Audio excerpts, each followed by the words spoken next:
Hey guys, welcome to Green Bean Fiction. So in today's video we are gonna see what if abandoned Izuku became a ghoul, part 1. Before starting, make sure to hit that like button and subscribe if you are interested in MHA fanfictions. This story is Coexistence by Stillwell03. Now without wasting any more time, let's dive in. Third person POV. 5. For as long as anyone could remember, ghouls had existed and fed on humans. To counter them, a group known as the CCG was established to kill ghouls. Things some generations back had become more difficult for both sides since the birth of quirks happened. Now an endless battle seems to happen between humans, ghouls, heroes, and villains with no end in sight for either side's battle. This is the story of one group inside these factions that will stand above all and become that which we the world need the most. An image of Truce. Izuku POV. It's nice to finally meet the person behind the mask chimera, or should I say Midoriya. Today was the first day of school for Ua, and Arima was able to pull a few strings to get me and Toga into the school. Thanks to a little misdirection Hado gave, she was able to pass the exam with some faulty information some years back. The principal of Ua had allowed us to enter and was willing to have the students and staff keep our secret on the condition we avoid the need to feed on our fellow classmates and meet him the first day so he knows who of Truce is inside the school. Right now, we're standing in his office with the teachers present. To be honest, I did not expect Ms. Hado to be a ghoul myself. That's because I put up the facade that I'm human so you stupid s-holes can trust me. I could tell that Hado hated going here for obvious reasons. Forgive my companion, sir. Humans haven't been the kindest to her growing up to a point she has a deep-rooted hatred for them. Do not take it personal.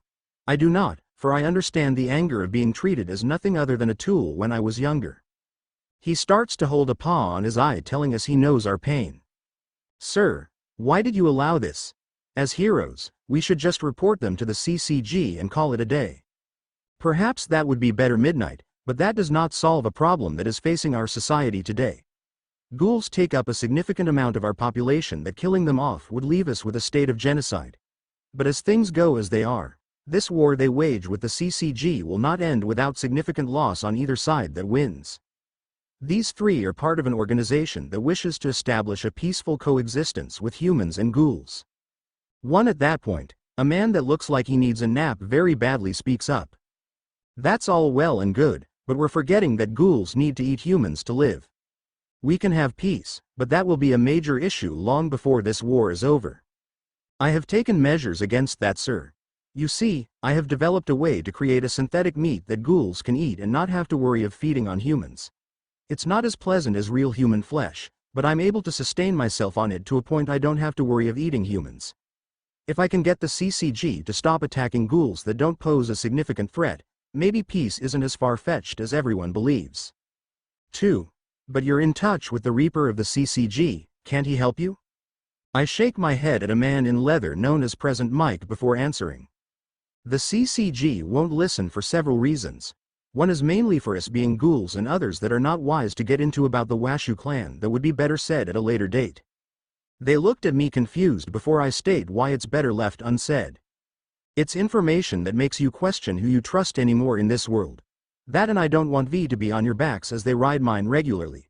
Wait, what's V? Long story that isn't important. What is that we do not want to harm humans and will keep the fact of what we are under wraps until the time is right. Nezu starts to nod at us. Very well, thank you and your comrades for your time, Mr. Midoriya. You may leave. We get outside before Hado pinches the bridge of her nose. Remind me why we had to do that, it was the only way I could get us in.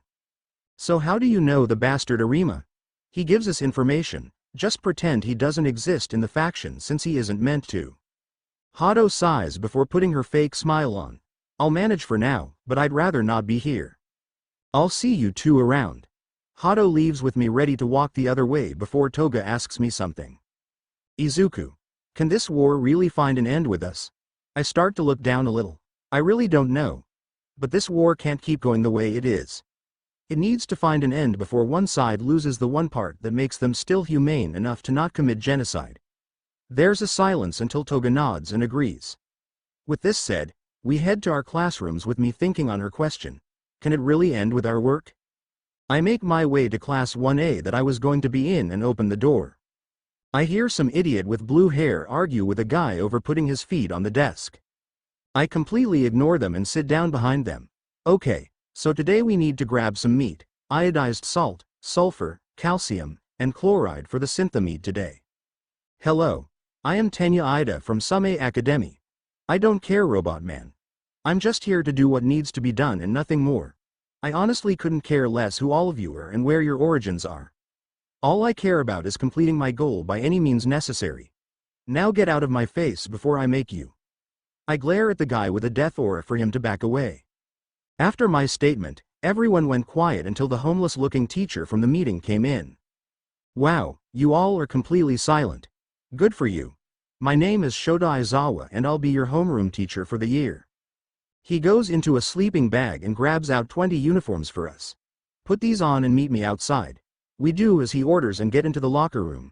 While in there, a guy with red hair taps my shoulder. Hey, sorry if we rubbed you the wrong way, man.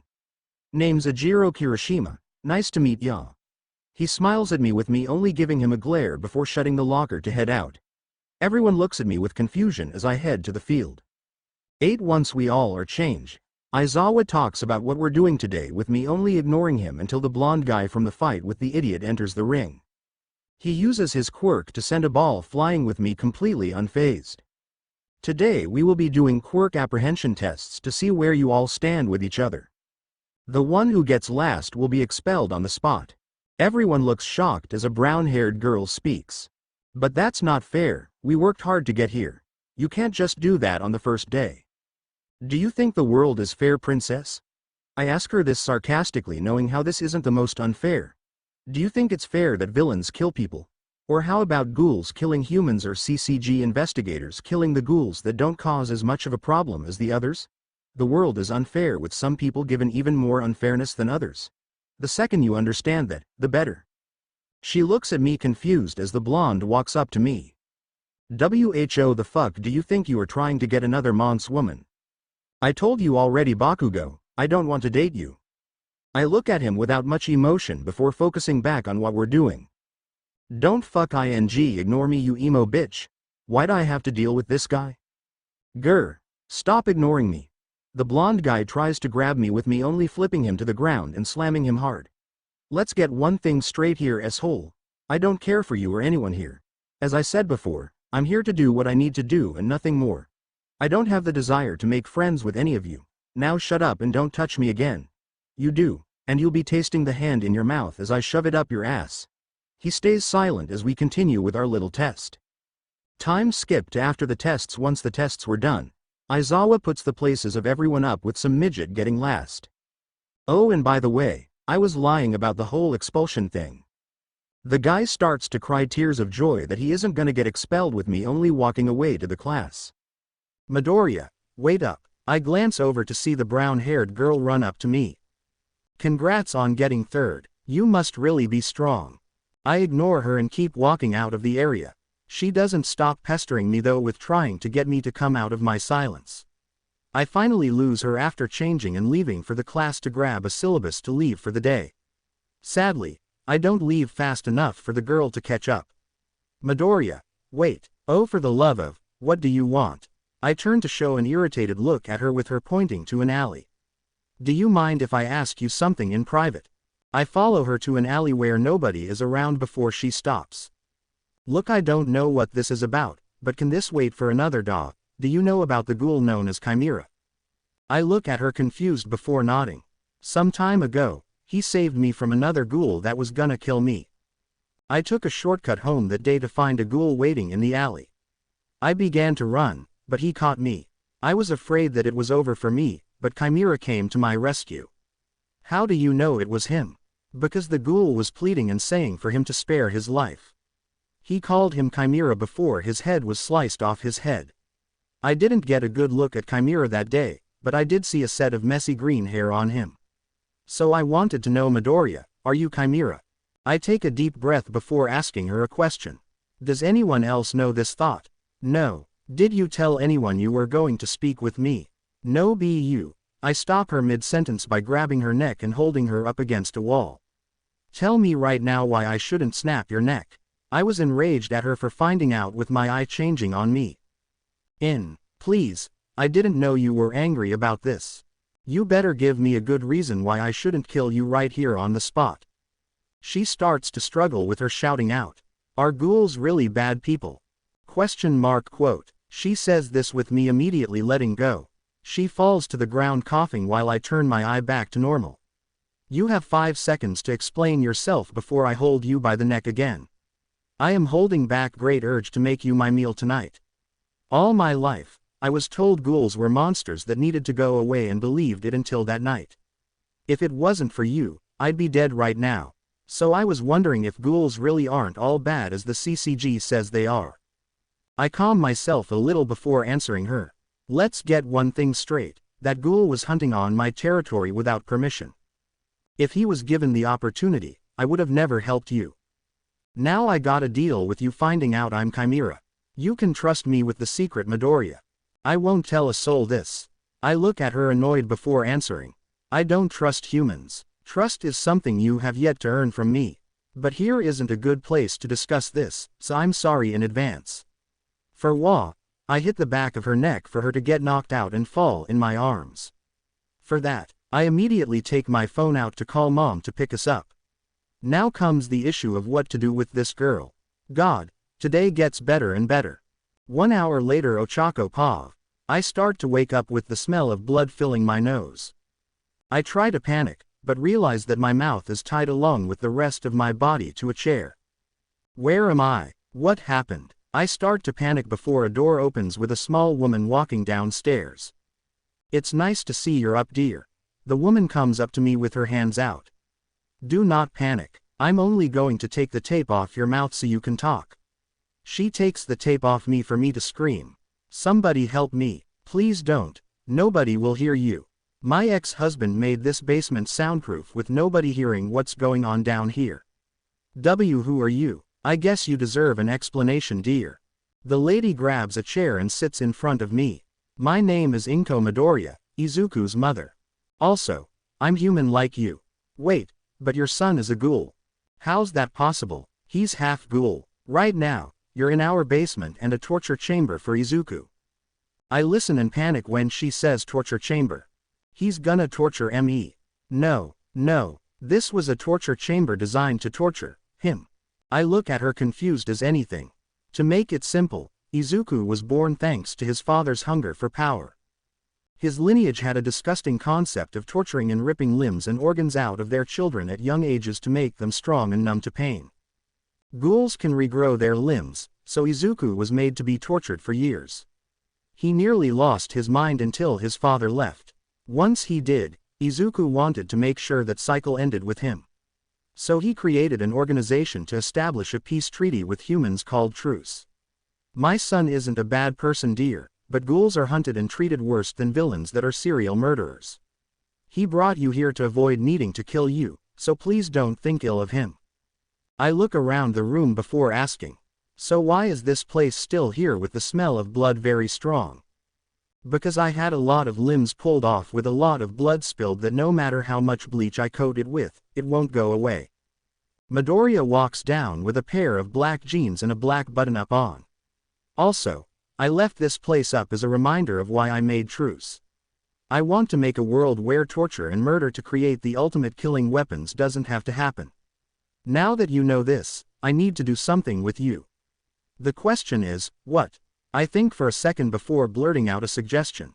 Let me join you. What? Both Midoriyas look at me confused before I continue. 1. I don't know why you did what you did, but you want to make peace with humans and ghouls alike to end violence. So I want to help. And what can you do?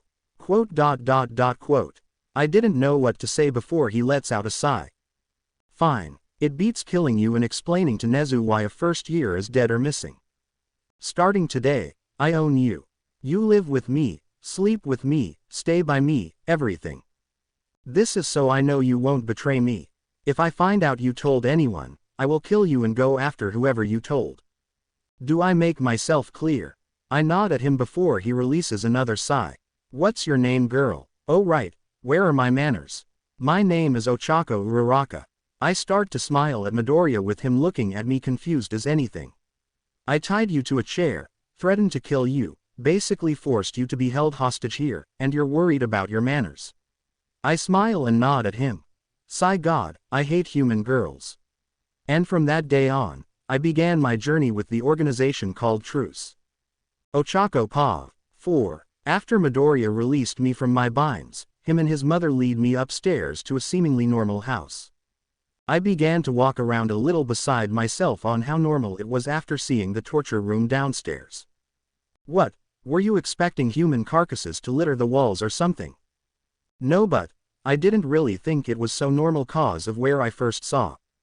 He starts to sigh before walking over to the fridge to get an iced coffee. Make a small list of stuff you need to give my mom and she'll go to your house. He passes me a coffee with a paper and pencil for me to write on. I write everything I could think of before I hand it to Mrs. Midoriya.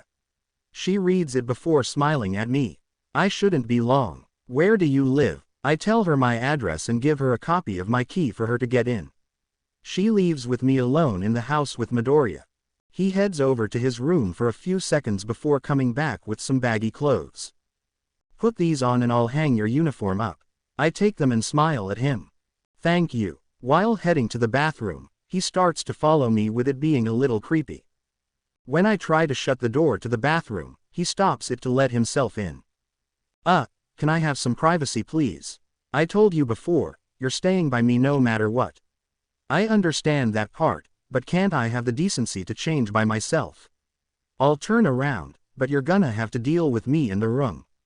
I start to get angered before agreeing. Fine, but turn around please. He does this with the fact he's in here still agitating me. While changing, I noticed my phone was missing though. Damn it, I knew I had it in my pocket. Where did it go? Looking for this, Midoriya holds the phone up while still turned around for me to see. I blocked a few numbers for you to call and also tapped it so I know who you're calling and can play back your conversations on it. Even if you wanted to tell someone without me knowing on your phone, you can't anymore. He tosses it back to me before crossing his arms again waiting for me to finish. Once I did, I gave him the okay to turn around. He immediately grabbed my uniform to put it up with his own. So is everything gonna be like that? Until I can make sure you're trustworthy enough, yes. ... Perv. Call me what you want, I don't care. What I do care about is making sure the people I want to protect are safe. He walks over to a small fridge in his closet to grab a chunk of what looked like meat. What is that stuff? Syntha meat. A meat meant to become what I want to be, a substitute for human flesh for ghouls. Not the most tasty, but it keeps the hunger away. He takes a bite of it with his one eye turning ghoul again. We wait in the living room for about an hour doing homework before Mrs. Midoriya walks in with a bunch of my stuff. I think I have everything. Ochako dear, can you tell me if you're missing anything later? Sure, thank you Mrs. Midoriya. She starts to smile at me with content. Anytime dear. Midoriya walks over now to grab my stuff before moving it into his room. Wait, we're sleeping in the same room too. Yeah, do you have a problem with it? I start to get a little red at this with Midoriya clearly annoyed. I'll sleep on the floor, you can take the bed. He grabs his blanket off before putting mine on. You don't have to do that. I can sleep on the floor if I'm used to it. Sometimes, my father would keep me in the basement for weeks at a time. This isn't as bad as that. He says this so calmly with the thought of what Mrs. Midoriya said of his past going through my head. How is he even this stable after something like that? If a father can do that to their own child, what else can he do? 7. Few hours later Izuku Pav. Once Uraraka became comfy, we began to sit around the living room until a knock at the door came. Izuku, Najire and Himiko are here. Uraraka looks over to me while I finish writing what I was. They're other members of Truce. They both walk into the living room with them stopping when they see Uraraka. Hey you two, you're early. They ignore me before Najire makes her Kagun come out. She immediately comes charging at Uraraka with me standing in front of her. She stops when her Kagun's millimeters from my forehead. Get out of the way Izuku. I remain where I was with Himiko shaking behind my mom.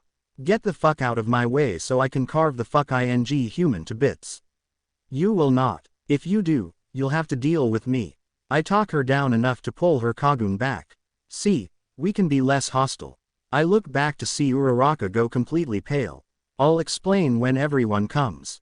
Once the last few members of Truce find their way here, I start with confronting the elephant in the room. Before anything, I am keeping this human here. Her name is Ochako Uraraka, and she wants to help us. I'm not trusting her completely yet, but I'm giving her a chance. Chisaki starts speaking up with Eri in his arms on a protective manner. You can't be serious, sir. After everything humans have done to us, you can't just assume we'll accept her without mistrust. I understand that, but Truce's goal is to establish peace with humans and ghouls. We will eventually need to make peace with a few for that purpose. I'm not letting some dirty human in my good graces. I may only follow you out of respect, but this is bullshit. Calm down, Najire. Yuta tries to calm Najire while looking at Uraraka.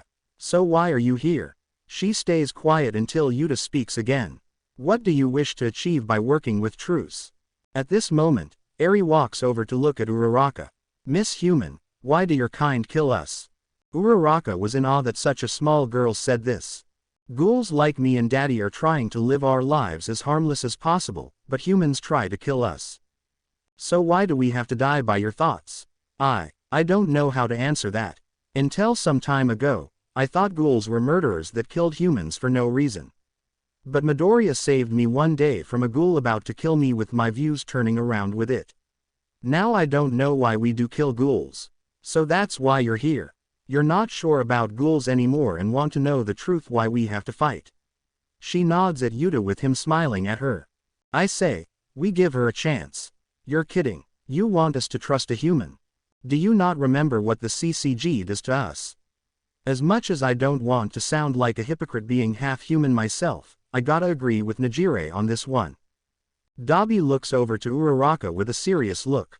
My mother may have loved a human and brought me and my siblings into this world, but it was also humans that put her in Cochlea.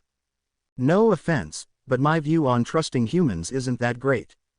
I take the initiative to bite this now. If she tries anything, I'll kill her. Simple as that. I don't trust her either, but she can be of some use for giving false info to the doves and maybe getting info in underground ghoul rings. And if she dies, I smirk at Chisaki before answering. What's one human's death gonna do? She'll be working for us doing acts that make her an accessory to ghouls. She could just get the death penalty for that. I glance over to see Uraraka freaking out inside hearing this.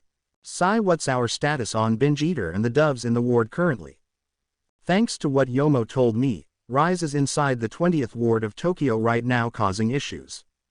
While working with an informant in Aogiri, I found out that the doves are planning to hunt down a few of us in our ward with connections to the group. I listened to the reports Yuta and Dabi made before looking at Chisaki. How are the Synthomeat reserves looking? They're kinda low due to one of Rise's visits here. We won't be able to do much if the doves focus inside this area. I try and think of a good course of action before we continue. Hamiko, you and Najire go hunting for corpses tonight.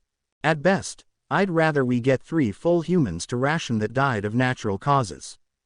Dabi and Chisaki, you handle the distribution of Synthomeat to ghouls who are in need of it and tell everyone to limit their hunting to the bare minimum or none at all if possible. I'd rather the doves look at this place as a quiet ward. Also, have Eri stay with us so I know she's safe. Eri started to get a little scared before my mom came over to comfort her. When she started smiling, I felt a little more at ease.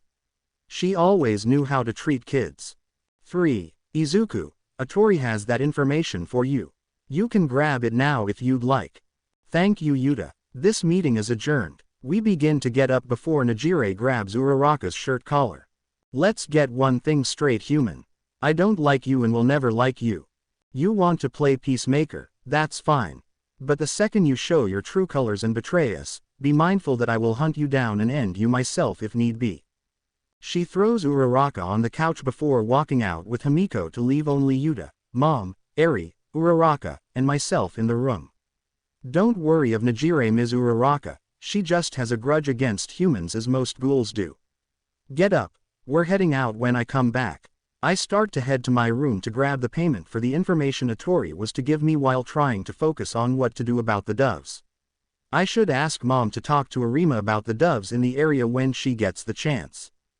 Time skip to Tokyo's 14th Ward Ochako Pav. Hurry up, it's up here.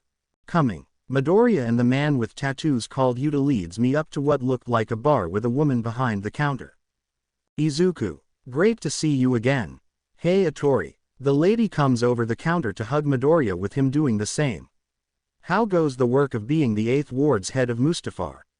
Recently there's been some problems, but they should level out if everything goes as I want it to. That's a relief. The woman looks over to me and notices I'm in the room. She walks over for me to get a good look at her now. Izuku, you didn't tell me you were bringing your girlfriend over. GGG girlfriend. WW wait, I'm not, she's not my girlfriend. She's more like an annoying pet I own now. I get a little irritated by that remark as Midoriya and Yuta sit down at the bar. Relax dear, he just doesn't get along well with new people. But if you tickle his funny bone enough, he'll warm up to you in no time. The girl smiles at me before going behind the counter again with me taking a seat next to the two. So late introductions, my name's Itori and I'm an info broker in the 14th Ward. It's nice to meet you Ms. Itori. My name's Ochako Uraraka, likewise, but please call me Itori. No miss, it makes me sound like an old lady. I nod at her before asking something on my mind. 1. So what's a human like you doing interacting with ghouls? *PFFT *HAHAHAHAHA. You think I'm a human? That's hilarious.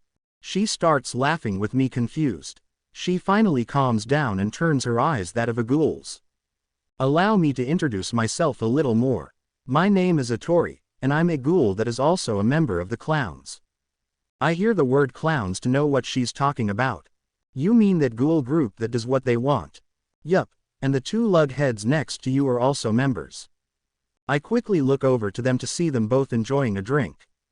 Before you start panicking, we don't want to hurt you. At least we don't of the clowns, but they're different stories. You see, Izuku's father was once a member of our group. We kicked him out though since he wanted more than just to have the last laugh. He wanted absolute power with everyone bending to his whim. Not much of a fun thing. But what he did to Izuku really made mine and Yuta's blood boil to a point of Yuta being pissed, and he's the most chill person you'll meet. I hear this and see Yuta's head go down a bit. I lean over to whisper in Itori's ear a question. Just how bad was his childhood? His father would keep him in that basement of theirs for weeks on end, maybe months, hawking Izuku up on RC suppressants in his eye's mucous membrane and just going to town ripping, snapping and just straight up torturing Izuku to the state of insanity. The only reason he didn't lose it was thanks to a torture method a buddy of his told him about where the person counts back from 1,000 in sevens. To me, what he did to Izuku was wrong in so many ways, not counting him being Izuku's father. I sit down to realize just how painful Izuku's childhood must have been. But then again, one-eyed kings don't get the luxury of fighting anything but uphill battles. I'm sorry to ask this, but can you explain some more on that? I don't know how that plays a part in this. Itori starts to smile a bit before answering. Let's say you have a ghoul and a human make a baby together, what do you think the baby will be? I'm guessing a half-ghoul crossbreed or something. ... What you get is a corpse. I start to look at her confused before she continues. No matter how you pair the two up, it just doesn't work well. If the mother was human, the baby will starve to death from the lack of human flesh. If the mother was ghoul, the mother will just treat the baby like any other piece of human meat. But on the occasion, there will be a chance when the baby defies the odds and is born. This is what we call a one-eyed king, since the half-ghoul only has one ghoul eye.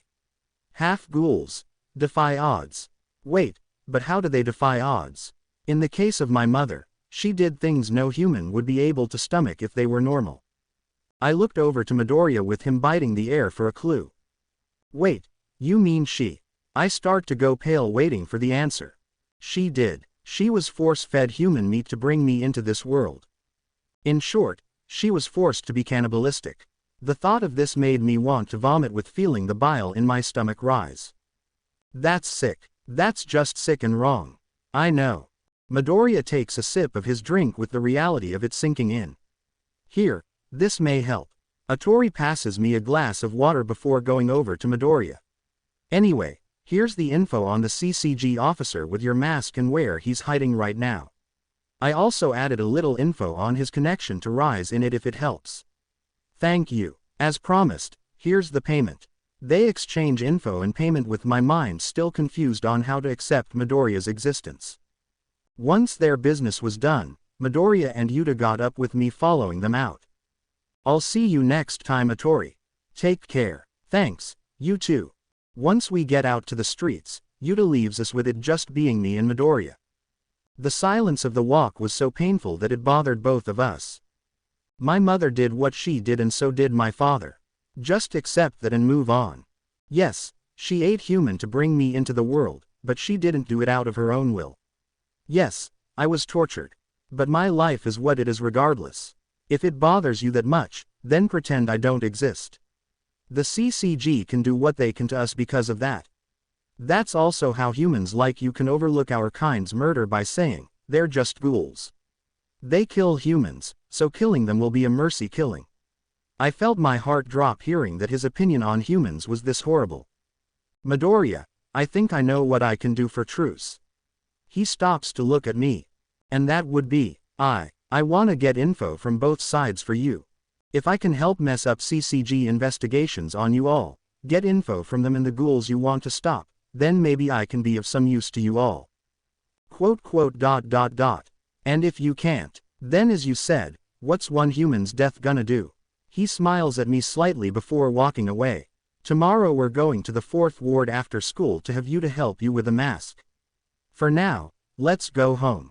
I smile at him before following. During our trip home, we head into the 20th ward to hear what sounded like steel beams falling. Did something happen? I hope nobody got hurt. Izuku Pav. I start to dream my normal nightmare of being in that torture chair in my basement. The smell of blood and sight of my pulled out limbs are known throughout the room. Time for the next session, Izuku. I begin to glance over to my father who has a syringe in his hands. You think this scares me, you bastard? This is nothing now. Haha, perhaps, but can you say that to them? He points down at hundreds upon hundreds of ghouls and humans grabbing me. Flesh. Give us your flesh. They begin biting into me to force me to begin activating my Kagun. It's only stopped when my father drives the syringe into my eye's mucous membrane to send the hot liquid of RC suppressants inside it. Now Izuku, what's 1000-7? I start to feel the tear of the beings that I have consumed over the years before counting backwards. 993, 986, 900, 979. AAAAARRRRHHHH. Ochako Pav. I begin to wake up to see Midoriya digging his own fingers into his arms and screaming in pain. Midoriya, what's wrong? He begins slamming his head into the wall to make cracks in it. I try to stop him to only have him kick me off. 965. 958. 951. Is he dreaming of the torture? Izuku. The door opens to show Eri running in to hug Midoriya and activate a Kagun. It starts to wrap around him to force Midoriya awake. What happened? You were having that nightmare again. Inko states this while in the door with what looked like a gun. Was she gonna shoot him? I look back at Midoriya and see a new face on him. So far, I have only seen him neutral, angered, and annoyed. But this face was different. His face was pale with him sweating and scared for his life. This was a face of him being petrified. Once he calms down, we all head into the kitchen for Inko to get us some water. There's a silence until Inko speaks up. It was that dream again, wasn't it? He nods with me still confused. Izuku has nightmares of his past torture experiences regularly. I normally have to shoot him awake with the gun you saw. ... You shoot your son. They aren't real bullets. She takes a cartridge out of the gun to show the bullets. Rubber. Specialized RC bullets I had Chisaki make for me when we first met because of my worry about mom's safety. I'm not as coherent in that state as you think. I start to feel my side to realize I was bruised from Midoriya kicking me off and throwing me to the corner of his bed. He notices me holding my side to get up and head into the kitchen. He comes back with an ice pack he tosses at me. ... Sorry. He looked down a little with my mind still amazed at what happened tonight. Just how close to unstable is Midoriya? 1. Time skip to after lunch Izuku Pav. The morning was rather dull for school for my liking. Before the day started though, I had mentioned the situation to Nezu and Aizawa to have my seat changed with the tail guy Ojiro to be right behind Uraraka so she doesn't slip and say something she shouldn't. I had also mentioned her to pretend last night didn't happen so she wouldn't think indifferently of me. I hate people thinking I'm weak. I hate it even more when people think I need professional help. It was finally the afternoon, and hero classes were gonna start any minute now. We hear All Might enter through the door with everyone showing excitement. Coming through the door like a hero. Everyone was getting excited for some reason about this guy being their instructor. Hey, if he went toe-to-toe with Arima or Ito, they'd see where he really stands. While thinking to myself, he mentions today will be battle training with us using costumes. We all grab our specific costume and head to the changing rooms to put them on. Once we were done, we all headed out to see All Might on ground beta with a certain white-haired someone with him. Hey All Might, who's this guy? The redhead Kirishima mentions this with me answering for him. Have you ever heard of the CCG's Reaper? Everyone stays quiet while I explain. This is Kisho Arima, Special Class Investigator and the only investigator to date to get Special Class by the age of 21. To make it simple, he's the person that will end any ghoul that is in his sights. I am also the one that had given Midoriya a recommendation for anyone that cares for that. Everyone looked at us amazed before Bakugo starts shouting, "You think you're better than me because you have some emo cut hack get you in. Young Bakugo, control yourself. Young Arima is our guest for this lesson." The fool immediately calms down before Arima secretly passes me a small data chip that I asked him for. I walk back over to Uraraka with her smiling at me. "Your costume is so cool Midoriya." I begin to look down at my costume and try to see what she sees of it. Pretend this is Izuku. I don't get why you think it's cool, but okay. Everyone looks at me with Bakugo ready to pick another fight. He walks up to me with my hand immediately pulling a small scalpel from my pocket to hold right in front of his neck. "Walk away Mr. Superiority Complex. I don't want to make this bloody." He walks away with him still being a dik while I put the tool away for All Might to continue. He mentions this to be a 2-on-2 battle with us fighting each other in hero and villain scenarios. I wasn't paying much attention until they started to draw lots. When we did, I found I was on the same team as Uraraka with us being the first up against Bakugo and that Ida Kid with us the villains. Villain team heads in first to get ready with the bomb. Once time is up, hero team will step in and the test will begin. Good luck. 7. Me and Uraraka head into the building and find the bomb. "So any plans? Take the bomb to the stairwell and hide it behind the first flight. I'll be in the main hall on that floor while you wait on the third." Aye, Captain. She does as she says with a splitting after. Once time was up, All Might mentioned for the hero team to head in. "Okay, just use your strength. Arima faulted your records for you to have a strength enhancement quirk. Just keep it cool." I immediately hear explosions happen with Bakugo heading into the hall with explosions. "You're dead now you bastard." I grab him mid-flight to slam him to the ground. I attempt to throw him into a wall for Ida to come and nearly kick me in the face. I evaded with Bakugo getting up pissed. "I didn't need your help 4 Eyes. We're on the same team, please let us work together for this. Don't tell me what to do. Is this really the best heroics can have for heroes in training?"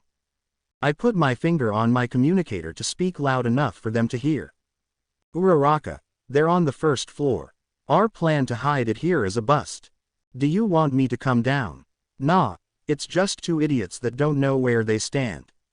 I can take them." This comment enrages Bakugo to come at me. Ida attempts to follow with a kick for me to use Bakugo as a shield. I immediately hurtle over him to do an axe kick on Ida's head to crack his helmet in half. What the fuck was that 4 Eyes? I did not do that on purpose. Good, their dysfunctional teamwork is working like a charm. You know between the two of you, Ida would probably beat me over you Bakugo. These words fueled his rage as he put a gauntlet up to me. "Young Bakugo, don't. You could kill him. He'll be alright if he dodge. I cut him off with kicking his face and destroying the gauntlet after. Ida tries to kick me with my hand grabbing him. You think life is simple enough where you could kill someone without harm, huh? You humans are no different than the monsters you make ghouls out to be. At least they kill because they have no other choice in the matter. But people like you, Bakugo, you don't understand the harm that you could do. And what do you know? That pillar. I point at a beam that I was behind. That pillar was a support beam that you almost destroyed. If that were to happen, you could bring down the whole building from doing it on the bottom floor. Every person here could have been seriously hurt or killed because of your ego being so inflated. I slam his head into the ground before whispering in his ear. You think life is something that you can just take? Well, what's stopping the same to be done with me taking yours? The spot I'm in could allow me to easily crack your skull in or snap your neck. I could do it too, and easily at that. I slam Ida into the wall with his leg I'm still holding and hold Bakugo by his neck. All Might, have the students hear this? Why yes. He mentions this in fear before I continue. Humans take ghoul lives because they take humans. Ghouls take human lives because they have to feed or to get revenge on the CCG. In retaliation, humans take more ghoul lives with the cycle repeating. The same can be said about humans killing others for similar purposes of revenge. But the second that you take a life, that death will haunt you and follow you for the rest of your life. So tell me, can you say that life can just be taken without care? I look at him to see him absolutely petrified before saying something to me. GG Ghoul. In the heat of the moment, my eye turned ghoul without me noticing. I immediately turned it back before wrapping capture tape around the two. Villain team wins. Once me and the four of them get back to the control room, everyone looks at me with a fearful look. Yaoyorozu was the first to comment at this. Why, you're a ghoul. In that moment, everyone was ready to fight me with Uraraka standing in front. Please step aside, Uraraka. That thing is a ghoul. A ghoul that saved me. Everyone couldn't believe this with Kirishima charging in. What's to say he won't eat us if he's hungry? All Might stops him with Arima standing in front of everyone. Everyone calm down. Midoriya is a ghoul, yes, but he is also human.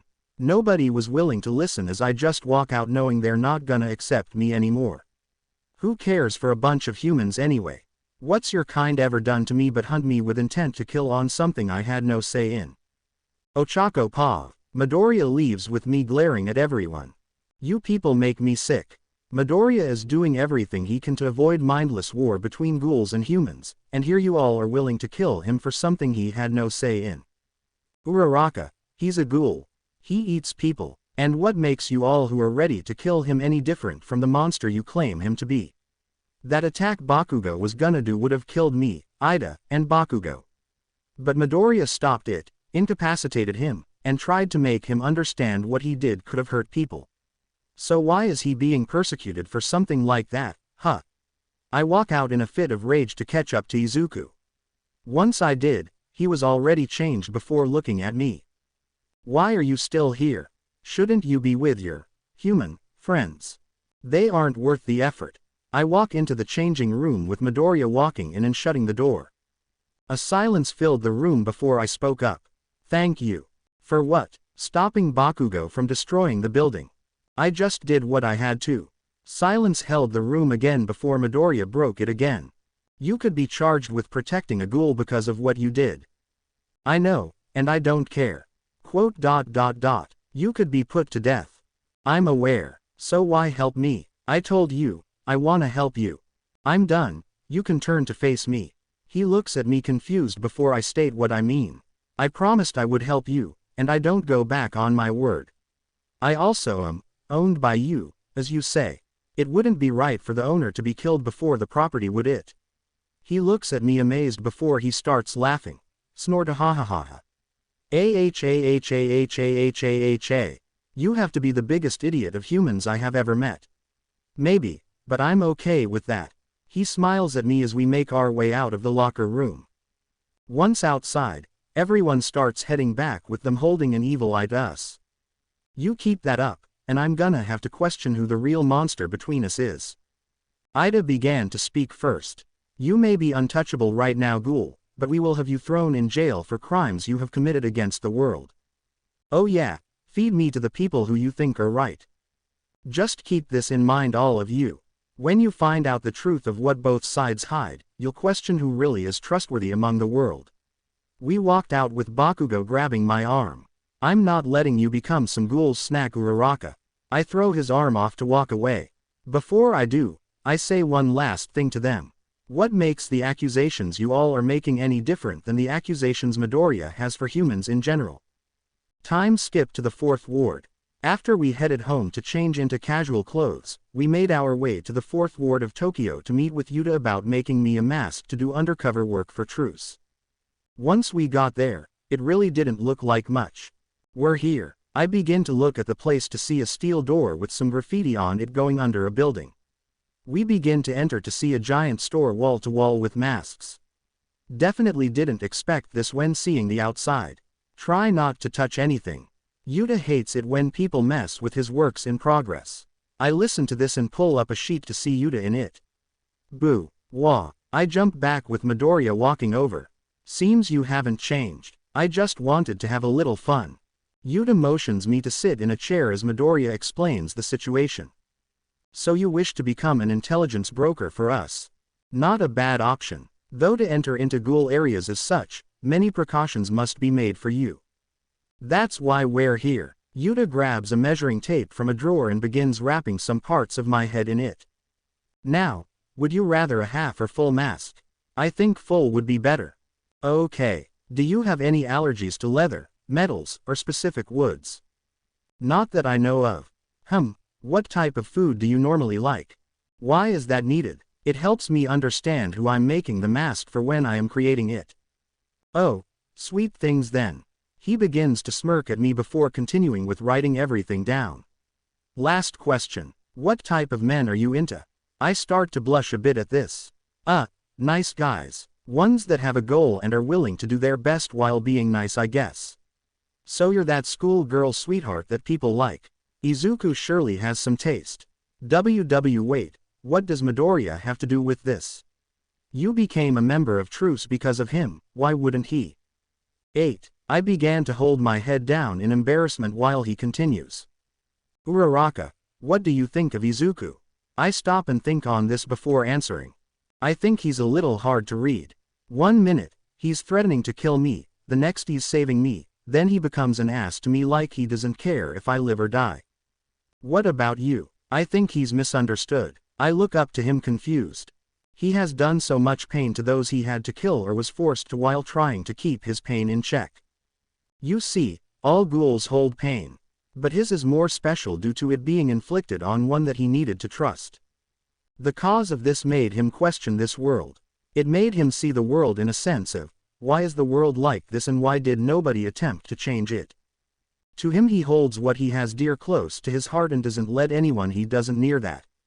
The mask he dons and shows is that of one scared of the world we live in. He does not want the world to see the real him because he's scared of what people will see in him. I see Midoriya put a mask on that had half the face smiling and the other crying while asking. What's he afraid people will see in him? Weakness. The scared little boy he was when his father tormented him. Once we were done, we said our goodbyes to Yuta with him stopping us for a moment. Dabi has said some rather important information to me that you may wish to hear. What is it? Rise died last night. Somebody holding your mask dropped some steel beams on her while she was trying to eat a human. So, binge eater's dead. Good riddance. Who ordered the deed? Noro. Tatara. Please let IR be Ito. Neither actually. Speaking of them though, Aogiri is working with a group of villains to kill All Might by attacking Ua. I do not know when, but Farada is going to be there with him.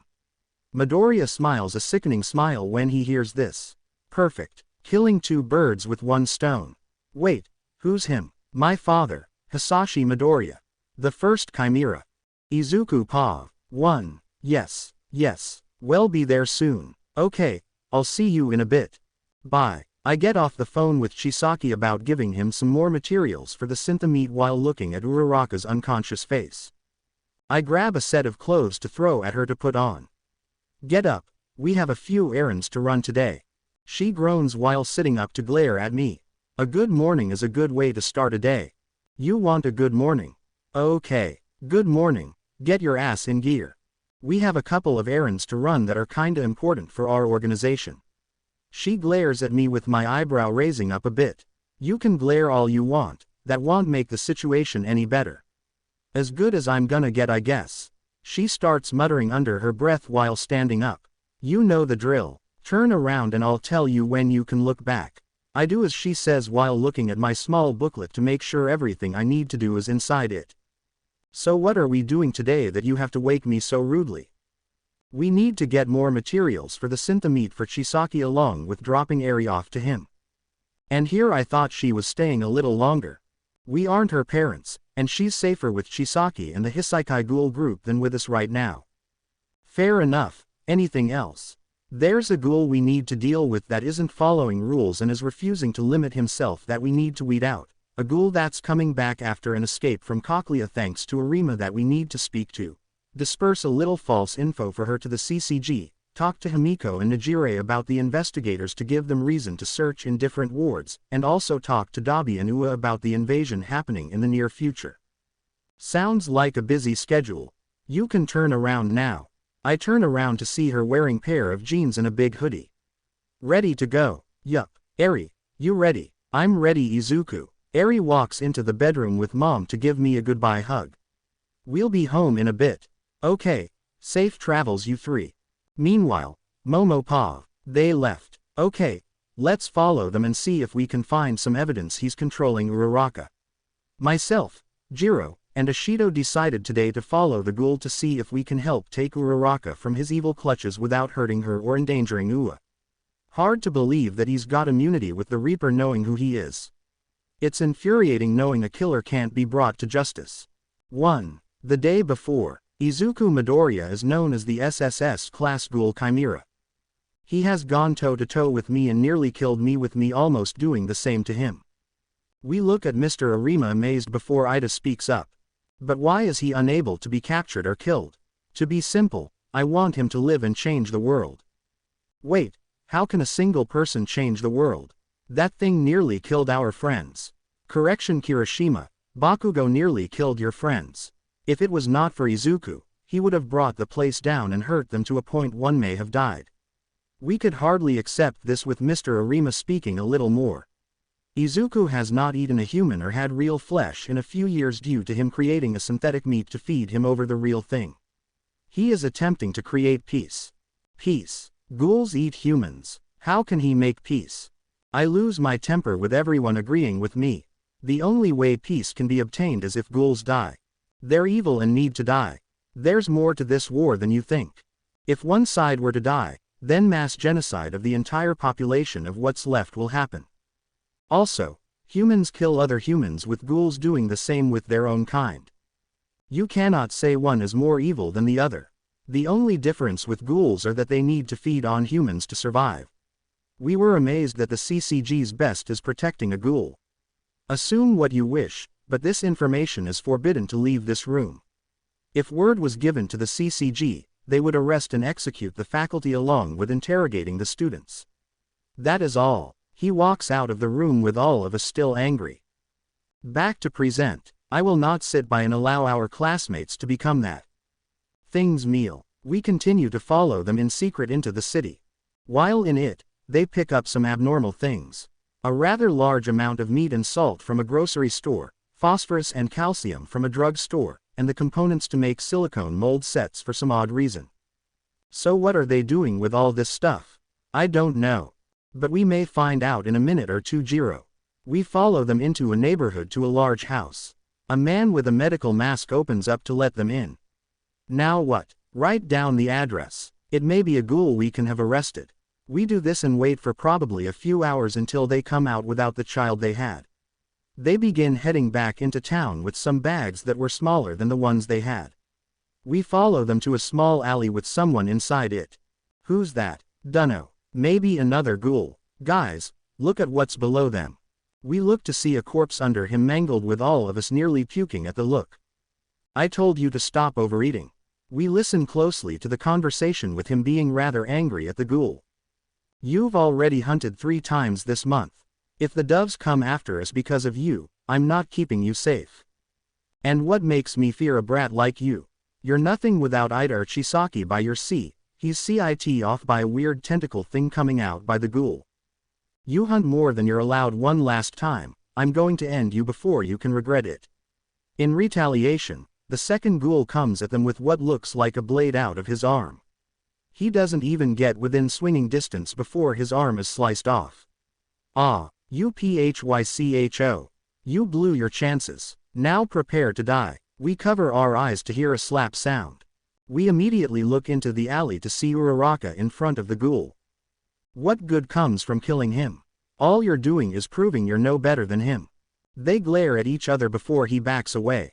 You're saved today. But the next time you do overeat, not even this girl will stand in my way of killing you. They walk out of the alley with us hiding.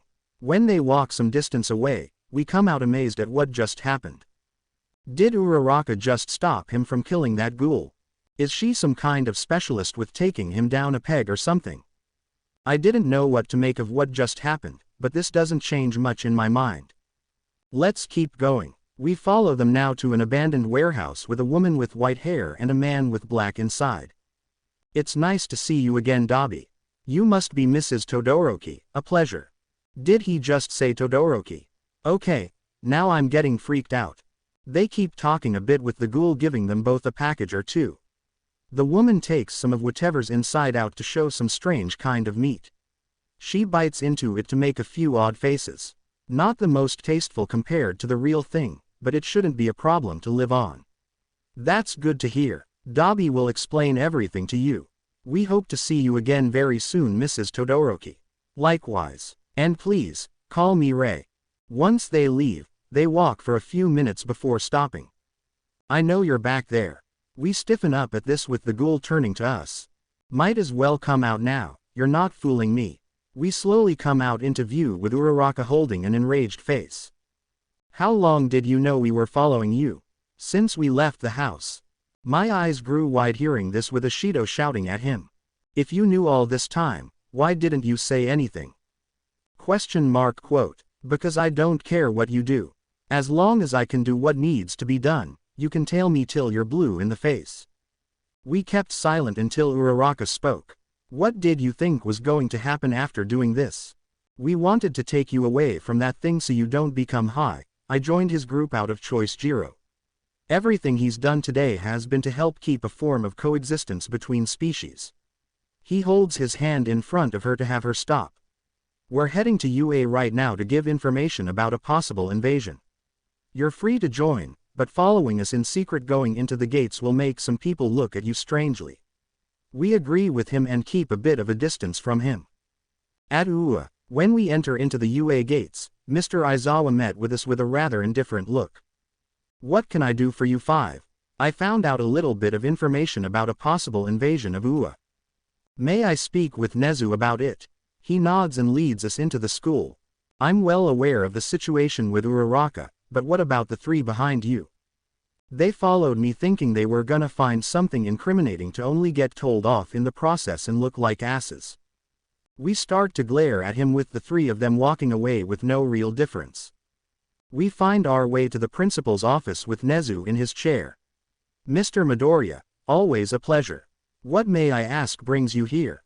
Recently, a comrade of mine had told me of a possible invasion on UA. He couldn't find out when, but it will happen soon. This is a very serious matter. There's more. Among the people invading, there is a group of villains, the ghoul group known as Aogiri Tree, and 2 people I personally have a vendetta against. The ghoul started to clench his fists when mentioning the last 2. And these 2 are. The first one is the original Chimera and the reason I decided to make Truce, my father.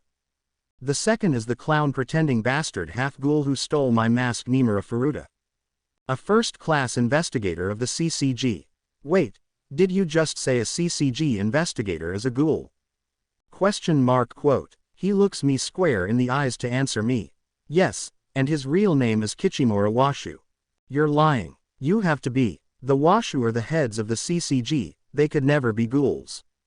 I began to laugh a bit with him holding a serious face. What I'm about to say stays in this room. The Washu are ghouls. They have always been and are some of the biggest hypocrites you will ever meet. They're savage animals that wear the mask of humans while committing atrocities. Anyone that finds out this information is taken out by an organization they created called V. A special group of elite half and full ghouls they created. They're efficient and precise. They'll kill you without giving a second thought. I could not believe what I'm hearing. This has to be a lie. You're telling us that the group that we're supposed to trust is the very enemy they say they wish to defeat. Quote. He stays silent without breaking eye contact. Now I get why you didn't want to explain much about the Washu clan. Now what do you want to do about the immediate threat? Mr. Aizawa brings our attention to him with the ghoul explaining. They're most likely going to attack when a class that All Might will be isolated with. Having ghouls kill the symbol of peace will make any negotiations we would wish to have stop almost immediately. I need to stop that before this happens. But if Truce were to take down Chimera in this act, possibilities of negotiations with higher-up people in the world will be in reach. With that in mind, I'd like to ask about adding a new member to the faculty and add them to any of these classes to avoid this. He hands a folder over to Nezu with him looking at it. Rei Todoroki, the S+ class ghoul Frostbite. Any relation to your classmate Shoto Todoroki? She's his mother. Whoa. Back it up a bit. Todoroki's actually a ghoul. Jiro is dumbfounded with this actually being true. We believed it to be possible, but never actually believed it to be true. Not necessarily. Todoroki is biologically half ghoul, but he only had the reflexes and reaction increases that a normal ghoul has. But he doesn't need to feed on human flesh, and neither does 2 of his 3 siblings. We were all a bit brought back by this with the fact this was real. Very well. Is there anything else you would like to have done for a countermeasure? Any chance I can get the other members of Truce in UA on standby whenever these trips happen? We can give them a small communicator for you to speak to them, but that's the best we can offer. Fair enough. That is everything I wished to discuss. He bows with Principal Nezu getting up to bow as well. Thank you for warning me of this, Midoriya. I wish you the best of luck in your endeavors. We begin to walk out with Ashido speaking up first. What are you after? We turn to her with a serious face. Ghouls kill people, yet you're willing to give information to help people. We treat you like an enemy, but you gave information that could save our lives. So I want to know, what is your goal? He remains silent until speaking 2 small words. Peaceful coexistence. We walks away with Uraraka following. The next few stops we're making would be rather important, so I'd rather you all not follow us. They leave with us still staring at him, unsure what to believe anymore. I still don't trust him. Glad I'm not the only one. I remained silent, trying to understand what had gone on today. Yaomomo, you there? Huh, oh, sorry, I was a little lost in thought.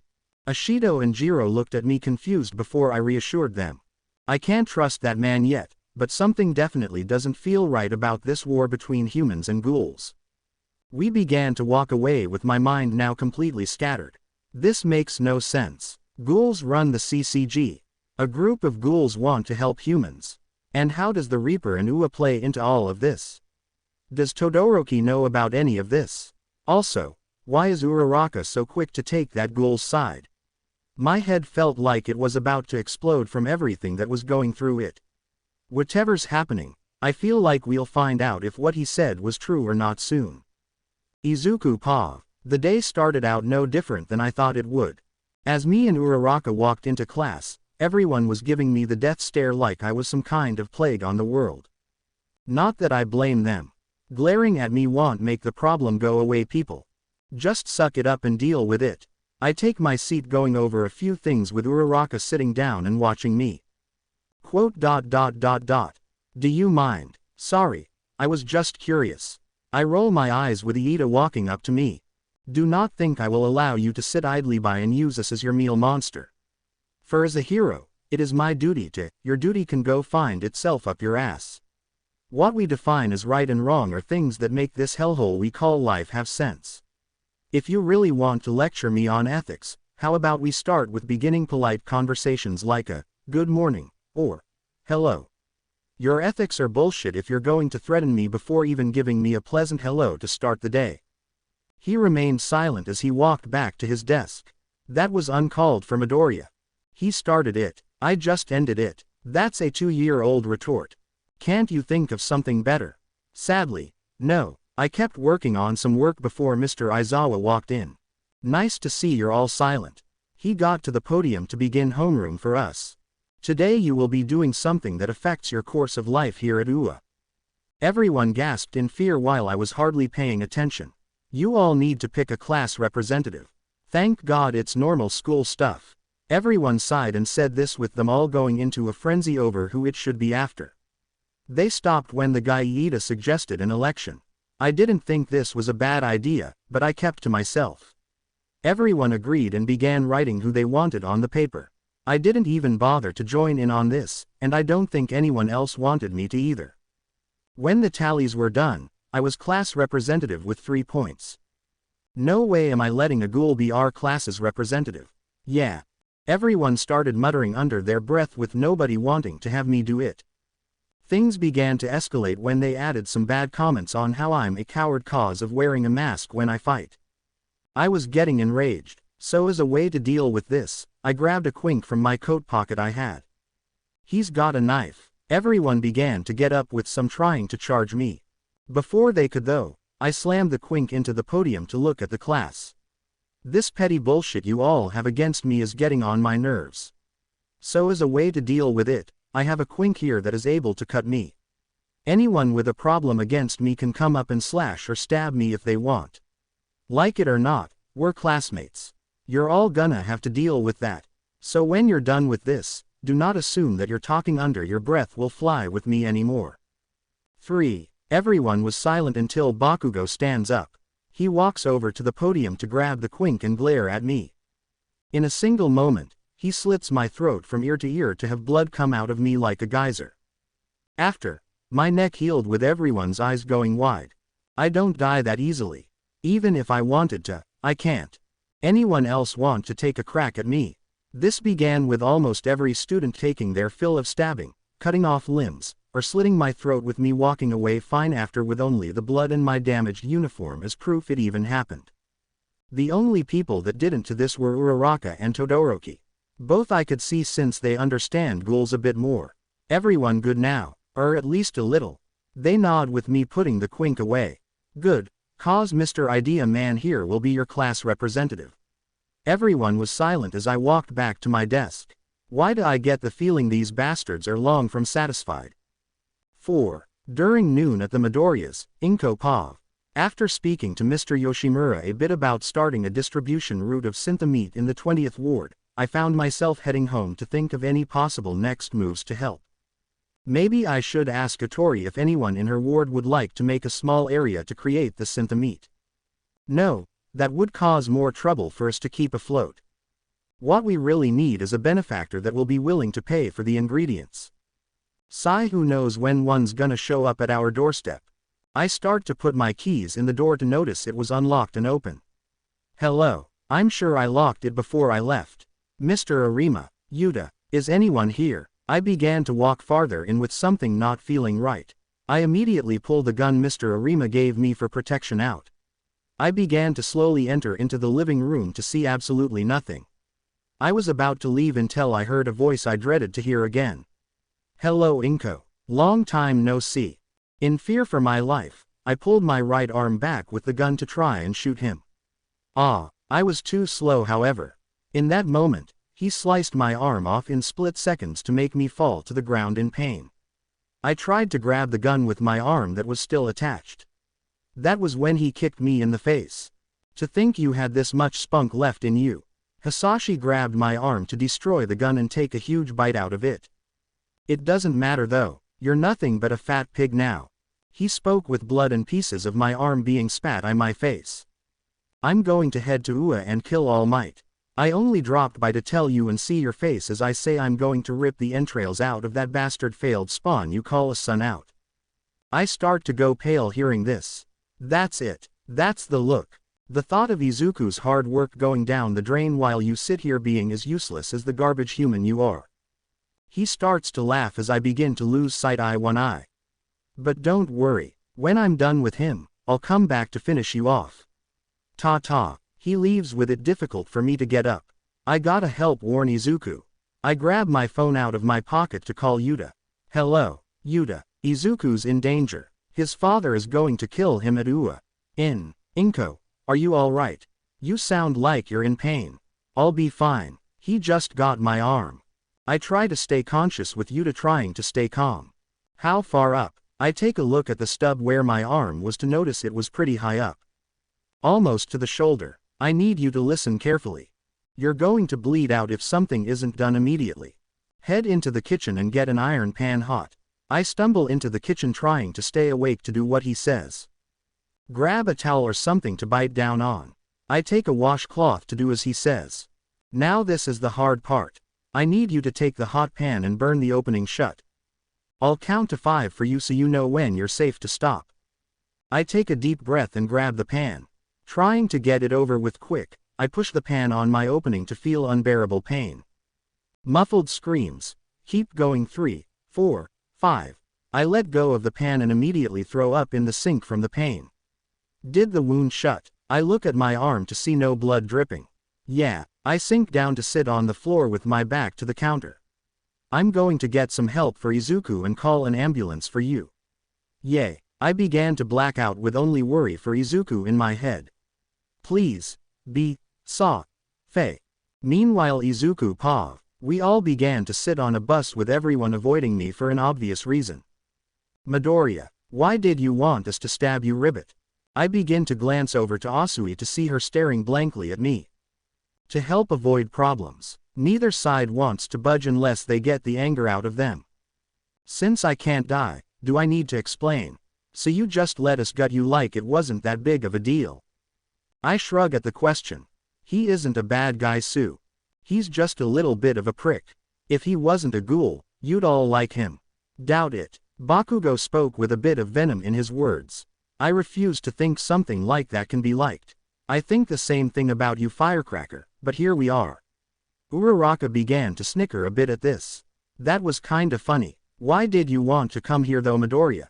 I don't think you would believe we'd welcome you with open arms after finding out you're a ghoul. 1. I looked at them all before answering Ciro's question. Let me ask you all this. Have you ever wondered why nobody chooses to look for a way for ghouls and humans to coexist without the means we have today? Nobody answered. Have any of you thought how it is to have the only food you can eat be human flesh with everything else making you violently ill to the point of vomiting? Nobody answered again. How about having to constantly hide the fact you are what you are in fear of being butchered even if you pose no real harm other than doing what you need to just so you can survive the day? What's the fucking point you're making? I glare at Bakugo before answering. The fucking point is that you all are ready to kill me for the fact I'm what I am without knowing who I am. I doubt most of you can say one thing about my person in general. Life as a ghoul is hell enough. I'm trying to find a way to exist without the needs to kill humans and succeeded enough to. I have not killed or eaten a human in 4 years. Why? Because I found a way to survive without it. Though this is a groundbreaking discovery, you all choose to ignore it and look at the goddamn small picture instead of the larger. I sit there annoyed with everyone deep in thought on this. I don't blame you for hating me since it's natural. But to be fair, you only hate me because of my father's side. If you really hated me for what I am, you'd hate humans as well.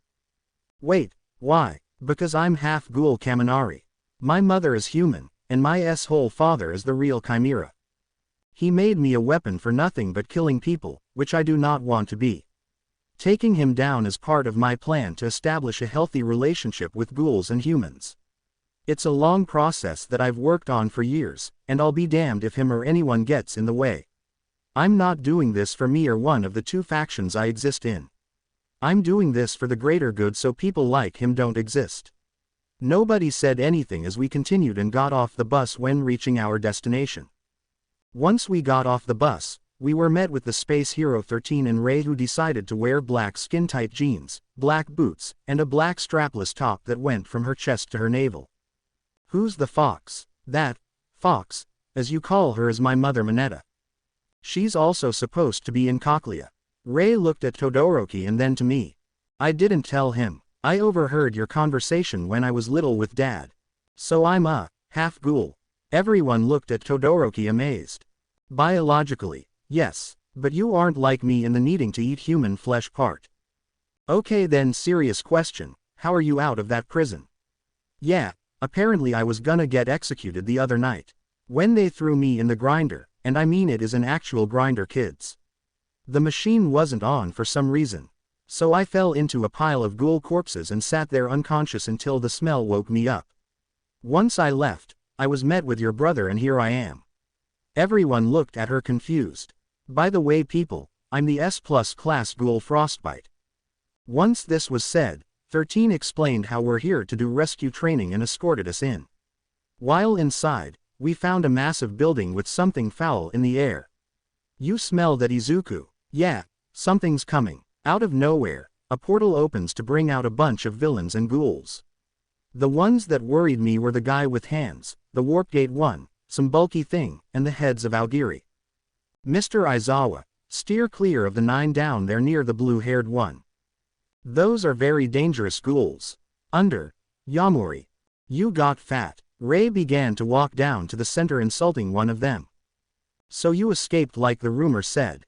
But you have to be a frail woman compared to even those disgusting mongrels yo call kids. Yamori started to laugh at Ray and her kids. Midoriya, who's the guy she's talking to? Yamori Yamada, the 13th ward of Tokyo's Jason. Also, he's the leader of the white suits. Funny. Ray began to crock a sadistic smile. Wanna hear better joke? In seconds, she goes and kills the ghouls in the central plaza and cuts Yamori's arm off. Make fun of my kids again and that needle dik of yours is next to get chopped off. 5. While this went on, I began to send an SOS signal on the communicator Nezu gave me to not get through. Damn it, they must have someone who can jam communicatio. Boom. I look behind me to see everyone in their masks walk in. It seems we showed up just in time. Yuta hands me my mask to put on. What good is a leader of ghouls if he doesn't have his mask? No face and stitches, get the Bean Brothers. Witch Doctor and White Demon, protect the class. Torrent and Copycat, Black Rabbit and Naki. I'll take the last fray. I'm cut off by a Kagun stabbed through my stomach. Been a while, Izuku. How ya been? Oh my. Such violence is unbecoming of me. I vomit out blood while smiling. So you both did come. Furata and Hisashi. 4. Third person Pav. You have no idea how long I've waited for this day. Izuku began to bring out his Kokaku Kagun to cut off the Rinkaku of his father's that was lodged inside him. As it leaves his body, the whole regenerates at amazing speeds to be non-existent. Not bad. Good thing I ate before coming here. Hisashi tosses an arm that had several bite marks in it with the end that would connect to the body being cleanly sliced off. Look familiar. The members of Truce that were still in the front looked in horror at the arm of the one person they didn't want hurt. You bastard. Izuku ran and stabbed his father through the chest while slicing his body repeatedly. The act just made Hisashi laugh and laugh as blood kept splattering everywhere. You know, I left her there when I cut her arm off. To add a little insult to injury, I even kicked her in the face. She had a huge gash in her face and a swollen eye when I left. I did leave her alive, but I don't think she is anymore. I'll make you pay for what you did to my mother. Izuku stabbed Hisashi multiple times with the last being in his head. Is this really the best you can do? I thought I put more in you than this shitty performance. Hisashi rips Izuku's arm off and kicks him into the ceiling. Furata jumps up to stab him in the stomach with a quink and almost slices him in two. Izuku recovers and punches Furata in the gut. After, he grabs him to slam him into the ground and cushion his landing. OOOWWW. Izuku slams his foot down on Furata's chest repeatedly to hear multiple bones crack. He only stops when Hisashi uses an Ukaku Kagun to pierce Izuku with hundreds of pieces of it he releases. This causes Izuku to stagger back for Furata to grab his foot to bring him down to the floor. Now that you're where you belong, let's do a recap of your past, son. What's 1000 - 7? Izuku tries to use a Baikaku to stab Hisashi through the chest. This only fails for him to slice through it and his legs making him unable to walk. Gya, fucker. Sorry, that's not the answer. Hisashi grabs Izuku's face to pull his head up before slamming it onto the floor to bust his skull open and cause the back of his head to splatter. This image caused the entire class to cringe seeing. Now, what's 1000-7? Hisashi takes his hand off of Izuku's head to stare at him with a sickening smile. 2. Izuku spits at his father to only smile at him. Go to hell, fucker. Tisk, tisk, tisk, and here I thought you had manners. Hisashi reaches into Izuku's chest to grab his rib cage. Ah! The sound of Izuku's scream in pain sent shivers down even the villains who were frozen watching this horror show unfold. 1. Pant eat shit. Izuku uses a Rinkaku Kagun to puncture Hisashi's body again. Don't you learn? Hisashi grabs Izuku to throw him into the wall where the class was. The students and teachers watched as the bloodied lump of flesh that was Izuku's body slid down, making a splatter of blood as it fell. What really made everyone sick to their stomach was the fact they could see Izuku's heart and lungs move to indicate he was amazingly still alive. Midoriya. Ochako began to run to her friend in fear for his life. Midoriya, say something. Izuku couldn't respond as he spit up blood, with it apparent he was in really bad shape. So he even fell in love with a filthy human. How low can he get? Hisashi walked up the stairs with everyone frozen from the man who just did what he did to the person they persecuted for being a monster walking past them. Get away, you monster. How could you do this to your own son? ? This shout made everyone sick to their stomachs, knowing that the man known as Hisashi was actually Izuku's father. Easy. I just ripped him apart limb by limb like when he was a kid. Ha ha ha ha. Everyone began to violently shake hearing this, with the villains thinking this was a pointless act and left through a portal. Even the Aogiri and Truce members fighting stopped to watch this hell happen. You know something, Izuku? I might have been going about it all wrong from the start to make you the perfect weapon. For you see, I have found something you care for more than your own life. People you want to keep safe. In an attempt to stop Hisashi, Kai, Dabi, Himiko, and Nejire attacked him at once. This failed, with him growing several arms to grab their necks. Now, who should I kill first? Should I start with the doc, the spy, or the tramps? Ochako watched as Izuku could barely move. Midoriya, can you hear me? Pant yeah. Ochako starts unzipping her jumpsuit a bit to show her bare shoulder to Izuku. We need you. Please eat. But if I do, I'm defying my own code of ethics. I know. But would you rather keep the ethics and watch everything you worked for go up in flames, or temporarily give them up to save everything and everyone? Ochako forced Izuku's mouth to where her shoulder and neck connected. Please, Midoriya, we need you to live. I need you to live. Izuku felt tears fall on him to see Ochako crying. I can't let you die. You're too nice to die. Even if you're a dick and an s-hole sometimes, you're nice enough to help people when they turn on you. Sniffle, you aren't a monster like your father or the things people call ghouls. So please, Izuku, eat and kick this guy's ass, dammit. 6. I know, I'll kill the bitch that wants to flash in front of everyone. Hisashi sends a Kagun to Ochako's head with everyone too scared to move. But before it did, the Kagun was severed along with the extra appendages holding the members of Truce. At the end of the stairs, Izuku was using a Kagun to stand and pulled his limbs that were severed back. They reattached themselves to his body with all the injuries he had gone. 4. Thank you, Uraraka, you tasted much better than that bastard. Izuku wipes some blood off his face with Hisashi feeling his face. Grr, you filthy little brat. Hisashi uses his Kagun to strike Izuku for him to deflect it and grab him. He brings him down to the floor to drag his body into the ground to make a notable indent in the floor before throwing him into the distance. Hisashi attempts to recover his bearings to only be met with Izuku's foot's heel to his temple. In an effort to stop him, Hisashi grabs his leg with Izuku twisting it to show his bones sticking out before twirling to send Hisashi back to the ground. He lands and twists his leg back around while healing it to make it look like nothing happened. After all the shit you put me through, did you honestly think I wouldn't do something like that to win? You're dead. Hisashi began to transform his body to insane sizes. I'll kill you all. He began to obtain animal-like features that all belong to different animals.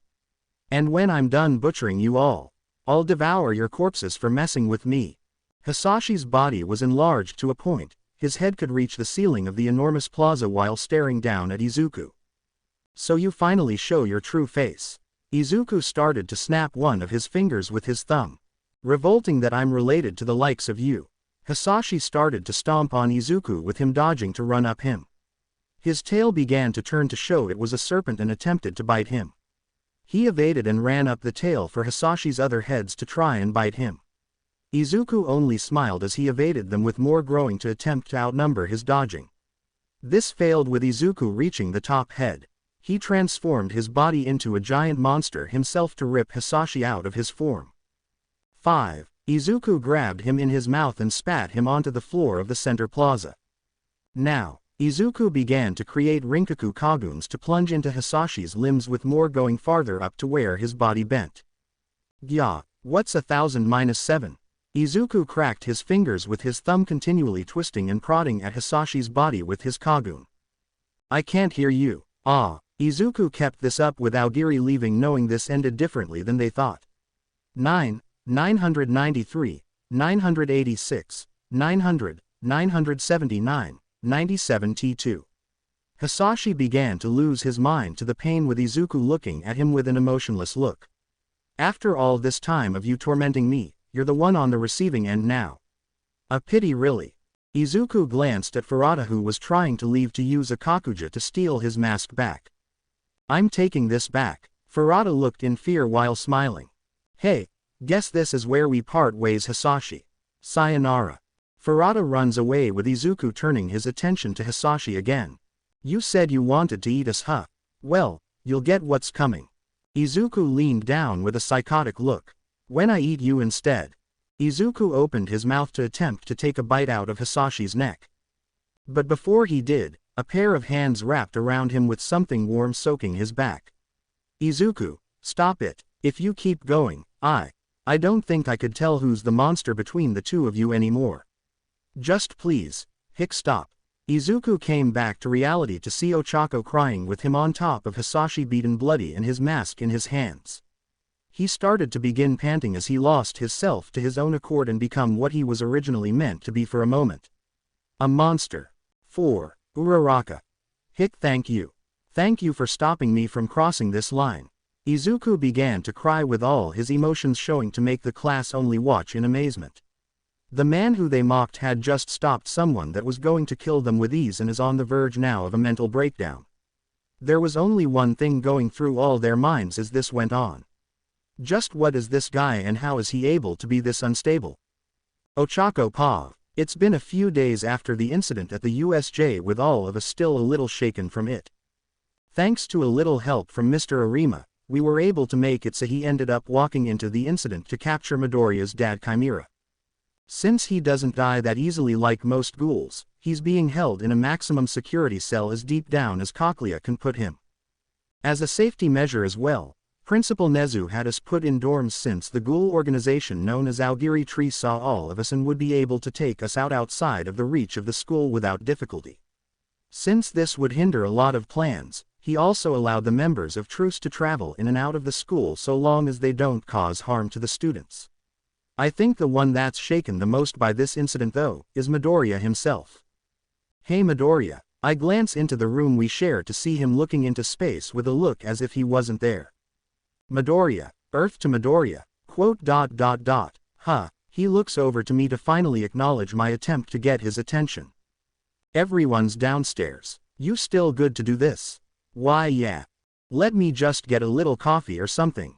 He walks away with it no knees on the verge of losing it. Okay, just don't overwork yourself. I say this silently as I follow him downstairs. Since the whole incident at the USJ, I don't think he's slept an hour total in the night. He feels it's his fault his mother lost her arm and that everyone almost died because of his father. But when he comes back from using a restroom, I notice him very shaken up. One day, I heard glass break in the bathroom to see him over a sink with the mirror shattered and pieces in his fist. It's starting to scare me. He was scary when he went crazy on his dad before, but I'm afraid he may completely lose it soon. Once we were in the common space, as the class of 1A, Truce, and the staff of UA were all in the room. Izuku sat down with a coffee in his hands and takes a few sips before starting. I'm sure you're all wondering why I'm actually in UA. Well, The answer is that I wanted to use it as somewhere to establish cohabitation with ghouls. That's bullshit. Bakugo speaks up first. And the fact I didn't kick the bucket isn't. You all saw how messed up I was. I'm actually surprised myself I lived through that. Everyone was quiet before Iida spoke up. That man you said was your father. Why did he try to kill you? Because I'm a failure that he wanted to get rid of. Everyone was confused at this. My father's side wanted to create the most powerful weapon they could, so they chose to mix and match specific ghouls to make the perfect chimera type. Most ghouls are categorized by 4 different Kagun styles. Depending on where the Kakaho organ is on their body, it derives them as an Ukaku, Baikaku, Kokaku, or Rinkaku type. But if 2 different Kagun type ghouls have a child, theirs will be a mix of the 2. So, you and your dad are a mix of all 4 then. Shiro speaks up for Midoriya to nod. He was the perfect product, but he wanted more. So as a way to gain more power, he made a one-eyed ghoul with forcing my mother into having me. When I was 3, that's where things went kinda sick. Yeah right. You're probably just a puss smack. We look over to see Yuta sipping coffee with his Kagun out. There are children in the room. I would advise you to stop cursing. To answer your question Bakugo, have you ever been tortured before? Have you ever had your fingers cut off, hands ripped off, organs pulled out in the most painful fashion, impaled in your eyes, and have maggots crawl around the inside of your skin to eat at your flesh? This comment disgusted everyone. Didn't think so. He turned around to crack his fingers with his thumb. So how are you a failure? You seem pretty successful to me. Ojiro asks this in confusion. I didn't break. You see, these torture methods are to break that little line of sanity ghouls have to become the ultimate killing machine. He had similar methods done, but the ones my father did to me far surpassed what was done to him. He even made me count backwards from 1,000 in sevens to keep my conscience in to feel every cut, rip, and bite done to me. How is that even possible though? Ghouls shouldn't be able to do such acts with their RC cells so high. Tokiyami states this with Midoriya making a disturbing face as if he just killed someone. RC suppressants. They're used in ghoul autopsies and feel horrible going into the body. Literally felt like hot magma was being put into me. But needles can't puncture the skin. So they need to place it through one area that is soft tissue even for ghouls. Midoriya pulls his bottom eyelid down to point inside it. The mucous membrane. This is where they can be put. I regularly had a needle shoved in my eye with liquid that felt like it would melt my brain from the inside out several times a day. This was where everyone was sick to their stomachs. Kaminari, Sue, Sato, and Mineta actually threw up at this thought. Believe me when I say, my son's life was a nightmare with Hisashi. No amount of words can come close to saying what he did to him. But this may come close. Inko gets up to hand everyone a small notebook that looked pretty old. We looked inside it to see her writing in words of what Hisashi did to Izuku with dates going back to when he was 3. Everyone read them with us having to stop after a few pages on the level of brutality done to a 3-year-old, much less the monk's own son. How did you survive this? Todoroki asks, trying to find some logic in what he read. I looked in my own chest to see that I'm at least not heartless. His answer put shivers down all our backs. I created Truce when I was younger to create a way for people like me to never have to exist again and to find a way for peaceful coexistence. After years of trial and error, I was able to find a way to create a synthetic meat we call syntha-meat for ghouls instead of human flesh. It works, but isn't that tasty? He takes a small piece out to show before biting into it. Any other questions? Yaoyorozu was the next to raise her hand. That thing you turned into during the USJ. What was that? It's called a kakuja, a very powerful kagun that ghouls can make. That so one thing. Which is cannibalism of another ghoul. I wanted to throw up after hearing this. When my father tortured me, he regularly force-fed me my own limbs and those of ghouls that crossed him. To make things simple, I'm not a fan of it either. The kakuja is a special situation where the body has too many different RC cells and changes to the wielder's ideals. You can see what it ends with. Midoriya got up to head to the bathroom after saying this. If you have any questions about Truce and our works, please ask my mother or the man with many tattoos that smacked Bakugo called Yuta. I'm going to the bathroom, then heading back to my room. He walks away with it, worrying me. You're hiding something, aren't you? Izuku paw. As I went into the bathroom, I ran some cold water to splash on my face.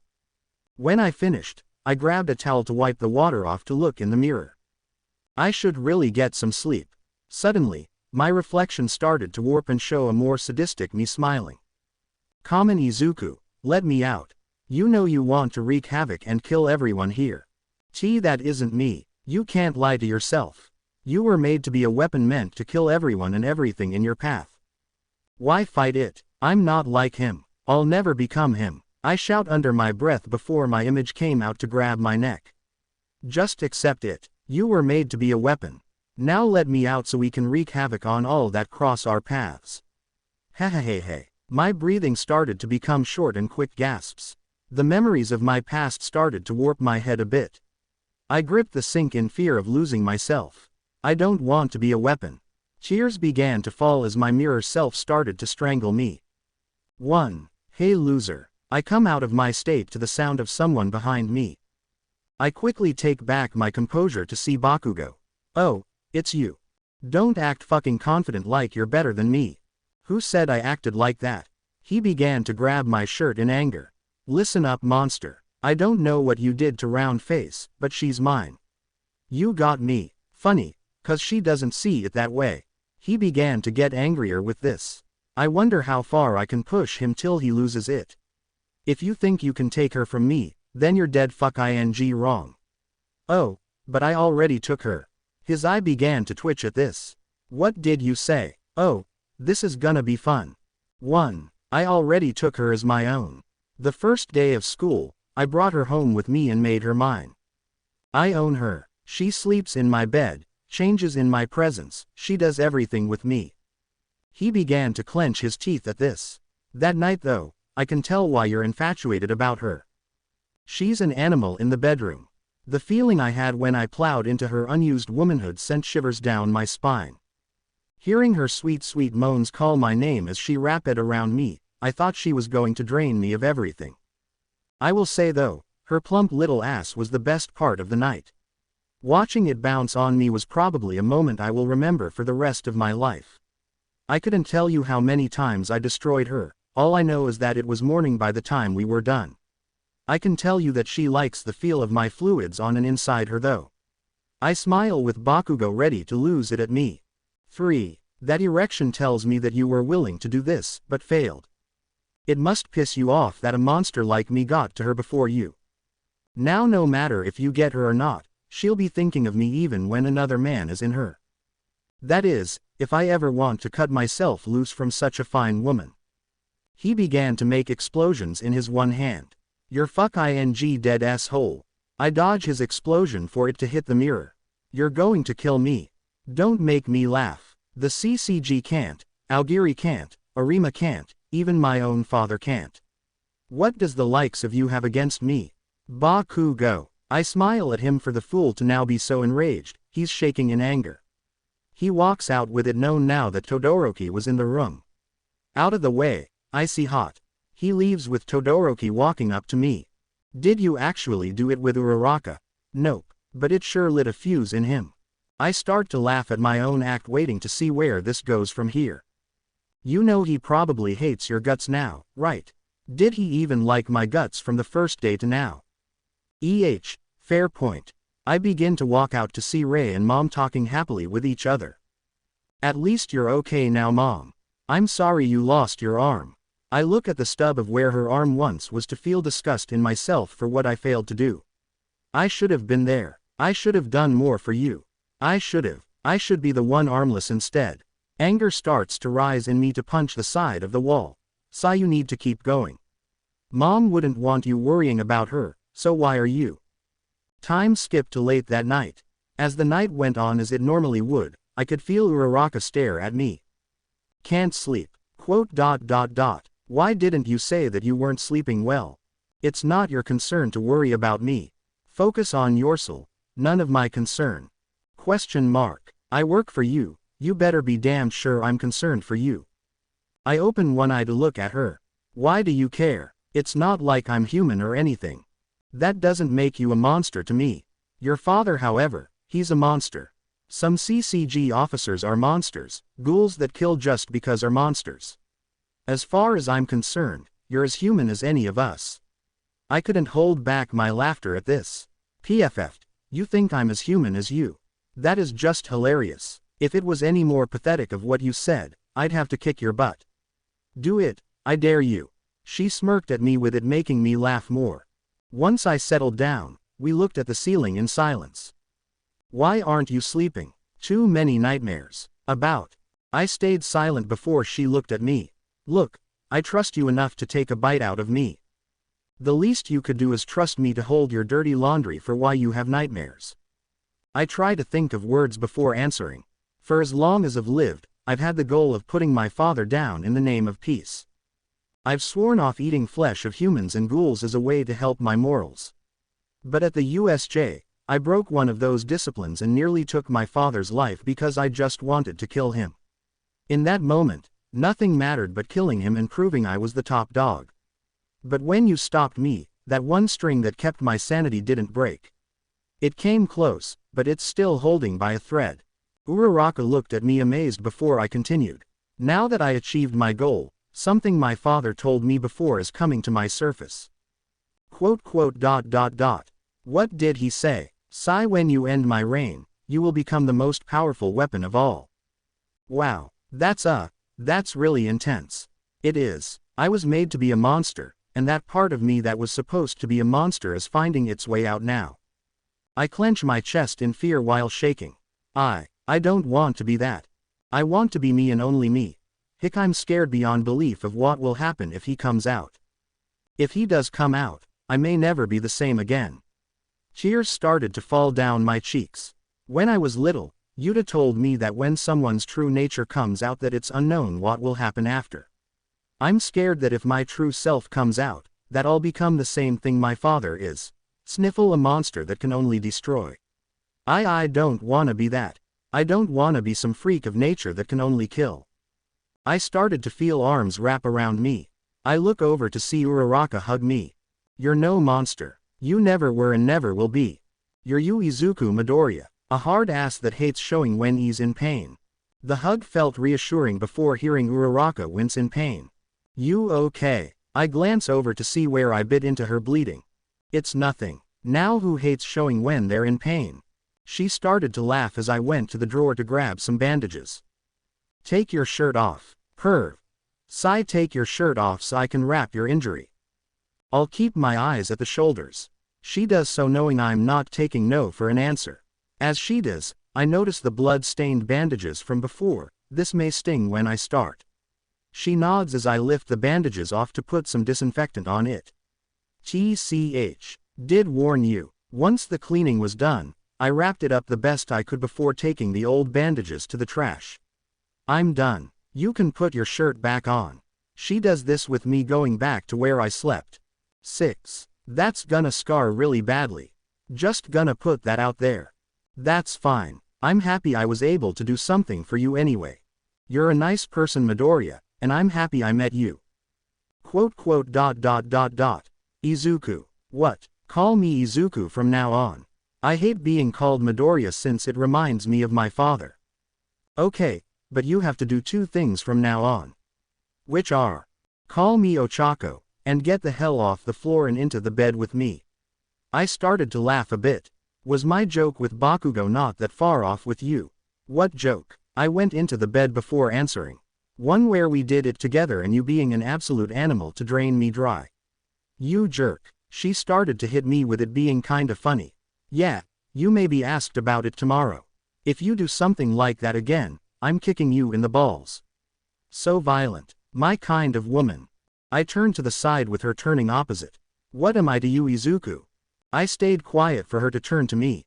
You act like I'm a nuisance, but help me when I need it. You seem to be emotionless to everyone, but don't hesitate to show it with me. So what am I? I don't know. Comedy relief. Ochako punched my side at this comment. If you want an answer, how about a fiancé? Wait. What? For ghouls, we bite into each other's shoulders the way I did to you to leave an everlasting mark as truth to our commitment as a form of marriage. But that's with ghouls, so don't bother with it. I shut my eyes with her laying face up at the ceiling. Quote. Would you hate it if I was your wife? Quote. Dunno. Now go to sleep before you wake up our classmates. She complied with holding my side to hide her head in my back. Good night Izuku. Night Ochako. Izuku pav. Once the school finally opened back up, we all were able to have classes again. Thanks to Nezu pulling some strings, he was able to get Chisaki a position as the new assistant nurse for Recovery Girl. Eri was also able to get the chance to learn from the faculty in their free time to help make her one of the more educated ghouls due to it being risky for her to go to regular school. Right now, I'm sitting in the classroom trying to find ways to gain money with no absolute way to hold it stable. We keep getting ourselves unbalanced. We need to find a better way to financially stabilize ourselves or we'll go bankrupt soon. I began to pinch the bridge of my nose in frustration. What we need is a financial supporter. If we had that, we could handle the next part of what we need. Oh freak. I ignore whoever was calling me and focused on the financial log to try and find somewhere to get money. Answer me s-hole. An explosion was made on my desk and nearly charred my financial log. I do have a name Bakugo, or is that non-existent in your ego? I hardly pay attention as he grabs my collar to stare me directly in the eyes. You think you're fucking hot shit because you can do something we can't? Question mark. You're nothing compared to me. Quote. Yet you lost to me when I was going easy on you and was able to survive being ripped to bits while you were busy pissing yourself at the crazy shit going on around you. Yeah, I can see how I'm nothing compared to you. I smirked at him while he was preparing to hit me in the face with an explosion. You fuck ing shit. Before he could however, Ochako jumped in and hit him in the head with a book. Stop it Bakugo, he's our classmate. He ignores her before she begins to smile evilly. Do you want me to use your childhood nickname? Don't you fucking dare. He looked at her with anger while I was curious. What is the name? Drop him now and walk away, or else. He doesn't comply with Ochako getting ready to say her next part. I said now, Kachin. Silence went through the class as this name was said. PFFT. Ha ha ha ha ha ha ha. That is hilarious. I started to laugh at Bakugo in his face as he only glared at me. Stop laughing. Oh that is rich, I'm gonna call you that from now on. I couldn't stop laughing as it only angered him more. I dare you to try you freak. Gladly. Ka-chan. I smirked at him to enrage him more. He finally dropped me while still glaring. You're fucking dead when I get the chance. Do it, I dare you Kachin. I was laughing as he left to begin crying, it was too funny. 3. Now that was rich in humor. Thank you for the comedy. I smiled at Ochako with her smiling back. He started it, so I ended it. We sat back down with Kirishima walking over with the guy with tape on his elbows. I think his name was Siro. Hey Midoriya, do you mind if we talk to ya?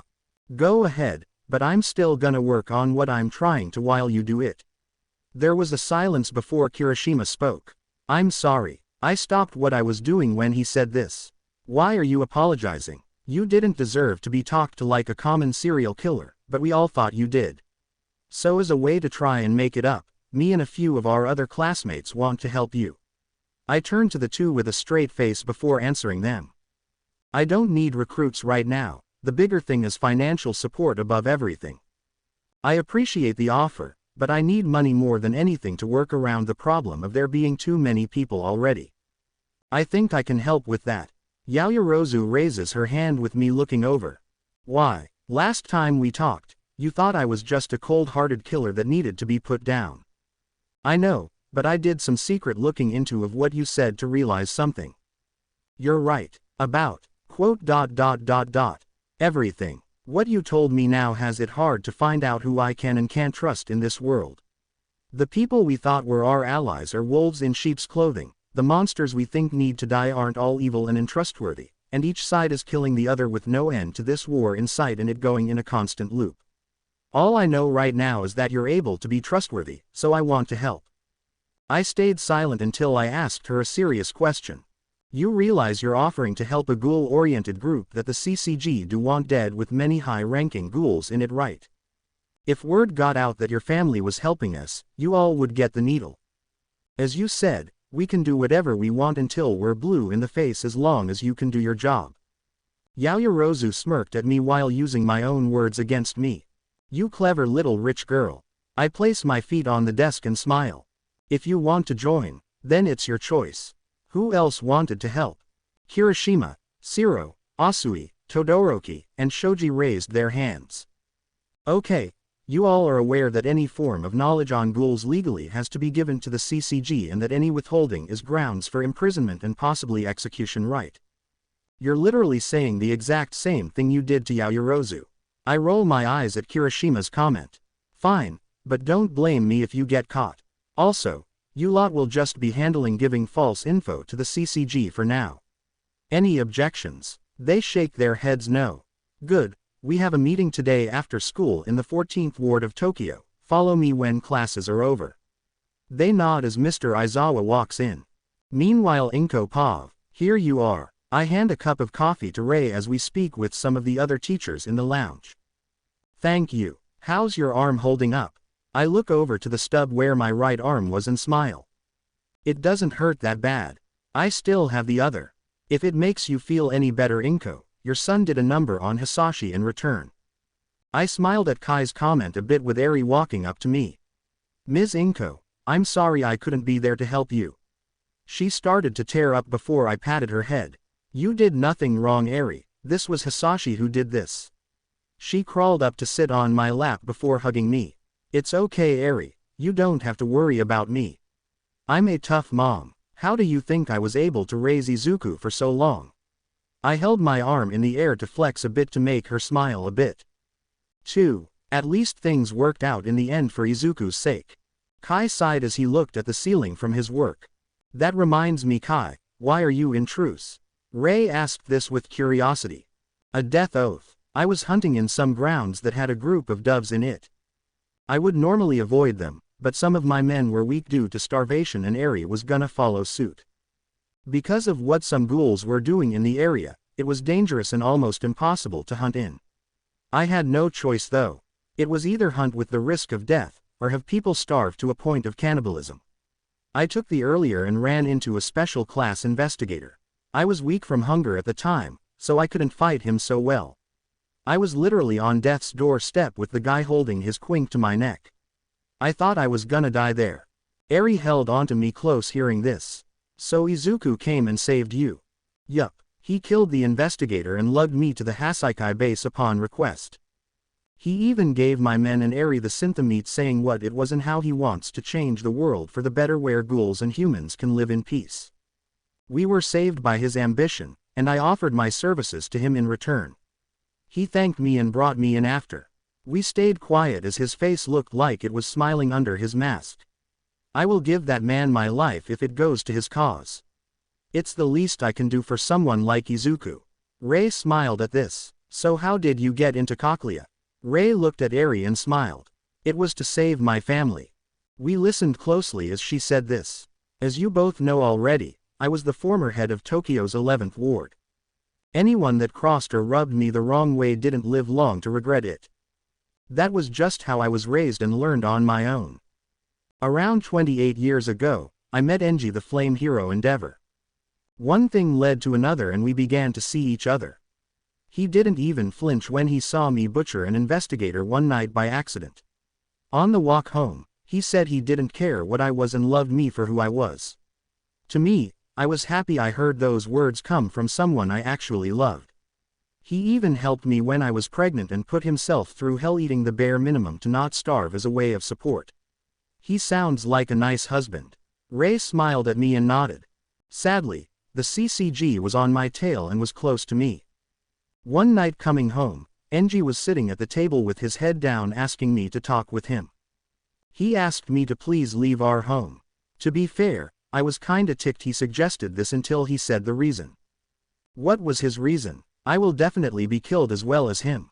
If it was just us, he would be able to live with it. But the kids were innocent in this. Chuya was the only one with a Kagun, but the CCG wouldn't care and kill us all. He pleaded with me, begged with me to leave. It got to a point he was crying knowing this was the only outcome we could do to at least save them. I agreed and left that night. A few days after, The CCG came and got me. I didn't put up a fight and said I had information in exchange for life in Cochlea. Spent about 15 years in there with only the image of my family keeping me sane. 3. I patted her shoulder trying to console Ray. Did you ever tell your husband you were out yet? I didn't. He probably doesn't even want to see me anymore. Ray began to look out a window with a distant stare. To be fair, I wouldn't want him to get messed up with what we're doing either. Better to keep him and my family out if I can. I think you're admirable for that. I say this with them both looking at me. Wanting to do what you can to keep your family safe, that just proves how much you love them. Ray smiled at this before hugging me. You may be the second human I can stand enough to say I like. You're a strong and respectable woman, Inko. I don't deserve the credit. Hanging around Izuku made his strong will rub off on me. We laughed a bit before we went back to work. After school Ochako Pav, we began to walk out of the school to see none of the other members of Truce around. We'll be meeting the other members at our rendezvous point for the meeting. We'll draw more attention to us if we travel in large groups. Just pretend we're some random college students out on a trip into town. We all did so and acted like our normal selves to avoid suspicion as we traveled by train to Tokyo. While in the city we passed some people that were rather strange looking with overcoats and briefcases. Why hello, might you bunch be of some help? The shorter man with white hair and something wrong with one of his eyes asks. Sure, what could we help you with? Izuku answers unfazed as he continues. Here's the thing, we're investigators trying to get some information on a possible ghoul and are running into a bit of trouble. You lot haven't been seen around here and we were wondering if you could know anything for us. The buffer man goes into his pocket to take out something weird. Pliers. Would any of you happen to know what these are? Pair of maintenance pliers. He, perhaps. But they were held by a ghoul, so they may be of more use. This guy was persistent and trying to get him to slip.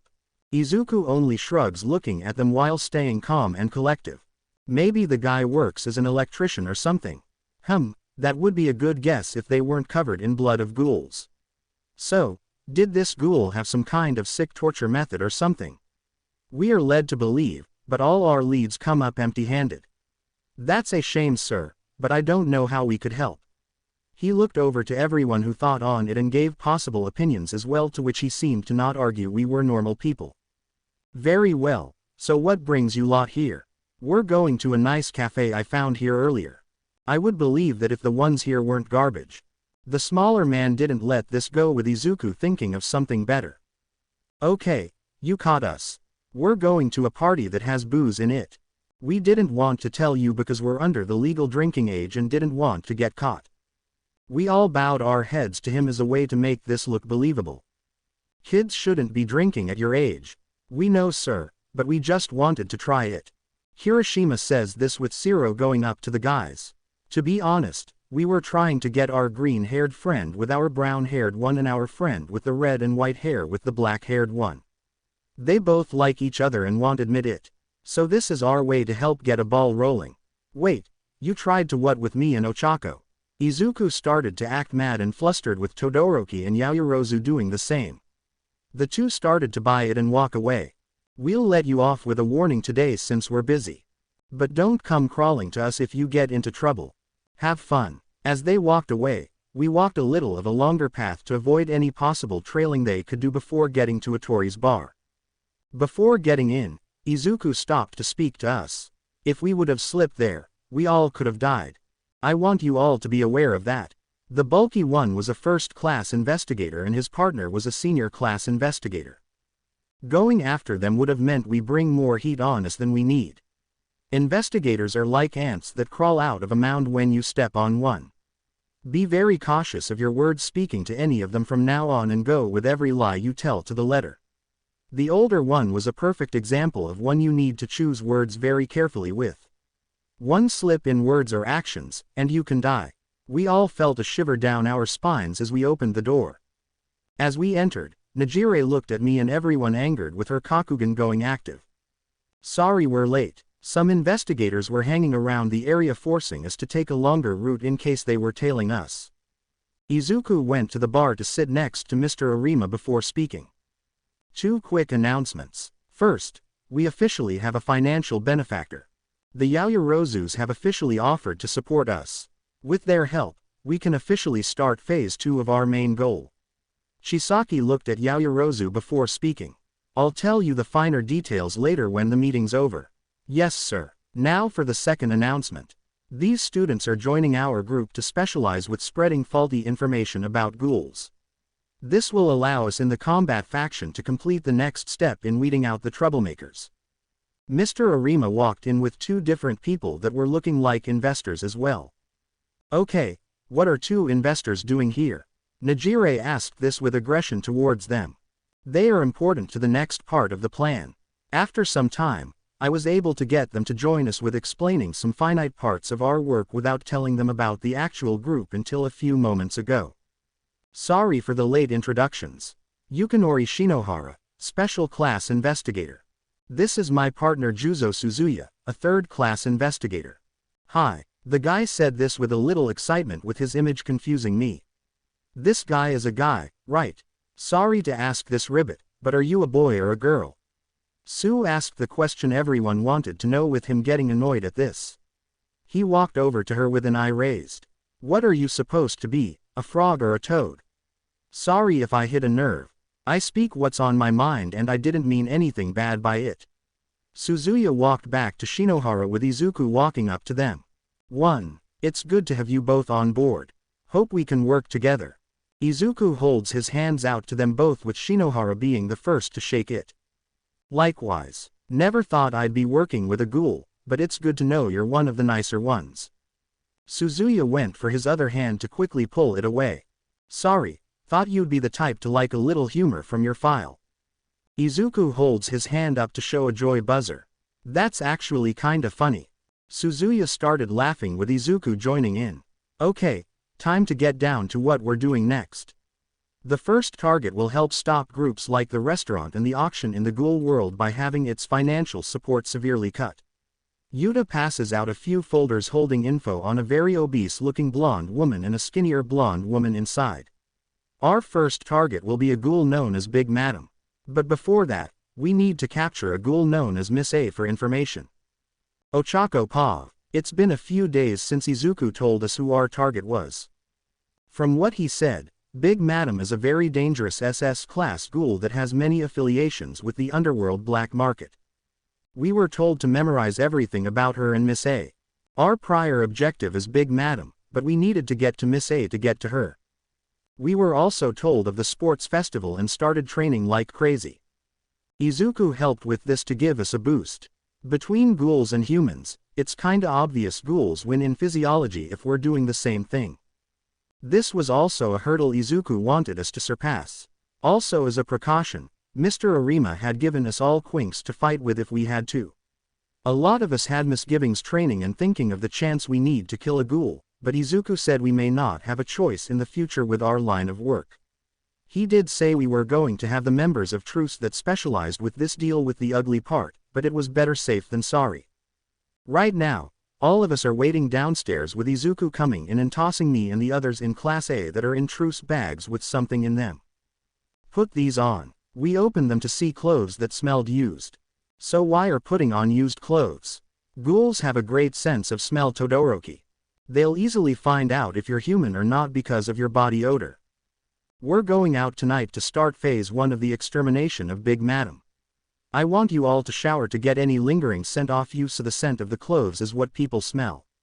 Everyone questioned this with me jumping up to head to the bathroom to shower. You're just going to follow his instructions, Ochako. Yup, I learned quick that he's doing this for the betterment Sue. Questioning him could kill you. I left after this with everyone following to do the same. While showering, Sue and Yaoyorozu questioned me about what we may face. So just how dangerous is this gonna be, Ribbit? Well, if we're wearing ghoul clothes, so I'm guessing we're going somewhere that will put us in the heat of the ghoul underworld. I ran my hand over my scar remembering Izuku's world and how dark it can be. I wonder where we'll be going. I don't know, but if we're going into the ghoul's underworld, it probably isn't pretty. I wonder how psychotic that side really is. Few hours later in the 18th ward, Izuku Pav. Today we will be going into the ghoul restaurant to find Miss A. Everyone in Truce was standing there with a few new faces beside me. Since UA doesn't allow me to work under the radar anymore, we have a few pros here to help. We have the Dragon Hero Yukyu, the Erasure Hero Eraserhead, and the Flame Hero Endeavor. I couldn't see through their masks, but I knew Rei, Dabi, and Najire's eyes were wide when I said who was with us. We'll be splitting up into 5 groups. I'll lead one group in since I have authorization to go in, while the rest of you surround the area in case things get messy. Teams will be as followed. Team 1. Izuku, Ochako, Momo, Eri, and Shisaki. Team 2. Rei, Shoto, Endeavor, and Juzo. 6. Team 3. Najire, Yukyu, Hiroshima, and Shinohara. Team 4. Yuta, Arima, Shoji, and Himiko. Team 5. Aizawa, Dabi, Su, and Siro. Now that we have that done, let's begin. I pass Yaoyorozu the old mask I used to wear for her to walk in undetected. Now comes the tricky part. Rei Pav. While waiting in position, Enji and myself sat next to each other on the rooftop silent. Single quote ... Well, this is an awkward way to reunite. Ahem, so you and Shoto are both part of Truce. That's nice. Oh good. I am not the only one that has problems with this reunion. I nodded as Juzo came over to sit by Endeavor. You know her. Enji held his head down as he answered. Quote ... Yes. He took a deep breath in before speaking. You were told to keep everything this group does secret to the outside, correct? Yup. I also get to chop up ghouls that they tell me I can. Isn't it great? He states this with happiness before Shoto answers how we know each other. Frostbite is my mother. Wait, so you're a ghoul Todoroki? Only half, but I don't need to eat humans like normal ghouls. Shoto sits down next to me with Juzo looking amazed. I take my mask off to take a moment to tell Enji something as his wife and not the ghoul inside the mask. I'm sorry. For what? Quote ... Dragging you into this. Enji pinched the bridge of his nose before putting his arm around me. You did nothing wrong. I was the one who fell in love with you. I married you. I helped raise our kids, and I told you to leave when I did. Just because you're a ghoul, doesn't mean I don't feel any different for you. I smiled a bit as I put my hand around Enji as well. You're probably the biggest idiot among the pros there is because of this. Don't care. I can be an idiot in your book, but you married this idiot. I smiled as I leaned on his shoulder. Are you two gonna make out now? PFFFT. All of us do a spit take at Juzo's comment. 17. Yukyu Pav. While in position, I glanced over at the ghoul known as Torrent. It's nice to meet you. I hope we can work well together. She glances at me before turning her head to the area we're watching. That seems strange. Did I strike a nerve with her? You know, you remind me of an intern I have. She has similar proportions as you. She remained silent as I glanced over at the others. They seemed to be having a conversation about some kind of training. So what was it like growing up for you? No matter what I said, Torrent seemed to ignore me. How did you come into this organizer? Shut up. She finally spoke with her telling me to shut up. Did I get her on a bad day? Common, why don't you just stop being a grump and be nice for Peo? Not every ghoul in Truce shares Chimera's mercy of humans. Humans killed my family who wanted to protect me just because they were ghouls. I refuse to accept friendship with monsters that will kill me just because I'm a ghoul. Your kind makes me sick. 3. Silence was spread through with investigator Shinohara speaking. I don't know who killed your parents, Torrent. But we all need to put down the aggression for each other if we are going to work together. Can you manage that? I can handle that, but I can't be friends with the kind that killed my family. It's an insult to their memory. She remained quiet after this with her words shaking me to the core. So her hatred is pointed towards humans for what they did to her family. I guess even ghouls can be victims in this war. Arima Pav. Been a while, Kisho Arima. I glance at No Face trying to remember when we met. You probably don't remember. Over a decade ago, you were in the 4th ward where you fought me and a few of the ghouls there. I begin to remember while sitting beside him. Do you despise me for what I have done? To be fair, I can't think of one ghoul that knows of what you have done that does not. Your head is wanted in the underworld with the man or woman that is to be respected greatly for it. When this war is over, your head may be a bounty done by ghouls that are still spiteful against you. I can live with that. The new recruit Shoji and Himiko begin to attempt a conversation. So how long have you been a member of Truce? Himiko stays silent as Shoji starts to look out on the city. I'm guessing humans aren't your most favorite species. Midoriya told us on how humans can be just as vile as any ghoul we can think of. I don't blame you if you hate me for that. To be fair, I judged Midoriya for being a ghoul before as well, so it would be hypocritical of me to say I don't expect you to judge me without knowing me. Himiko lets out a deep sigh before speaking. Investigators killed my parents when I was very little. They sacrificed themselves to save me.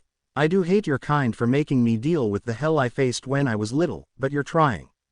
Because of that, I'm happy you're wanting to attempt to help us however you can. If I can help, I'll do what I can to make up for what I should have done when I first found out about Midoriya's origins. Himiko smiled as she watched our zone. You know, we're not that much different. Too bad people can't see the bigger picture outside of the ghoul part. Dabi Pav. We sat silently as Siro looks over to me. You mind? Sorry, it's a lot to take in knowing you're Todoroki's brother and that you and him are half ghouls. I guess it is. We sat there with Aizawa talking to me next. When we get Miss A, what will happen after? We interrogate her and find out where Big Madam is. When we do, we make a plan and go from there. Sounds simple enough, Ribbit. I don't look towards Sue while explaining. It's simple when we talk about it, but everything can go wrong in an instant. That's why Izuku is leading this with Chisaki and Eri on backup. Understandable. Less problems if we do. Aizawa agrees with the plan and sees what I see. At least someone sees what we're trying to do. Izuku Pav. As we enter in, Yaoyorozu looks around and notices the gourmet up above. You know that guy, ... He looks familiar, but I can't put my finger on where I saw him. I smile as I say something to her. Would you know who he was if I told you his name was Shu Tsukiyama? She immediately turned her head to me. The Tsukiyama family.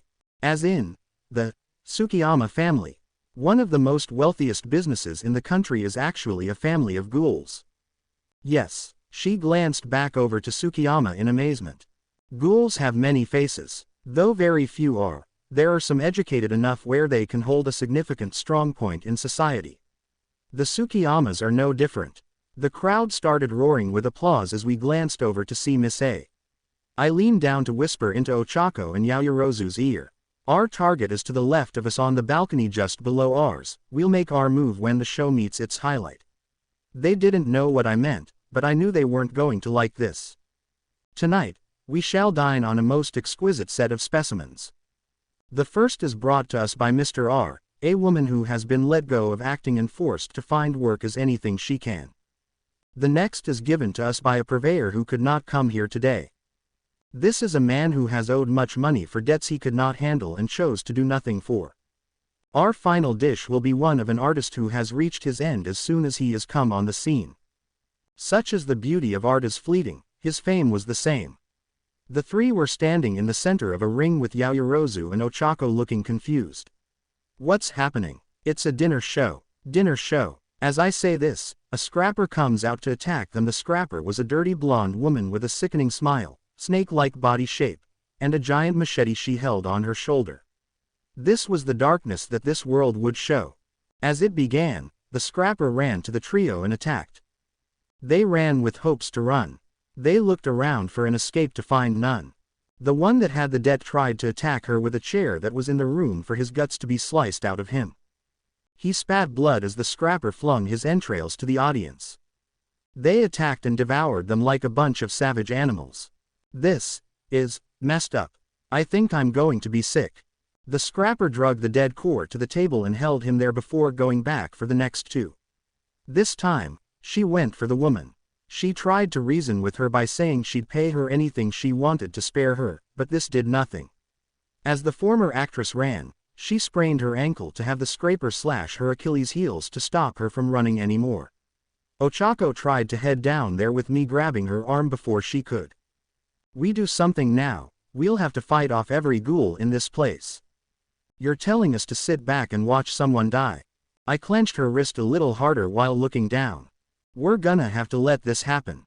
The woman screamed as her throat was slit from ear to ear with her head teared off and thrown on a grill that was down there and on. When it was charred enough, the scrapper threw the head up near our balcony for the ghouls there to rip chunks off to eat it. Ochako was shaking as she saw the head of the woman she saw running before be eaten in front of her. We turned our attention back to the fight to see the final person start to wobble.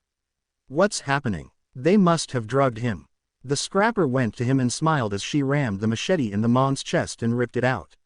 When it was over, she pulled the final cord to the table and started eviscerating the bodies, leaving no meat on the bones, and cut them into pieces, keeping certain parts to the side for special parts of the dish.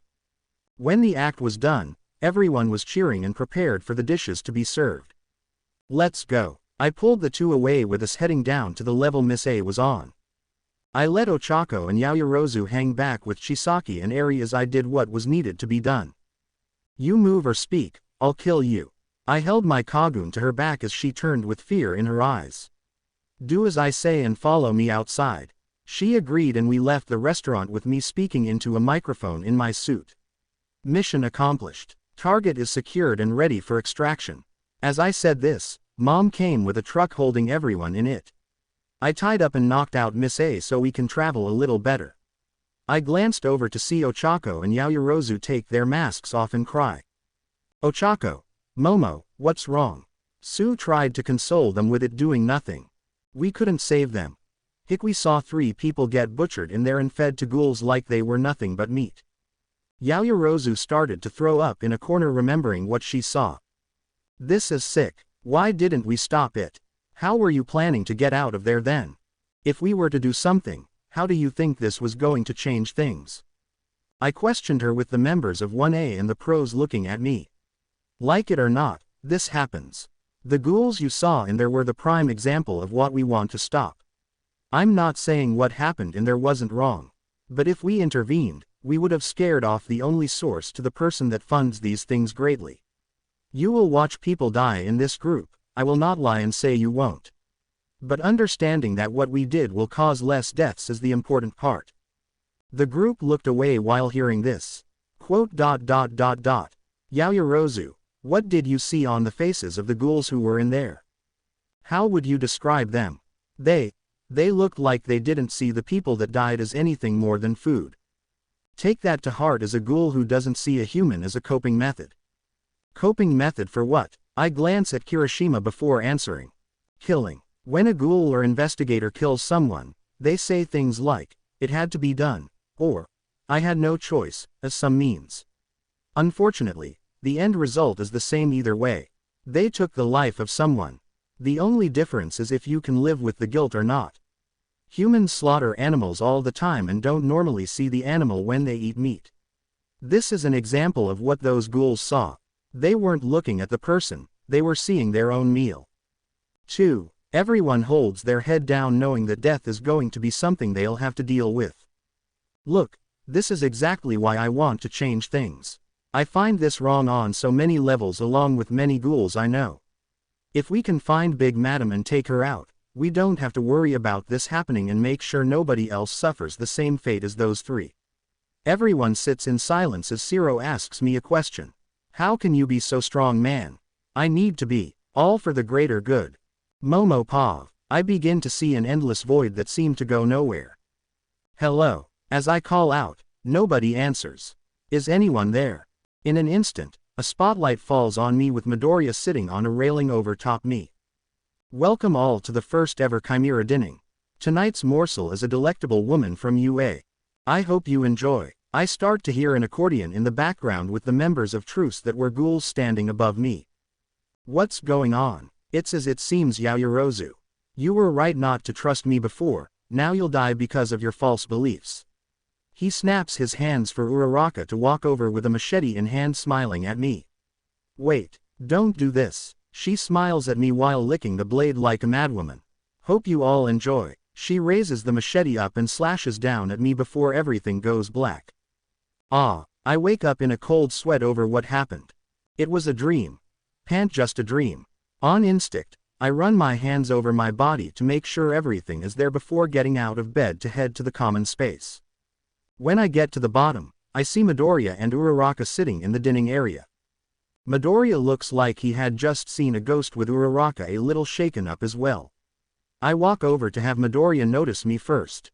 Couldn't sleep. And no. He gets up to head to the kitchen before coming back with a warm pot and a cup. He pours the contents inside the cup before handing it to me. It's a special tea blend that my mother drinks. It helps when you wake up from nightmares. I take the cup and thank him before sitting in the empty seat beside them. What has you up? Uraraka looks at me with my head going down to the tea. It's what you saw, isn't it? I nod at Midoriya's question. I won't make an excuse and say most ghouls aren't like that. But not all ghouls think that way. I looked at him questioning his odd statement. Ghouls despise humans, there's no doubt about that. But some ghouls do want to change the fact they have to eat humans. I met a man some years back who loved a human woman so much, that he would do anything just to see her one last time. This piques my interest a bit. Love is unkind sometimes, especially if a ghoul and a human love each other. I start to think of how this would make sense in the situation. Yaoyorozu, what do you think people face when half-ghouls are conceived? I don't follow what you mean. Ghouls and humans don't mesh right. For a half-ghoul to exist, the mother must either eat human food to weaken their body if they're a ghoul, or cannibalize humans if they are one. This shook me a little hearing. Love is painful if you're in this. No matter what the relationship is, people will only see it as a ghoul and someone harboring one. That must be why Mrs. Todoroki went to Cochlea. Yaoyorozu, Ochako, what is it like to love someone? I glance at Uraraka who has no clue either. Loaded question, I'll leave you two to your affairs. He heads upstairs with this as we stare at him. Don't stay up too late. I held his thought in my head and the fact loving a ghoul is painful for both. Why did he want to know about love? 2. Next day Yukyu Pa. You wanted to see me Yukyu. Najire walks in as her normal bubbly self while I stare at her in consideration. Najire, what do you know about ghouls? All I know is that they look like humans but aren't. I do want to know what makes them different. Is it something with the fact they only eat humans or a weird ability they have? She goes on her normal curiosity streak while I question my theory. What do you know about a ghoul known as Torrent? She shrugs her shoulders in curiosity to my question. What if I told you, I met her a few nights ago during a raid? You did. What's a ghoul like? Are they scary? Do they have sharp teeth? I smile at her curiosity before I continue. She seemed rather normal to say the least. But a few things stuck out with me. She smiled while staring at me for an answer. She had a similar hairstyle as you and a body proportion very close to yours from what I can tell. So I'd like to ask you, are you Torrent? She held her hands behind her back while thinking. Nope. Can I leave now? I have a test today that I need to study a bit more for. She smiled at this while I noticed something in a mirror. Sorry for making you come all the way down here. You can leave now. Thanks. She leaves with my hands shaking in fear. I leaned back in my chair laughing a bit at this. I could have died there. When I asked her this question, I noticed in the mirror she was clenching her fist violent enough that I could see blood. If I had gone any farther with this interrogation, I may have died. My hands won't stop shaking. I never understood much about Najire up to now. All I knew from her personal life is that she's an only child and that her parents died when she was little. I guess this makes sense why I don't know a lot about her. Time skipped to lunch Izuku Pa. Everyone began to sit down in the group at a table with most of us not exactly proud of what happened a few days ago. We obtained information on when our guest was supposed to meet our target next. In 2 days, she was to meet her in an alley where they would transfer funds. Everyone stayed quiet as Himiko began to speak. Look, I know that whole ordeal wasn't the shining moment. However, we do need to keep going if we don't want things like that to continually happen. Yes, we let it happen, but we let this happen for a long time and finally have a way to stop it. So it's either you're in, or you're not. Everyone held some discomfort before Todoroki spoke up. I'm in. You helped reunite my family, so I'm going to help you. It wouldn't be manly if I quit here, so I am in too. You can count me in as well. I joined this to help, so I'll help as well. Ribbit. Yaoyorozu and Shoji were still hesitant with an idea popping into my head. Keep your schedules clear after classes, we're going to a nice cafe today. They didn't understand where I was taking them, but I knew they would like it. 1. After school in the 20th ward of Tokyo. So where are we going again? Shiro looks around trying to see what's so important. We're going to help broaden your understanding of the type of people we want to help. As we got to our destination, I stopped in front of a cafe with everyone looking at it. Himiko opens the door with Najire and me walking in immediately. Toga seems kinda excited. A friend of hers is in here, so I don't blame her. When we got into the cafe, we were greeted by the staff that we knew personally. Welcome to Anteku. A boy with an eye patch greets us with Tuka coming up to me. Been a while since I've seen you. How have you been, Izuku? You know, so. Tuka. Himiko hugs Tuka with them both smiling. Hey girl, how are you? I'm doing well. They go sit down getting to know each other with Mr. Yoshimura coming out of the back to see us. It's very nice to see you again, Izuku. Thank you, sir. It's good to see you too. I bow at Yoshimura as he goes over to get a set of coffee to make us himself. Who's the old guy? Not sure. I never came here with Izuku until today. The old guy, as you put, Shiro is the manager of this place and a good friend of mine. Please do not insult him again. After Yoshimura pours our cups, he places them on the counter along with some accompaniments for all of us to sit down and drink. This tastes amazing. Ribbit. So what brings you all this way, Izuku? The last I had heard, you were able to get into UA. Ooh, that's amazing, bro. Koma shouted this before getting a smack from Irami after. First, let me clear the air a little. These humans are part of my organization and are knowing of Ghoul underground antics like the restaurant. The mood immediately changed with this. So they work with you in Truce then?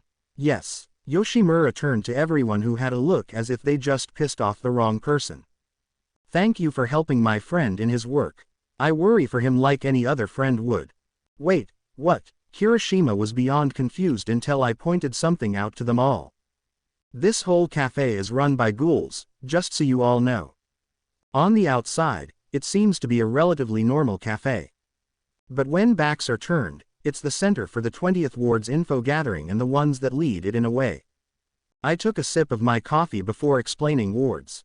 Wards, as you probably already know, are area designated as zones for the CCG to do work in. Since it would be difficult for certain zones to manage on their own with some order needed, ward heads are comprised. These are ghouls that lead the area due to their intelligence or power. Their jobs are to keep ghouls in line and help them avoid the doves as much as possible. The ghouls in these wards rely on the head to make decisions and handle situations as they come up. So they're like leaders. I nod at Yaoyorozu's question. I am currently one in charge of Mustafar's 8th ward and Todoroki's mother was once the head of Tokyo's 11th. Their minds were blown at this besides Ochako and Todoroki who knew of this already. He is correct. Ward leaders are also chosen on how dangerous certain wards are compared to others. What do you mean by dangerous? Shiro sips some of his coffee before Ochako asks a question. By dangerous, you mean the amount of attention the ward has with the CCG, right? Yes, not all ghouls want to survive by the bare minimum, that's where the doves come in. Filthy bastards. If I get my hands on one of them, their ass is mine to carve. Najire shoots these words out with venom as everyone tries to act calmly after hearing this. The 20th ward is one of your more peaceful wards though. Very little violence and an easy place for ghouls that want to live a relatively guilt-free life can live. The boy with the eye patch refills my cup when a sickeningly familiar scent comes into my nose. I thought Rise was dead. She is. Why do you ask? I point at the guy before answering. Why does he smell like her then? The guy literally freezes in place when he hears this. Kaneki had suffered an accident revolving around Rise some time back. Afterwards, the doctor had transplanted Rise's dead organs into him since he severely needed a transplant. In doing this, he was unintentionally turned into a ghoul himself. As I heard this, something didn't add up with the turn of events. Who was the doctor who did this? I turn at the guy before he answered. Akihiro Kano, if I remember correctly. Kano, where have I heard that name before? Midoriya, would doing this even be possible? Shoji asks this with it being hard to believe myself. I don't think it would be that easy. Though anatomy-wise we are similar, ghouls are far more durable than humans by a long shot. To be honest, I don't think he had normal organs put in him. Then what do you think he had? Tuka walks over now, very curious of this. I think he had the one organ that makes us different. The kakaho organ. Everyone in the cafe went pale hearing this. I think on this for a second before the name of the doctor finally hit me. Where is the doctor now? If I remember, he took a leave of absence when I last went there until the heat of the transplant calmed down. I got up to look at the guy before putting my hand out. I guess we haven't been properly introduced. My name's Izuku Midoriya. He shakes my hand before giving his name. Ken Kaneki, it's nice to meet you. As we finished our talk, I heard my phone ring with bnha. He sent me a text saying that we needed to head back home right away since Doves were there having an interrogation of the class about the events of the USJ. He also sent me the scenario we were given to follow. Sorry to drink and run, but we need to get back to UA. I placed the money on the counter with Yoshimura shaking my hand to say goodbye before we left. As we walked out, I copied the message and sent it to everyone. Memorize that. Doves are at UA questioning about the USJ. Do not let it change so much, or they'll know something's off. We got on the train and started our travel to UA. As we got off, we took a shortcut across a back alley where we were attacked by two masked ghouls. Get back. Everyone moves away as I make contact with them. Izuku, you alright? Yeah. They jump back before continuing their assault one after the other in a coordination. Who are these two? I begin to pull out my Kokuku Kagun to act as a shield as they keep attacking. Get out of here. I'll handle this. 2-on-1 isn't fair, Midoriya. Let one of us just do it. I glare at them in anger as they all leave. When they do, I look over to them as they pull their masks off. Fancy peepers you have there. I pull my other Kaguns out before getting in a fighting stance. But you smell like humans. I'm guessing they're the same as that Kaneki guy in the cafe. I glance over to see Ochako beside me. What are you doing here? I told you to run. Sorry, but I don't take orders from you very well. But don't worry, I'm not defenseless. She pulls out two small blade-like quinks before taking a fighting stance. You're not gonna listen no matter what I say, are you? Nope, so don't try to stop me. TCH, you're annoying sometimes. While Izuku was attacked, third-person POV. 1. The members of Class 1A were sat in the common space with Arima and a rather strange-looking man who spoke to the class. I apologize for the inconvenience, my name is Shiki Kojima. A special class investigator alongside Kisho Arima who you all know. We are here to discuss the matters of the USJ attack and see what your stories are in this. But before we do, we seem to be missing a few. Everyone looked to see the classmates helping with Truce were not with them. If it is not a bother, I'd like to get information on those that are not here.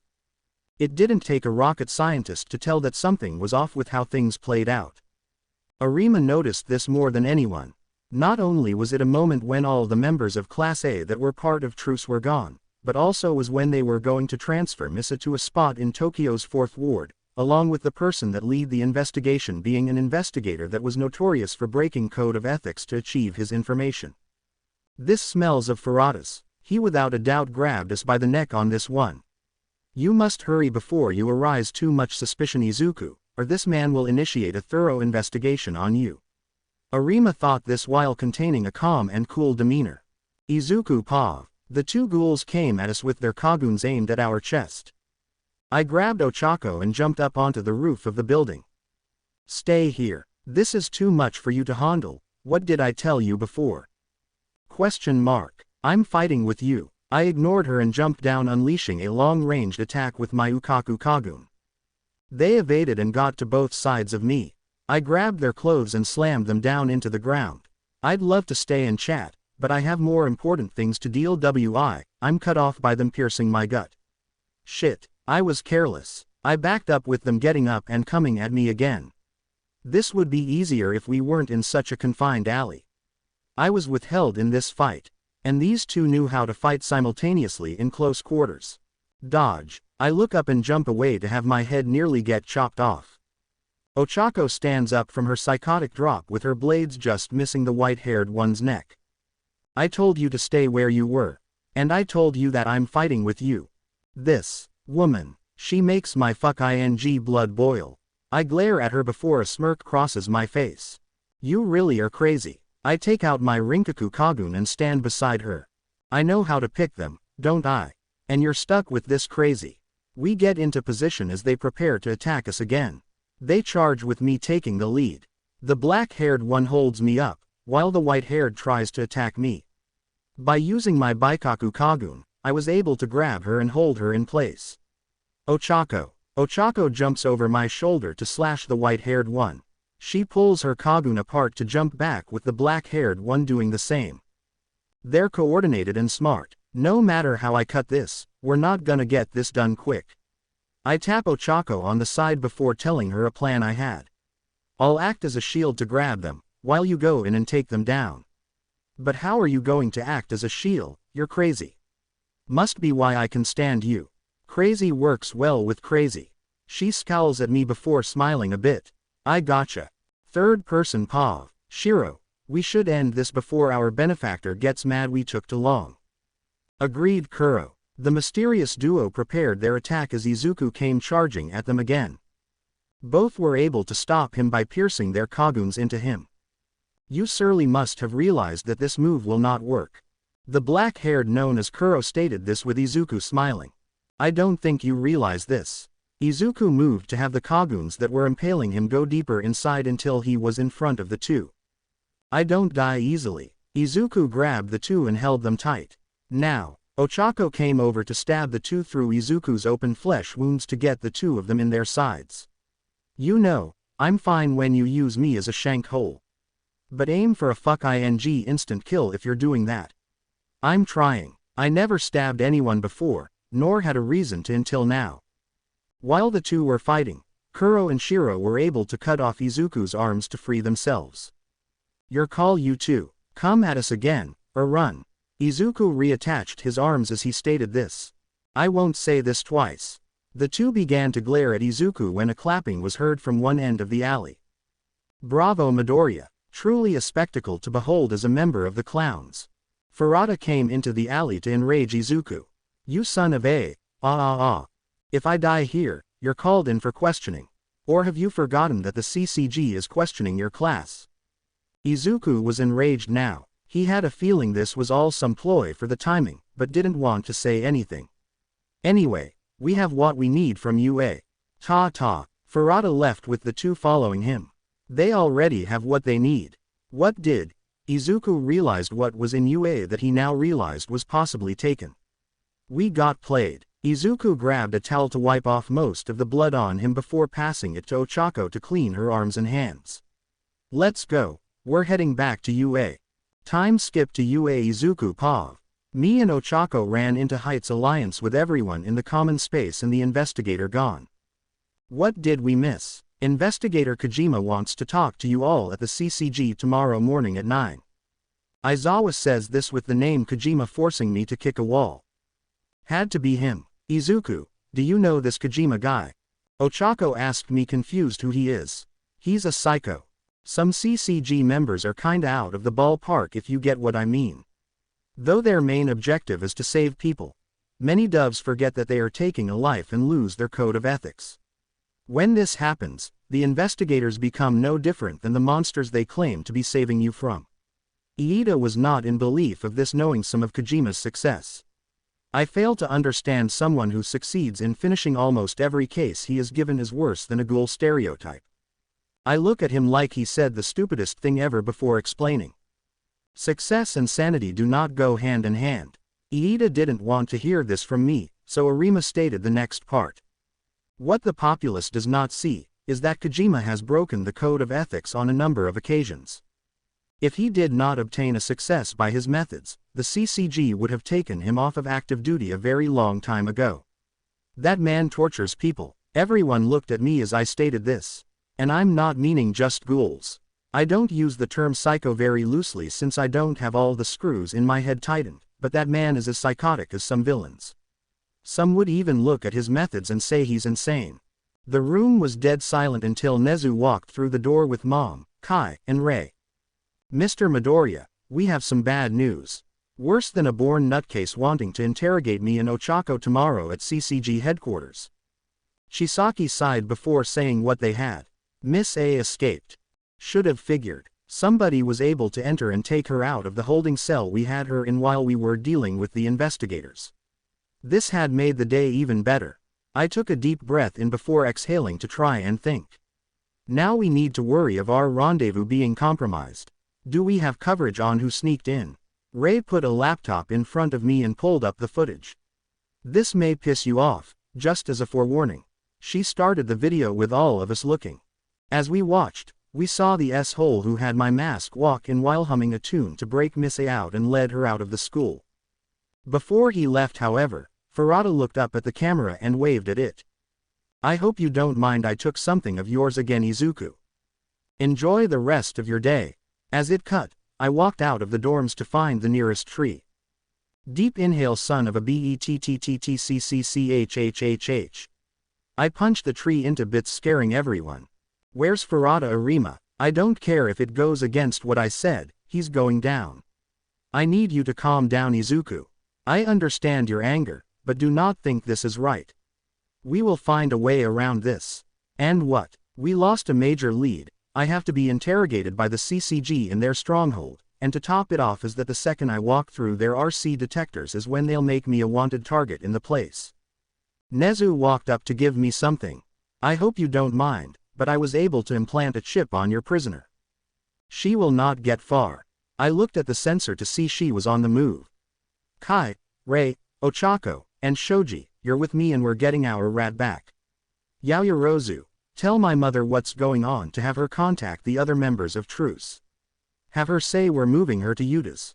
Let's go. We start running out with Arima joining us. This happened because of the CCG, I shall assist you in this. I nodded as we headed out. In the 13th ward of Mustafar, we tracked Miss A to an old warehouse in the 13th ward to see nothing inside. You see anything? I glance around to see dust everywhere. This place looks abandoned. I don't think anyone was here for a long time. Great. Dead end. We all keep glancing around until Shoji speaks up. Look over there. We walk over to notice an area with no dust at all. I felt the floor to notice something off with it. Stand back, everyone. I cover my arm with a Kokaku Kagun to slice down the floor to find a secret passage. What did you do? RC wall. Some ghouls have the ability to detach a Kagun and make a wall out of it. If you slab a coating of paint on it, you can hardly tell the difference between it and a real wall. I looked down the way before glancing at Ray, Arima, and Shoji. We'll go on ahead. Wait here for everyone and tell them what's going on. They nod as we head inside. It started to get a little hard to see, so Kai brought out a flashlight. Good thing I had this to make shadow puppets with Eri. He led the way with Ochako between me and him. I wonder who's down here. My guess is that it's some strong ghoul with ties to the underworld or some psycho-human. Either or works. As Kai spoke about this, we came up against another wall. He started knocking on it to find any hollow spots. Okay, this seems to be the same as the one before. I'll get out of the way. As they gave me some room, I sliced through the wall to see light. Kai shut his flashlight off with us going inside. What is this place? We looked around to see it decked wall to wall with equipment and books. Looks like something out of Frankenstein. I looked down at the tracker to see we were getting close. Should be another 10 feet. Be on your toes. Ochako got out her quink to prepare for anything. As we walked down, we noticed we were in a large holding area. What is this place? It's where I hold the merchandise I need to keep out of prying eyes. We look across the room to find probably the best person to find today. My, what a beautiful woman you are. She glanced at Ochako with a rather fascinated gaze. Big madam, you have no idea how difficult of a woman you are to find. Actually, would it be better to say, man? It was revealed after Big Madam's corpse was taken in that by gender, she is male, with it being unknown if she dressed like a man for her thinking women are more beautiful cause of how she made Juzo gender neutral or because she was actually transgender. This comment angered her as I jumped off the railing and at her. You're going down. Prepare to die. While in midair, I was attacked by the two from before. Sorry, but you will not take our prime benefactor down. You will fall instead. They tried to attack with them thinking they have the advantage now. Sorry, but you're at the disadvantage now. I bring out my Kaguns to force them to the ground. Ochako. Kai. Get big madam. Kai jumped down and ran at her with Ochako trying to do the same. As I got up, I smirked at the twin duo. This is where you lose. You had the advantage before cause of how I fight, but now I have it. They came at me again with me preparing to fight. Ochako pav. While Izuku went at it with the two from the alley, me and Chisaki went after the ghoul. Kid, don't take your eyes off of Big Madam. She's clever and will take you down if you don't treat her as a serious threat. I nodded as Chisaki tackles me down. I look up to see why he did to notice someone that needed payback done in front of us. Congratulations on finding this place. But oh no, you found Big Madam. Whatever shall we do? Quote. If he wasn't against us, I still would find him annoying. I prepared to fight with Chisaki keeping me from. Between the two, you're better off against Big Madam. This guy is an investigator along with being someone who can outsmart and outmaneuver Izuku. I'll take care of him. No way. He's too strong for just you if what you're saying is true. Relax. I'm not a pushover either. I followed his lead and went after Big Madam myself. Where do you think you're going? Furuta comes at me again with Chisaki blocking it. Don't get confused now. Your fight is with me. Ochako pav. I began running down the halls to try and find Big Madam as soon as I could. Common. Where is she? I keep running until I get smacked on my side by something large and solid. I'm sent back into the wall and get slightly disoriented. A pity that someone as pretty as you had to die. I look up to see Big Madam walk over with a tail like Kagoon out. I'm not gonna die here, you bloated bitch. Why you? I'm going to enjoy ripping that filthy mouth off of you. She came at me with the tail aimed at my head. I just barely avoided and try to get close to her. She punches me in the face to send me some distance in the hallway. I start to get up and cough up blood with Big Madam charging at me again. You're going to regret the day you crossed Big Madam. Your last few moments of life will be agonizing. Crap. Meanwhile, third-person pav. Izuku had been fighting off Corona and Nashiro with very little difficulty. Since they were in an open area, Izuku could use his Chimera Kagun to its fullest. They were able to dodge, but the two couldn't get close enough to Izuku to launch a counter-attack. I gotta finish this quickly. The longer we wait, the more of a chance Big Madam has to escape. Shiro was able to get close in range of Izuku, but made a fatal flaw and had a Kagun through her chest. Shiro. Izuku threw her to Kuro and sent her far back. The act nearly hit Furuta, who jumped out of the way in time. Izuku ran over while he was distracted and kicked Furuta in the face, causing him to go into a wall. That was for the people in the USJ that you nearly killed with your BS attempt. He stood up missing a tooth and shrieked. Ah! I lost a tooth. Furuta grabbed the lost tooth on the ground to quickly jam it back into his mouth and smile. All better. Okay, why are we having so much trouble with this weirdo? Kai asked this, unsure what to believe, as Furuta grabbed his Quin-K again. Time to see what we can really do. He smiled as he revved the chainsaw to attack the two. Izuku blocked this with a Kagun before smashing the thing to pieces. You wanna keep going? Furuta had a Kagun on his neck while awkwardly smiling. Haha, any chance I can get you to spare me if I apologize? Fuck no. Izuku practically shouts this in anger as Furuta starts to cry for his life. Please, spare me, I don't have much to live for. I'm married with 5 hungry kids. You don't have a wife or kids. Worth a shot. He quickly cut the waterworks with Izuku now done with the games. Sir, we need to help Shiro. Kuro shouted this in fear as Shiro was bleeding out in her hands. I can't do anything right now, a little help please. Kuro used her Kagun to grab Izuku's to hold it in place for Furuta to run. What about Shiro? Sorry, but you and her were expendable. Time for a Nomura dash. He ran away with Kuro shaking in anger. He left Shiro and me for dead. Okay, that's just cold. Even for Furuta that's low. You're telling me. Kuro held onto Shiro with tears running down her eyes. Izuku walked over to stare at them. Go ahead, finish us off. We have nowhere in this miserable world anyway. Izuku knelt down to look at them in the eyes. Is it just the two of you? No other family or loved ones? What does it matter to you? Kuro shouted through tears at Izuku with him staring indifferent at them. You don't understand anything about us. You're stronger than either one of us. People like me and Shiro barely survived as humans, now look at us. The only people that we can turn to is each other, so what gives you the right to take us away from each other? Izuku heard these words and sent his Kagun to enter into the hole he made in Shiro. Stop it, I'm healing her. Izuku's Kagun started to heal the hole with Shiro getting a little color back in her face. She opened her eyes and saw her sister crying above her. Kuro. Shiro. Kuro desperately hugged her sister with tears running down her face knowing she's alive. Here, eat this and you should feel better. Izuku gave the two of them some syntha meat he had on him before standing up. We need to get moving, Kai. If we get Big Madam here, we can save a lot of people in the process. He nodded before the two started leaving. Wait, Izuku stopped with Kuro not understanding what just happened. Why help us? A few minutes ago, we tried to kill you. If I was you, I'd have let Shiro die. But you didn't.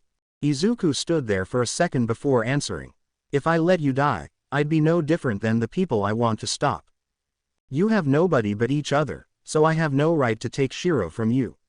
He turned his head to the twins before continuing. You were right before, I don't have any right to kill either of you. Next time we meet, I hope we're not facing each other. Izuku and Kai ran down the hallway. Big Madam went with Kuro and Shiro amazed at what just happened. He isn't a bad person. Maybe he's someone we can trust. Kuro brought Shiro to the side to rest while taking the time to do the same. Meanwhile with Ochako, as the fight with the others came to a close, Ochako was still struggling with Big Madam. You filthy human, she continually slammed Ochako into walls breaking a few bones in the process. She was starting to lose her sense of balance and having her vision get blurry. Big Madam threw her once again into a wall with Ochako struggling to get up. While trying, Big Madam kicked her to her back and grabbed her neck. Ochako's windpipe was being crushed over Big Madam's meaty hands making it hard for her to breathe. You and that disgusting friend of yours need to be taught a lesson. You think I'm a bloated bitch? Fine, but you're going to be this bloated bitch's snack. She started opening her mouth with Ochako having a hard time managing to fight anymore. Few days earlier, Izuku, what does it feel like to kill someone? Izuku looked at Ochako for a moment before she explained her reason. I'm gonna have to kill someone one day in this group, so I wanna know what I should expect to feel. Izuku thought on his answer before saying it. I don't know what you should feel. To some, they can handle the death of someone. Others can't. It's all just a matter of if you can live with yourself or not. Unfortunately, you may be haunted by this cause of how pure of a conscience you have. To me, it doesn't matter if you can live with yourself or not. You still kill someone in the end of it. So I'll regret killing someone. Maybe. But when your back is to the wall, you really have no choice in the matter. If you're facing a monster, you sometimes need to play the role of a monster to stop them. Back to present. 1. Ochako started to have her heart rate jump up with her head going inside Big Madam's mouth. I don't wanna die. I can't die. Not here. Can't die. Can't die. Can't die. Can't die. Can't die. She runs her dagger into Big Madam's fat forearm that had her neck to force her to drop. You little brat. Ochako ran at Big Madam with her bringing her Kagun out. Big Madam landed a hit to her stomach and sent Ochako into a wall. Instead of this stopping her however, this gave her the chance to climb up Big Madam's Kagun to grab her side. Get off me. She elbowed Ochako to try and get her to let go, but she held on. When she got to Big Madam's neck, Ochako pulled out a metal wire that Izuku gave her in case she was in a pinch. She wrapped it around Big Madam's fat neck and pulled with all her might. In an effort to pull Ochako off her, Big Madam slammed her back into walls to force Ochako to let go. In this, Ochako suffered her skull cracking, but she never let go. If I let go, I'm dead. She held on as tight as she could with the wire digging into her fingers to make them bleed. I can't let go. Big Madam was trying everything to take Ochako off her and made her look like a bloody mess. She made holes in the walls from how many times she tried to bash her off with her face now turning purple. I can't die here. Ochako screamed this as Big Madam was slowing down with the last of her strength going to pulling the wire apart. Sadly, it lodged into her flesh without it being able to be pulled off. Ah! Ochako screamed one last time before Big Madam fell to the floor foaming out the mouth. She died, but it wasn't to a ghoul or investigator's hands. It was Ochako's. As she finally realized Big Madam was no longer moving, adrenaline stopped with her and she fell over. Everything hurt on her with it feeling like a rib punctured a lung somewhere along the line. She started coughing up blood realizing what she did. Take that, fucking bitch. She passed out in severe pain, but alive. 1. When Izuku and Kai came on the scene, Izuku ran to Ochako to make sure she was alive. Kai checked on Big Madam to feel no pulse. She's dead. Izuku didn't listen to this as he grabbed Ochako and ran to the exit. She needs help right now. Leave Big Madam and let's go. Izuku held onto Ochako who was coughing up more blood on him. Stay with me Ochako, you're not gonna die here. They found their way to the main corridor with Kuro and Shiro not being there anymore. Not that they would care, but the trio at least didn't have to worry about someone attacking them. When they got to the surface, they were met by the other members of Truce and the UA staff. Recovery girl. Izuku made a beeline to the recovery hero and showed Ochako in his arms. Oh my, what happened to her? Never mind that, she needs help. Recovery girl tried her best to heal Ochako with most of her injuries still being there. There is little I can do at the moment. I did heal her though to where she isn't in critical condition though. If I would have gotten to her sooner, she may have died. Midnight took Ochako from Izuku with him finally calming down from what happened. Everyone who wasn't with Kai and Izuku questioned what happened with Izuku shaking. He didn't understand why, but he was fearful for Ochako's life. In his place, Kai explained what happened while he sat in the corner trying to calm down. As he tried to recompose himself, Aizawa came over to talk with him. Nice job saving Uraraka. She owes you. Know the state she's in is because of me. How did she get that way? I don't know. These two came at us with Farada and Daden. Damn it. Izuku hit the wall making it get a hole in it. She fought a fucking monster and got like this cause of me. This isn't your fault. Then whose is it? I let her in. I let her join us on this. I was the one who was supposed to watch her back. How is this not my fault? He held his head down thinking he screwed up. Aizawa patted his shoulder to try and calm him down. She knew the risk, but she still fought with you. You have a loyal friend and comrade in Uraraka. For the first time in years, Izuku felt like he was a child again. Absolutely helpless when it mattered. Several hours later Ochako Pav. I began to wake up seeing a roof with some light coming from the right of me. I got up to see I was in mine and Izuku's bedroom. You're awake. I glanced to my side to see Izuku in a chair. About time. He got up and walked to the dresser. Not like I planned to get the snot kicked out of me. Anyway, how did I get here? We found you and took you back here. I try and remember what happened before remembering something important. Where's Big Madam? Dead. You choked her out. I thought that incident was a dream, but apparently it wasn't. Wait, why am I not dead? Because Recovery Girl was able to patch you up. TCH. I felt a lot of pain everywhere as Izuku started taking his shirt off. Don't try to move around too much, she was able to heal your fatal injuries, but you're still pretty banged up. He takes his shirt and puts it on the chair before putting a new one on. The moonlight showed the shirt was covered in blood near the front with small memory bits of him carrying me coming back. Thanks. What for? Carrying me in helping when I needed it. He walked to the door to open it before answering. We're a team, so we watch each other's backs. He shuts it to leave me alone in the room. I look down at my hands to see the cuts from the wire still there. So this is what it feels like when Izuku and the other members of Truce kill someone. It hurts. Izuku Pav. I walked down to the common space with Bakugo grabbing my shirt collar. Where the fuck is round face you freak? Get off me. What was that? I grabbed Bakugo's hand to force him to let go. I said, get off me Bakugo. At this point, Kirishima and Shoji try to pull me back with Ishido and Kaminari pull Bakugo back.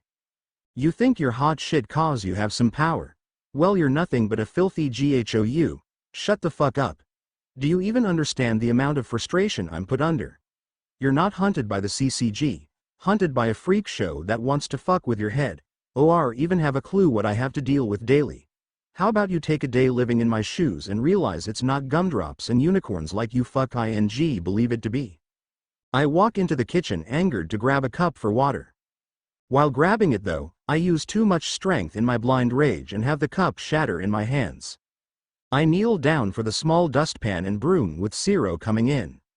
You okay, man? That looked pretty bad. I put the glass in the trash before replying.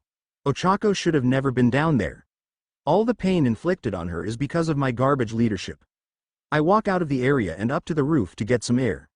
As I laid there, I felt something in me remembering how Ochako was so weak and frail in my arms. I wanted to keep her safe back then, but didn't know why. Why is this irritating me more than it should? Ochako Pav. It's been a few days since the death of Big Madam for us to kinda have the whole thing cool down a little. Thanks to some of Arian's quick thinking, we were able to avoid Izuku being caught by the CCG when we had to speak with them. Apparently, the RC detectors don't pinpoint specific RC cells from what I've found out thanks to them being either Quinces or members of the Washu clan. Today, we're currently spending the time in class going over modern hero literature with it dragging like crazy. This lesson is so dry. I glance over to see Izuku working on both taking notes for the lecture and doing work for Truce. How can he manage both so well? I'm about to pass out from boredom here. I started to feel my eyes close with my mind going to another place. Dreamscape. I begin to find myself in a corridor with the sound of what seemed like choking happening. Is anyone there? I follow it with the sound of walls breaking soon coming after. Hello? When I got to the spot where the noise was coming from, I noticed Big Madam on the ground with me standing above her. When I looked closer, I saw me smiling a little. Admit it, you enjoyed killing this monster. You can claim that you're doing it for a good cause or that you had no choice. But deep down, you wanted to kill this thing.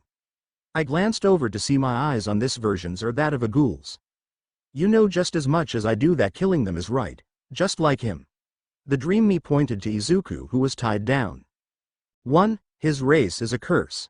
All it takes is that one thread to snap and it's too easy to kill. She pulled out a syringe and slammed it in Izuku's eye for him to grunt in pain. Izuku, face it, this world would be so much easier without people like him around.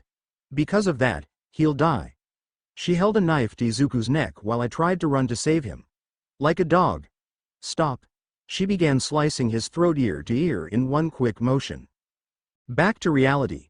Izuku. I shot up with midnight noticing. Care to tell us what was so important you decided to jump out of your seat Uraraka? I glanced around while quieting myself. It was nothing. Sorry, won't happen again. I sat back down with Izuku staring at me. I just kept my head down to notice the scars from where I had the wire in my hands.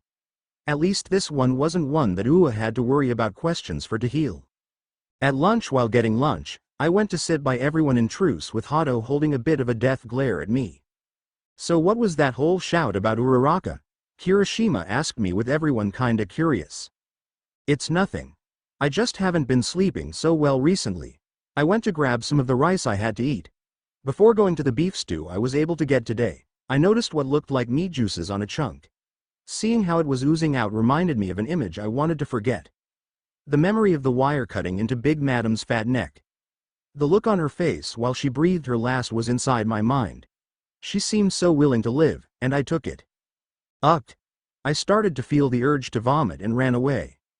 Without a second thought, I made a beeline to the bathroom to throw up what I had eaten of my lunch in a toilet. I sat there for a second until the stall opened to Hato. You're this disgusted over killing one ghoul? I held my head down as she spoke. You're pathetic. Ghouls that kill for the first time handle themselves better than you. She waited for me to say something with me just staying silent. What, not gonna say something back? Nothing about how what you have to do is far worse than what we have to do to survive. Nothing about it being easier on us since we do it on a regular basis? I remained silent for her to get kinda mad at me. Say it. Say what we do is nothing compared to what you had to do. Prove to me you're nothing but the monsters in the CCG. I can't complain. You had to do this to live, so why should I get special treatment? This statement didn't sit right with her as she grabbed my uniform. Look here you little bitch. I'm content with you being in the group, but don't think just cause you are that you can just be this winning cunt when you kill someone. Now shape up or stay out of our way. Hado shoves me to the floor while walking out of the bathroom. I try to recompose myself before Toga walks in. Don't think so badly of us, we had to do things just to survive that we personally didn't like. Sorry if I'm being a problem. Toga passes me a can of coffee while explaining to me hers and Hado's life. Growing up as a ghoul isn't easy, as I'm sure you understand. For us, it was harder since we had to grow up at young ages. I listened to her story as she began to tell me about life before she joined Truce. My family died to CCG investigators when I was about 5. We didn't do anything wrong, but we were judged for just being ghouls. As such, they died because of the way this goddamn world we live in sees us. I didn't think this was right to do to a kid, ghoul or not. What made you join Truce? A debt. Flashback 2 years ago. Toga paused. While attempting to get some food, some doves found me and saw my face. As an effort to run away, I went into the tunnels of Tokyo as an option I could do. This didn't end well, however, with them finding and cornering me. I tried to fight back, but there's only so much you can do against special class investigators. As I was there bleeding out waiting for the dove to kill me, all their heads started rolling off their bodies with Izuku behind. You okay? I nodded, not knowing how to explain what happened just now. Wait, he stopped to turn to me. Let me join you. To say his face was confused was an understatement. I was nothing but a stranger to him, but I wanted to join his group just like that. Fine, come with me. As we left the 24th ward, we began to catch a train to Mustafar before meeting Izuku's mother. When I saw her, I panicked with him explaining that he's half ghoul and wants to make a world where ghouls and humans can live together without a problem. To be honest, I thought he was nuts. But he proved again and again why he knows it'll work. So as a token of my honor as thanks, I joined Truce to hopefully make all my family's hardships a thing of the past. Back to present Ochako Pa. She looked at me after with conviction before she left. Killing isn't something ghouls take lightly, keep that in mind. She left with my mind still all over the place. I glanced down at my hands again while silently crying a bit. Why did it have to come to this? Was there really no other way? Izuku Pa. After lunch, we were excused to our dorms to train for the sports festival. I had asked Ray and Kai if they could help me, with both agreeing. Common, you worthless maggot. Is that the best you got? I constantly found myself avoiding Ray's immense assault, with Kai coming at me from underground to make it hard for me to get proper footing. Once I found an opening though, I was able to grab Kai's Kagun and slam him into Ray like it was nothing. I think that's enough for today. Thanks for the workout, you two. Ow, that really hurt. I'm with Ice Queen here. You seem a little distracted though, boss. What's on your mind? I turned to look at the side while thinking about what happened. Izuku, you and I both know we had no better choice in the matter. Either we split up and take down Big Madam, or we don't and risk losing her. That doesn't mean what happened to Ochako was right. Ray came over to look at me for a moment before hitting me over the head. Ow, what did you do that for? To make you stop acting like a pussy. Look, you gotta stop blaming what happened on you. She knew the risks of being in our group, she's seen the hell we see, and she's the one that still wants to keep going. Suck it up and grow a damn pair. You're pissing me off with how annoying you are right now. I smirked a little while looking at Ray. You're right, sorry if I wasn't what I should be as a leader. I walked away with entering into the dorms to get some extra work done before trying to find Ochako. 3. Ray Pa. You know, that was probably what he needed. Thanks for helping our leader out. I walked away to work on my paperwork that this school decided to give. He's better when he's not moody like this. I got stuff to do, so call if you need anything.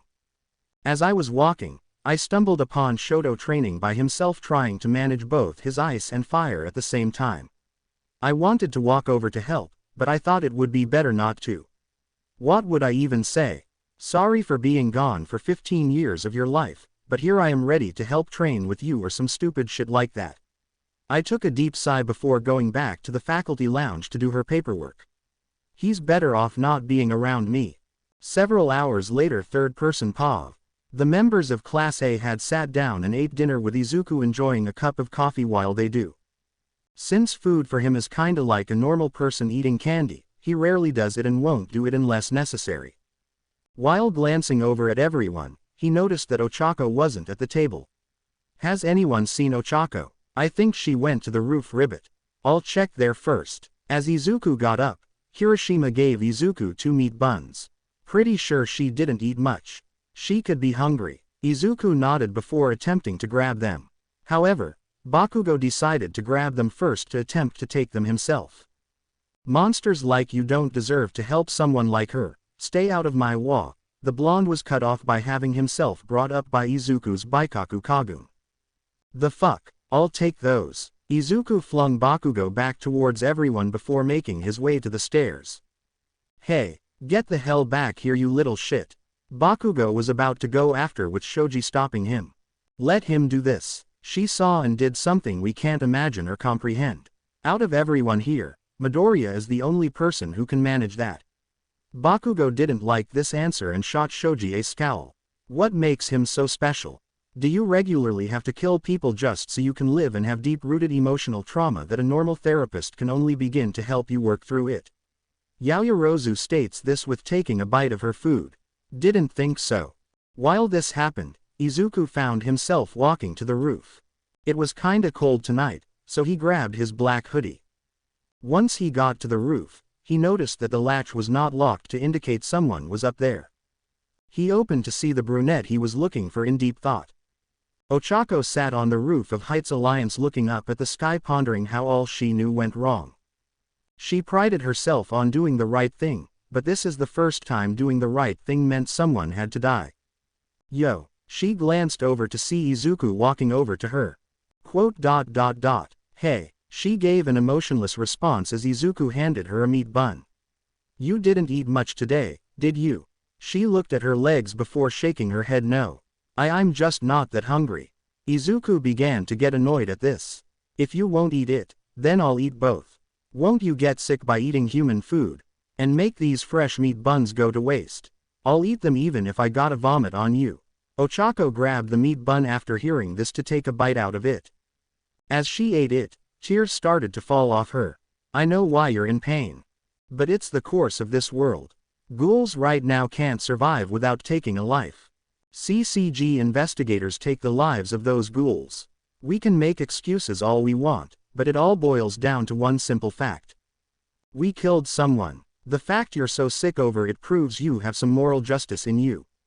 Unlike me, you have the ability to live in the light and almost never see that happen.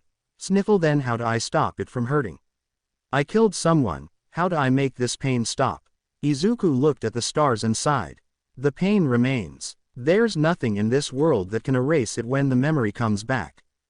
Izuku began to get up to look at the view. Nice place to cool your head. Very relaxing. Ochako didn't pay attention to this as she was trying to keep from showing weakness. Her attention was pulled out when a zip-up hoodie was put on her head. It's good that you want to be strong, but there is no shame in being weak. Just don't let others see. Ochako started to smell the hoodie to get the fragrance of lavender. She started bawling her eyes out, finally letting her grief take over. She killed, and now she can't walk away from this life anymore without blood on her hands. The first is always the hardest. If it makes you feel better, I should have never let you come down in the first place. Your kill is on me too. Ochako put her head on Izuku as he glanced over to her.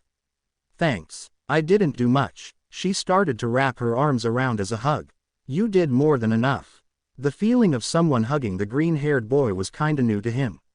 The only person that would normally hug him is his mother to help him when he needs it. Ochako is the only other human that he had allowed to touch him at that point in time. He liked it.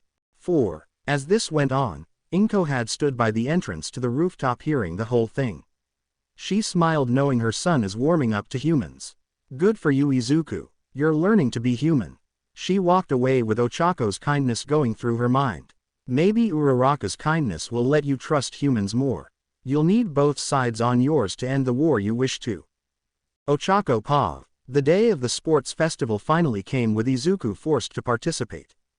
We're currently waiting in the waiting room with the green-haired douche trying to do some work since he'd miss most of today to do it. So why are you in the sports festival Midoriya? Kirishima asks for everyone to kinda agree with him. I don't know. Nezu said I had to or some crap like that.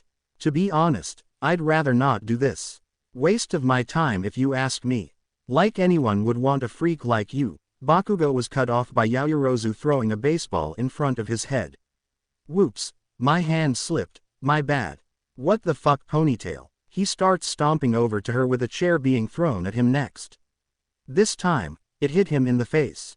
I win. Eri was found standing in front of the door with her hands up in excitement. To be honest, I was about 5 seconds from doing that. Eri. Izuku walks over to pick up the little girl while Chisaki walks in. You guys are on. Also, I was able to get the next batch of synthomeat started. This batch should be one of the largest we've been able to make in a while. That's good. Tell Yuta to talk to this person about a possible small production area in the 19th ward in Tokyo. Once it's up and running, we can use Anteku as a distribution area for it. He gives a note on a paper to Chisaki with him taking Eri to do this. Seems things are looking up for us after the hell of a downturn before. 7. On the field, let's give it up for Class A. Present Mike shouted for our entrance with the crowd cheering in excitement for us. Why am I even here? Izuku started acting like he really was ticked off with this for all of us to look at him like he was a jackass for his lack of excitement. Not long after, Midnight started to walk out for us to begin. She called Bakugo up to give a speech for us as our year's representative.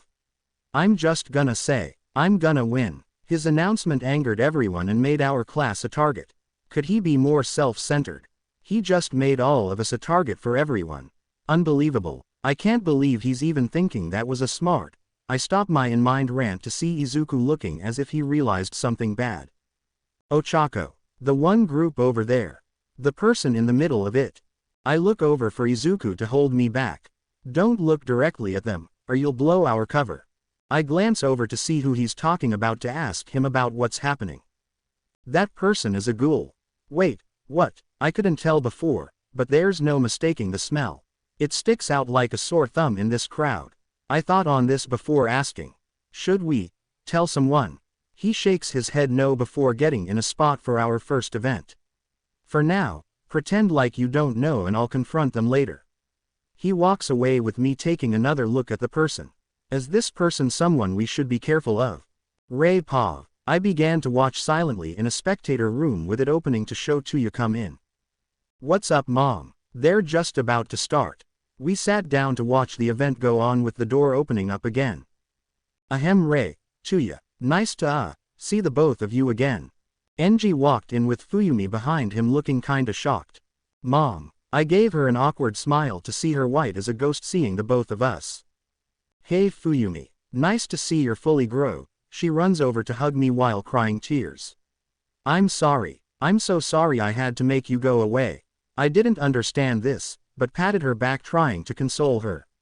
You didn't do anything like that, sweetheart. You weren't the reason, I was. She continued to cry with Enji smiling at our reunion. Once Fuyumi got all her tears out, we sat to watch the matches together. So I'm assuming Natsuo didn't show today. Both my husband and daughter held their heads down for some reason. Natsuo. Well. He thinks it's my fault you had to leave, thinking that you could have stayed. He's held on to that grudge for years to a point, he won't even bother answering me if I call him. Damn it, Natsuo. Why did you have to grow up to be an asshole? Well, I guess I'll hold off seeing Natsuo for next time then. As we speak, I hear a gigantic explosion where the field was. That one was way too strong to be one of ours. I glance a little closer to notice that Izuku was flying over the minefield with a giant metal plating. Didn't see that coming. We watched as Izuku turned to slam the plating on the ground for multiple mines to blow and send Shoto and the Bakugo kid back before running into the stadium for first place. And the first person back is Izuku Midoriya. That's kinda awesome. We see Izuku walk over to the end waiting for everyone to finish. That guy seems kinda strange. You can't blame him. He's the leader of an organization that me and Tuya are part of. He's a ghoul. Be quiet. You want the whole world to know that a ghoul is in Ua. Fuyumi covers her mouth as this is said. To make this simple, he's the leader of our organization known as Truce. His goal is to help make a world where ghouls and humans can live in peaceful coexistence. Fuyumi started to get amazed with my statement. Why though?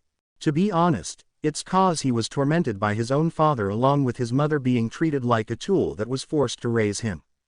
Unlike the relationship between your father and me, Inko and her son's bastard father harmed the two of them to the point that he's brutally tortured Izuku at a young age and ripped Inko's arm off just for the fun of it. Quote. I know my kids are in this room right now, but that's fucked up. As in, that's really fucked up. You're telling me. We watch as the last person finally enters back into the stadium before listening to the next event. Izuku Pav. The next event that we were given was the cavalry battle, with it being based on a point value system or something. I was worth 10 million coming in first in the last event. To make the incident worse, everyone was glaring at me ready to kill, with me giving them all a middle finger and an aura that said, "Try me bitches," to prove I don't give a flying fuck for them. When we were told to split up, Ochako grabbed me to bring over to the side. Why the hell are you dissing people right now? Tell them to stop staring at me like I'm some kind of target. But you are a target. We remained silent as Himiko came up to us. You all want a partner. I sigh a bit while nodding. Probably easier on us if we stick together. Now who should be our four? Hello. A girl with pink dreadlocks screams in my ear for me to nearly go tone deaf in it. Thank you, whoever you are, for almost making me lose hearing in one of my ears. My name's Mei Hatsume, future inventor extraordinaire. And you, Mr. 10 Million, will help me have my babies open for all the world to see. Look, lady, I'm flattered that you want me to show kids that you had off, but why the fuck are you bringing them to a place like this? Also, why the frig would you get knocked up so early in life? 2. She looked at me confused as I stated this. Quote.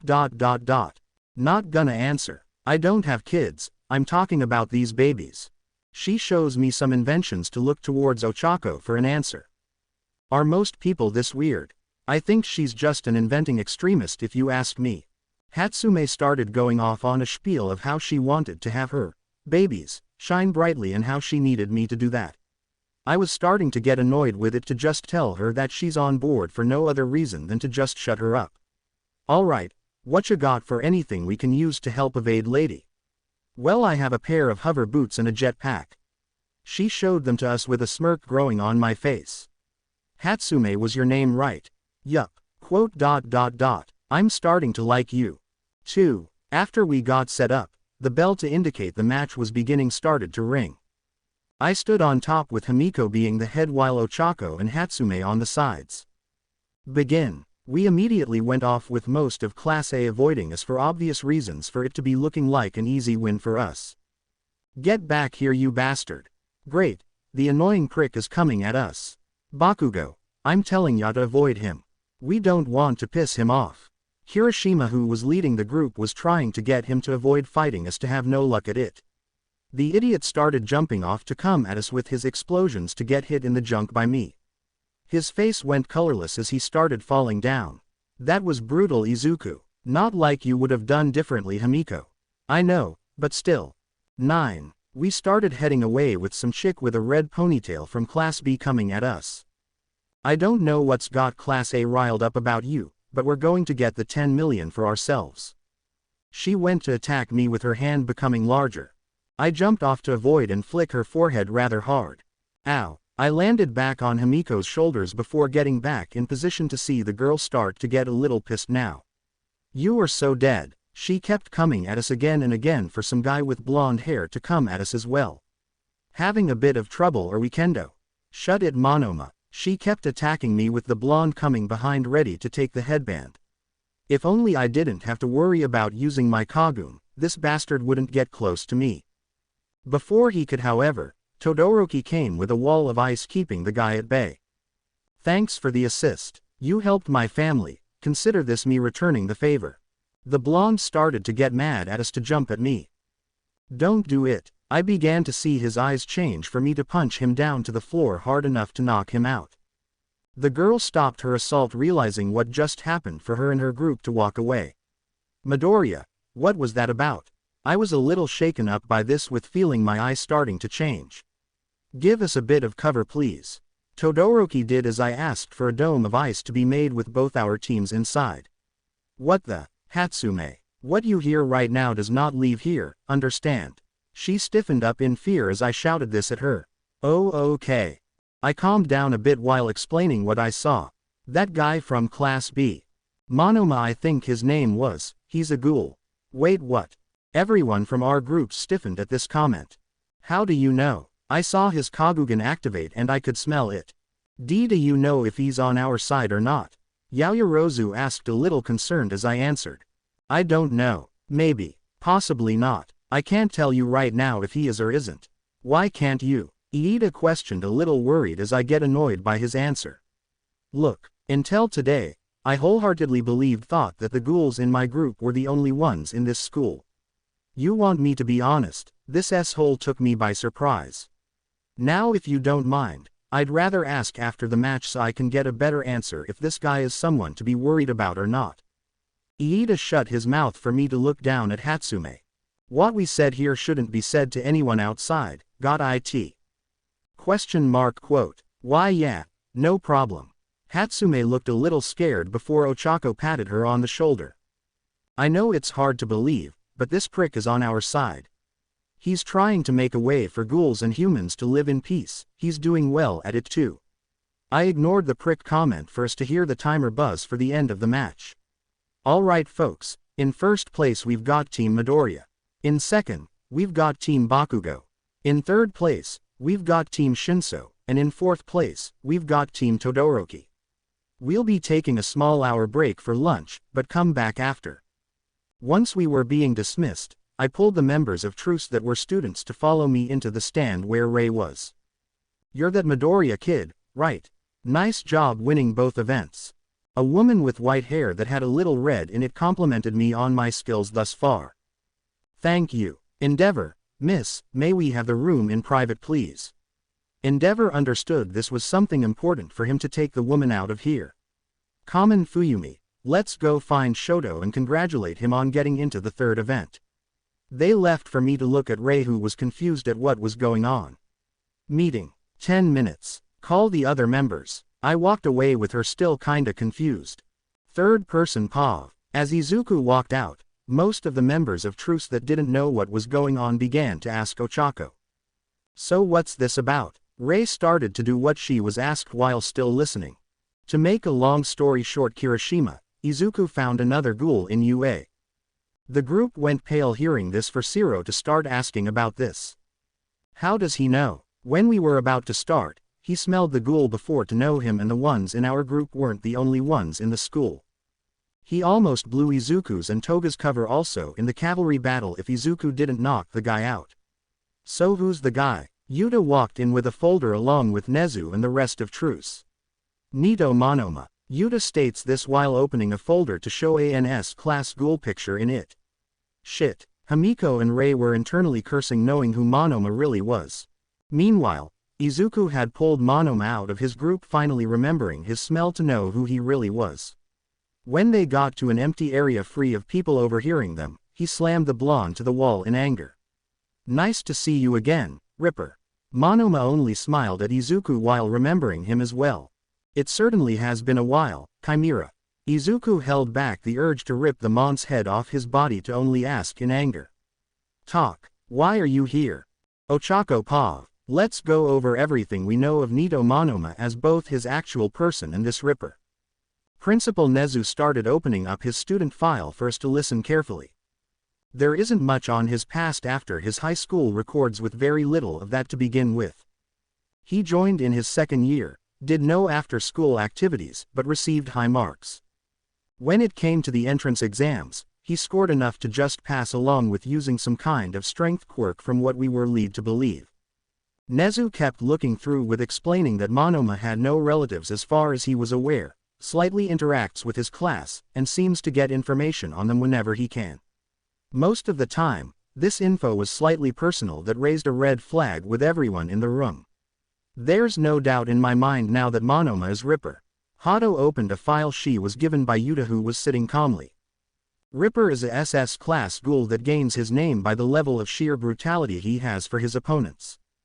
Most of his corpses are left in a brutal mess before being strangled as if they were killed by the English serial killer Jack the Ripper. He's been known to wear a mask that looks like a sack over his head with 2 eye holes cut out with a Kokaku Kagun. Along with this, his targets are not at random. He pinpoints them by gaining any information to make them emotionally angered or saddened to a state he can take advantage of that. In short, he mentally breaks his targets before ripping them to pieces with them still alive to feel it.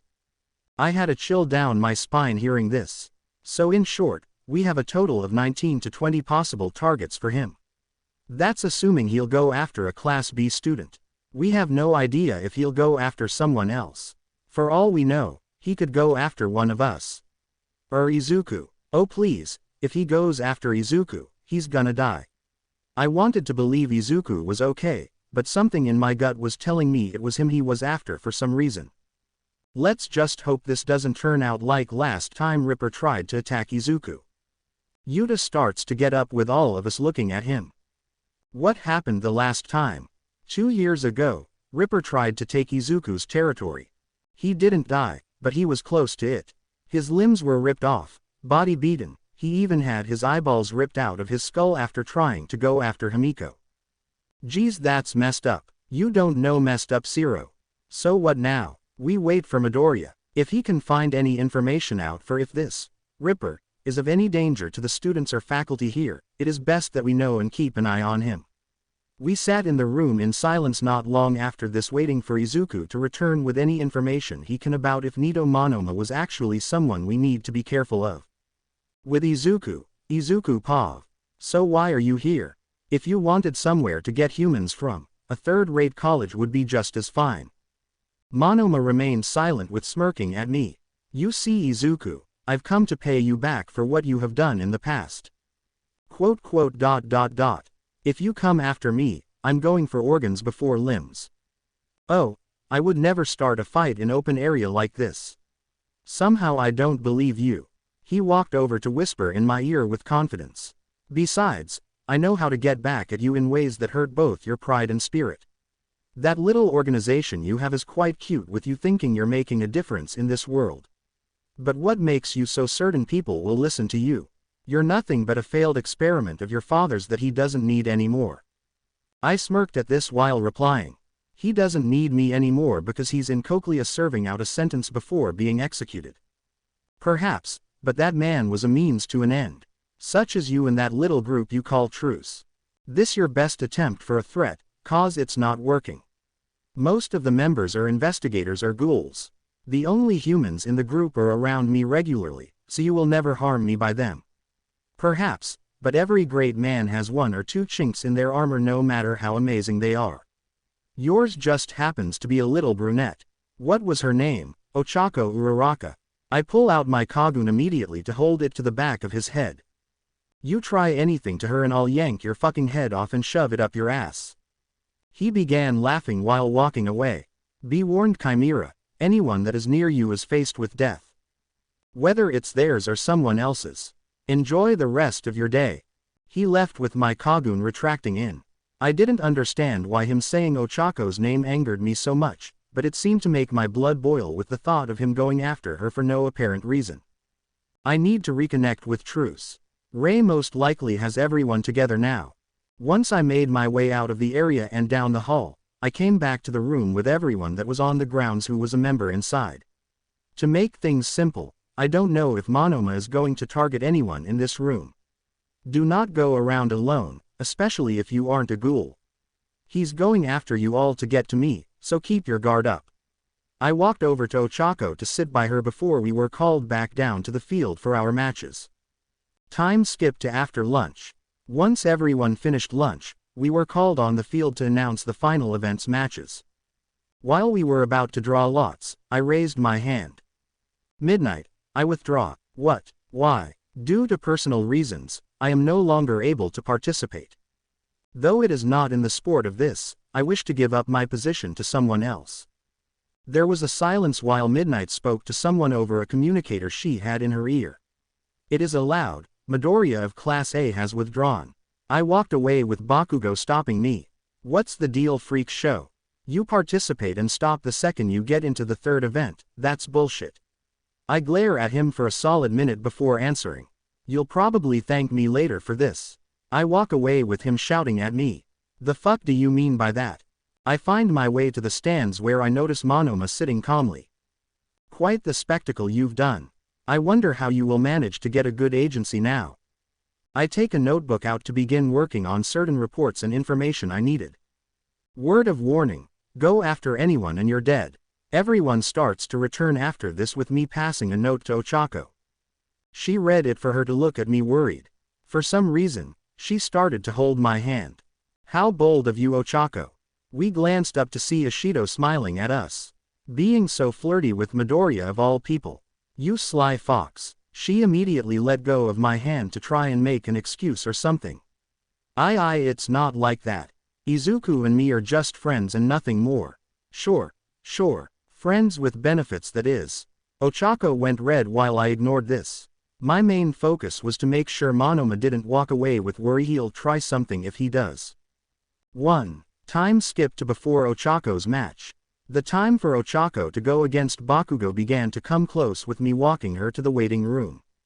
Once inside, she decided to ask me a serious question. Is what you said in the note true? The fact Monoma will try to target me in order to get to you. ... Yeah, he thinks we have something that makes me weak if you're involved. He's going to exploit it in order to get back at me. But what bothers me isn't when he'll attack, but what happens after he attacks.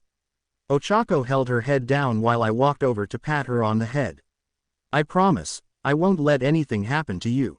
Though he isn't going away, he won't touch you so long as I have a say in it.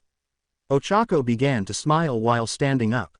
Thank you. She started to hug me while giving me a kiss on the cheek.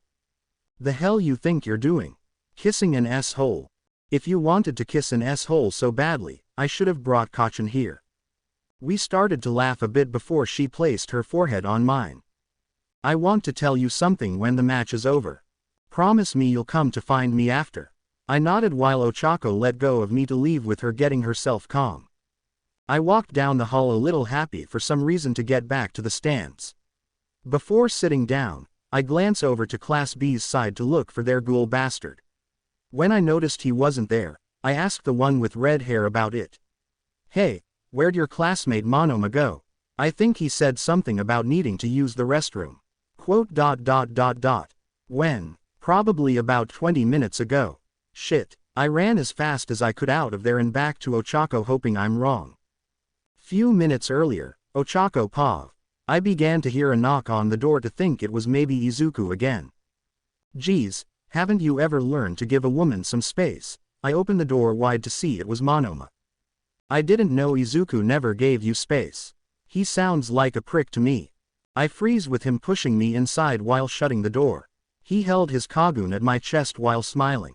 Scream or do anything to fight back, I turn you into a pin cushion. I knew he wasn't joking with there being very little I could do. I just wanna talk, no need to give me the evil eye. ... You wanna talk? Then let's talk. There we go. Things turn out much nicer when we don't need to resort to violence. You're one to talk. He sat in a chair in front of me while asking questions. So who is Izuku to you, Ochako? Just Uraraka is fine. The likes of you don't deserve to be that close to me. He pushed his Kagun to my chest a little to pierce the skin a bit. A little blood was coming out of me to stain my clothes. That wasn't very nice. Now what is he to you? ... A friend. Oh, and that thing you wanted to talk about, what was it? ...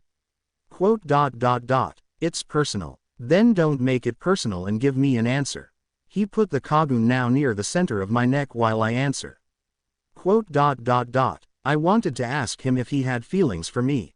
Is that all? You truly are pathetic. The likes of Izuku are unable to love. He's a bloodthirsty monster who has nearly killed me if I didn't eat my own limbs just to survive. To love, he'd go against his own nature. Monoma started laughing with this while I didn't get to understand what was so hilarious. I don't see how it's hilarious that I could have affection for Izuku. He's a nice person, nicer than you in the very least. So keeping someone locked up with monitoring them everywhere they go and not even giving them the decency to change or take a shit alone is what you define love. ... He had reasons to do that and he doesn't anymore. He trusts me, and I trust him. Ha ha ha ha. That's your reason for loving him? Question mark. Oh my god, this bitch is hilarious. After a solid minute of laughing, Monoma walked over to stand behind me. Tell me, Uraraka, why out of everyone would I choose you to go after? Cause you're a coward. Cowardice doesn't mean I die. In this world, the winners aren't the ones who hold their morals or are the strongest. The winners are who lives and who dies. Power and determination is pointless if you can't live to see tomorrow. He started to wrap his arms around my neck while looking me in the eyes. Let me ask you something. What do you think is holding Izuku Midoriya's sanity together? His work with Truce, possibly a little knowing his morals are driving them, but no. His mother, she raised him and he wants to protect her, but the guilt of him being forcibly conceived by her and his father makes that theory go out the window. Then there's you. Out of every person in Truce, you're the only one that has this hold on him. He cries for you, he feels empathy for you, he feels remorse for you. What's your point? He tightens his grip to make it a little hard to breathe. My point is, you're holding his sanity together. So what will happen if you were removed from the picture? Will he break? Will he seek vengeance on this world? Will he kill the heads of all the factions in this world and claim his mantle as the leader? The suspense is killing me. He started to pull a rag out of his pocket to put near my face. Sleep well, Ochako Uraraka. When you wake up, you will be my bait for Izuku and the reason I will kill him. It smelled like chloroform on the rag for me to begin passing out. While doing so, I wished for Izuku to not do anything reckless for my sake. Izuku. Pav. Ochako Uraraka, please report to the arena. I repeat, Ochako Uraraka, please report to the arena. I ran through the halls as fast as I could to make it to the waiting room Ochako was in. Ochako. The room was empty with a note on the ground. I picked it up to read it. If you want your girlfriend back, meet me at the abandoned warehouse at the location below alone at midnight. If you don't, I will enjoy ripping into her pretty little body and pull out the guts she has. Ripper. Son of a bitch. Ochako Uraraka has failed to show herself. Bakugo wins by default. I walked out of the waiting room to head towards the faculty sitting area. En route, I pass Bakugo, who looks at me with anger. What did you do to Uraraka? I ignored him while he grabbed the note out of my hands. What's this? Give it back right now. He read it with nothing but anger being shown on his face. She was kidnapped because of you, wasn't she? I turned away while he grabbed the collar of my shirt. Answer me, damn it. You think I'm happy about that? She's a nice person, yet she was willing to help a scum wad like ME. I told her the risks of helping me with her not caring. So yeah, she's kidnapped because of me, but I'm not going to get anywhere with helping her unless you get the fuck off me so I can find the s-hole who did this. Bakugo let go of me before we both walked to the faculty sitting area. What's the plan to get her back? Find Ochako. Make sure she's safe. Then rip the s-hole who thought this was a smart idea's entrails out slowly for him to understand I'm not one to mess with. Quote. You're speaking my language now, Ghoul. We got to the area for Nezu to open the door. Sir, we need to talk about this. I gave the note for Nezu to read before looking at me. What do you plan to do? I plan to go there and get Ochako back. Ochako Pav, rise and shine, my little caged birdie. I started to groggily wake up to the face of Monoma smirking at me. Great, the first face I see is that of an s-hole who knocked me out. I'm surprised someone hasn't corked your butt yet. Classy. Must be that foul mouth of yours that makes Chimera ogle you so much. I start to laugh at him while answering. Oh, that's so clever. If I had a yen for every crappy line I've heard in my life, I'd be wealthier than Yaoyorozu. Quote. Keep that attitude up, and you may not be in one piece when that pompous s-hole you call a fuck buddy gets here. I wonder how many times you took him in your cunt or up that blimp you call an ass. Can't get a girl for yourself so you gotta steal someone else's. Hate to break it to you, but the cocky attitude and the cheap cologne drives them away. He holds his kagun to my face while trying to keep his cocky attitude. You honestly think you can beat me? That's hilarious. What's wrong? Afraid a girl can beat you? Just wait till Izuku gets here, you'll see why nobody messes with Truce. He started to move his Kagun down to slice the straps on my top off to have only my bra covering my top half. So this is what the mighty chimera is into. Fat hips, somewhat portly belly, average rack, and a baby face that can give attitude. Shame your skin is so damaged from messing with our kind, but that's the price you pay. He tried to have me get enraged at him before I smiled at his attempt. I got these helping Izuku. I don't blame myself or him for them knowing that it was inevitable. Your act to try and anger me is failing like when you tried to attack Izuku before. 1. This statement gets to him to slap me across the face with the back of his hand. I'm sorry, did that strike a nerve? How filthy of a mouth you have for a woman. I'll enjoy killing you in front of Izuku. Try it, you won't get anywhere near killing me with him around. He punched me this time to have the taste of blood in my mouth. And you hit like a girl.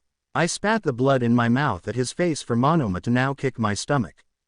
Maybe I should teach you a little respect before Chimera gets here. Maybe cut that tongue out or sow that mouth shut. Or I could strip you naked with those holes of yours filled. Try it, it'll be all the more fun when Izuku sees me and I get to watch him kick your ass down the curb and back before feeding your own legs to you so you can taste the crap on your own feet. He seemed done messing with me to walk away for me to now feel the pain to my side. I think he just broke my jaw. OWW. While sitting in the silence, my hope was that Izuku was able to think of some way to handle this without falling into the trap. Just stay calm, Ochako, and think of a way out. If you can keep from being a problem later on, that's one less thing for Izuku to deal with. Time skip to 11 p.m., Izuku Pav. I understand your desire to keep this as a fight between Truce and Ripper, but he has taken a student of ours to make us, yet that student is also a member to Truce. Since the incident with Ochako being taken by Monoma, I've been working with Nezu to work a countermeasure against Monoma with the coordinates being on the screen. As I looked at the general location one more time, I realized something that I really shouldn't have. This son of a bitch is gonna bring Aogiri into this. Excuse me, Aizawa asked while I pulled a map of Tokyo's 23 wards up. Right now, Ochako's in the 11th ward of Tokyo. That's an area controlled by Aogiri Tree. This may be a theory, but Monoma could be getting help from them. Why? The owl is curious on me and wants to test what I can do. Everyone was silent as I explained who the owl was. The owl is the only other SSS class-rated ghoul that isn't me or my father. She's dangerous and very powerful to a state she's gone toe-to-toe with Arima. To put it bluntly, Owl's one of the most powerful ghouls out there. If she can go against the CCG's Reaper, this owl must be extremely strong. You have no idea, Midnight. So what should we do in a way to counter this? I thought about it while answering Ectoplasm's question. We need to find a way to take down Monoma and not involve Aogiri in any way. If we do get their attention, we'll be in for a fight. I try to think on this until a light bulb goes off in my brain. I need to make a call. I get out of the room to dial a certain pain in the ass's number. Why hello Izuku, what do I owe the pleasure? I did not want to talk to this guy. Nico, can you tell me what Aogiri is doing in Tokyo's 11th ward right now? We're busy dealing with the CCG. We have desires to rid their existence entirely from the ward. Why? Let's just say that I may take the stage in another story going on in the opposite end of the ward that you all have a role in.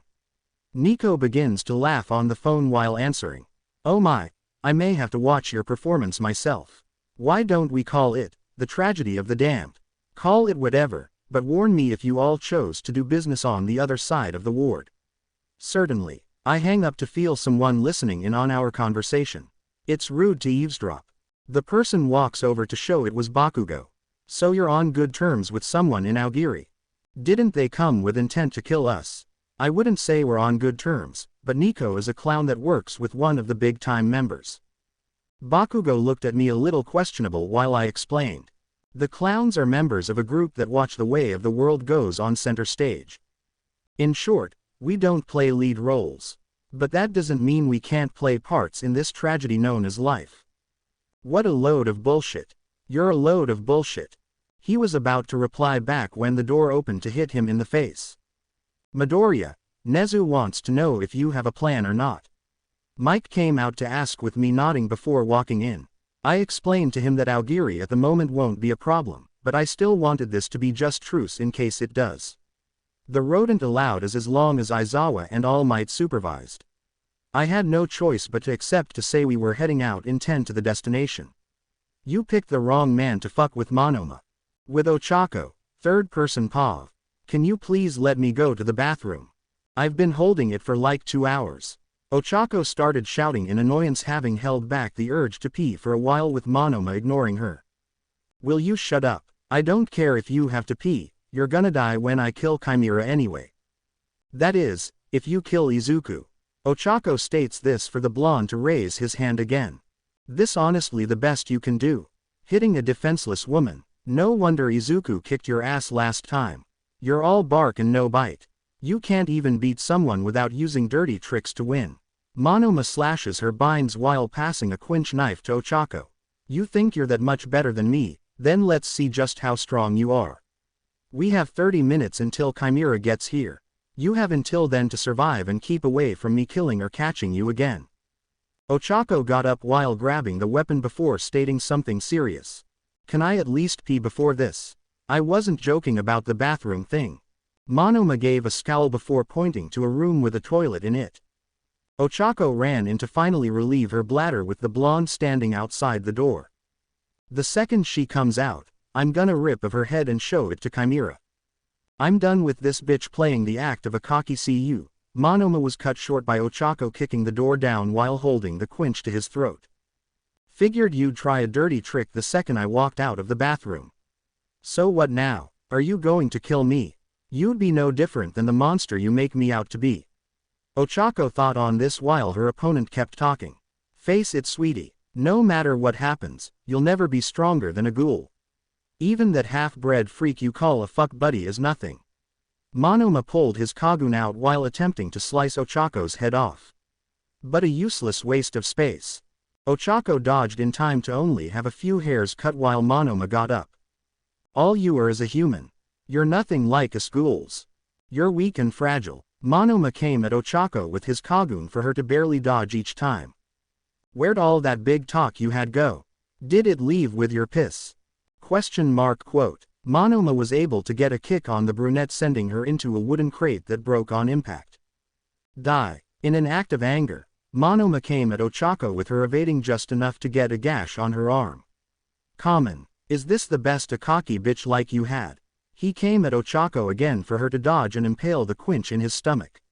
However, what he gave her wasn't a quinch as it broke on impact.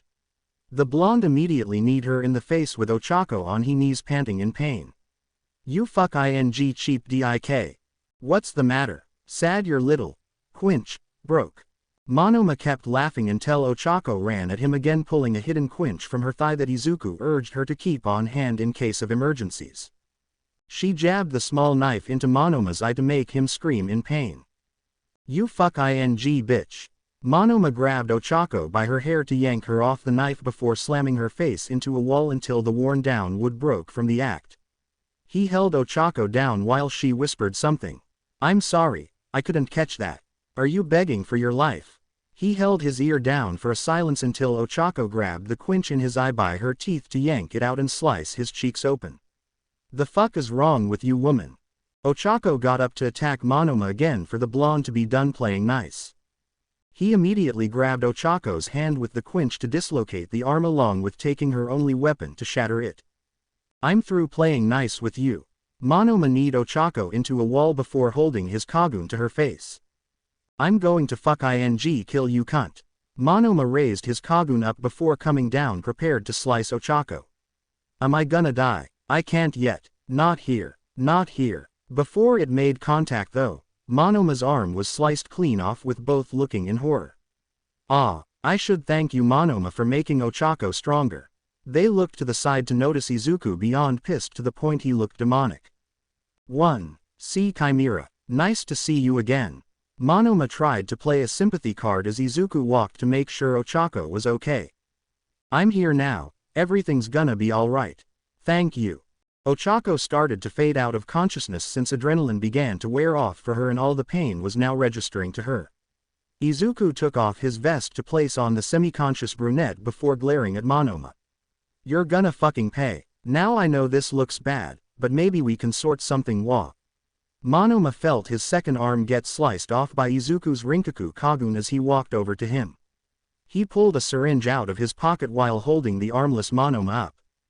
Tell me, Ripper, have you ever had RC suppressants inside you before? NNGH. Let go. Izuku held his grip tighter while showing the syringe. You see, I know a very easy way to inject this into you. Have you ever heard that the mucous membrane on both humans and ghouls is the only soft area into their body that they share? No, don't do it. Izuku slammed the needle into Monoma's eye and inject everything in it for the blonde to feel as if hot magma was flowing inside him. It burns. Good. Izuku threw Monoma on the floor while kicking him into the dirt. You enjoyed beating on Ochako, didn't you? In one kick, the blonde was slammed into a wall, breaking it and slipping a disc in his back. How do you like being the weak one?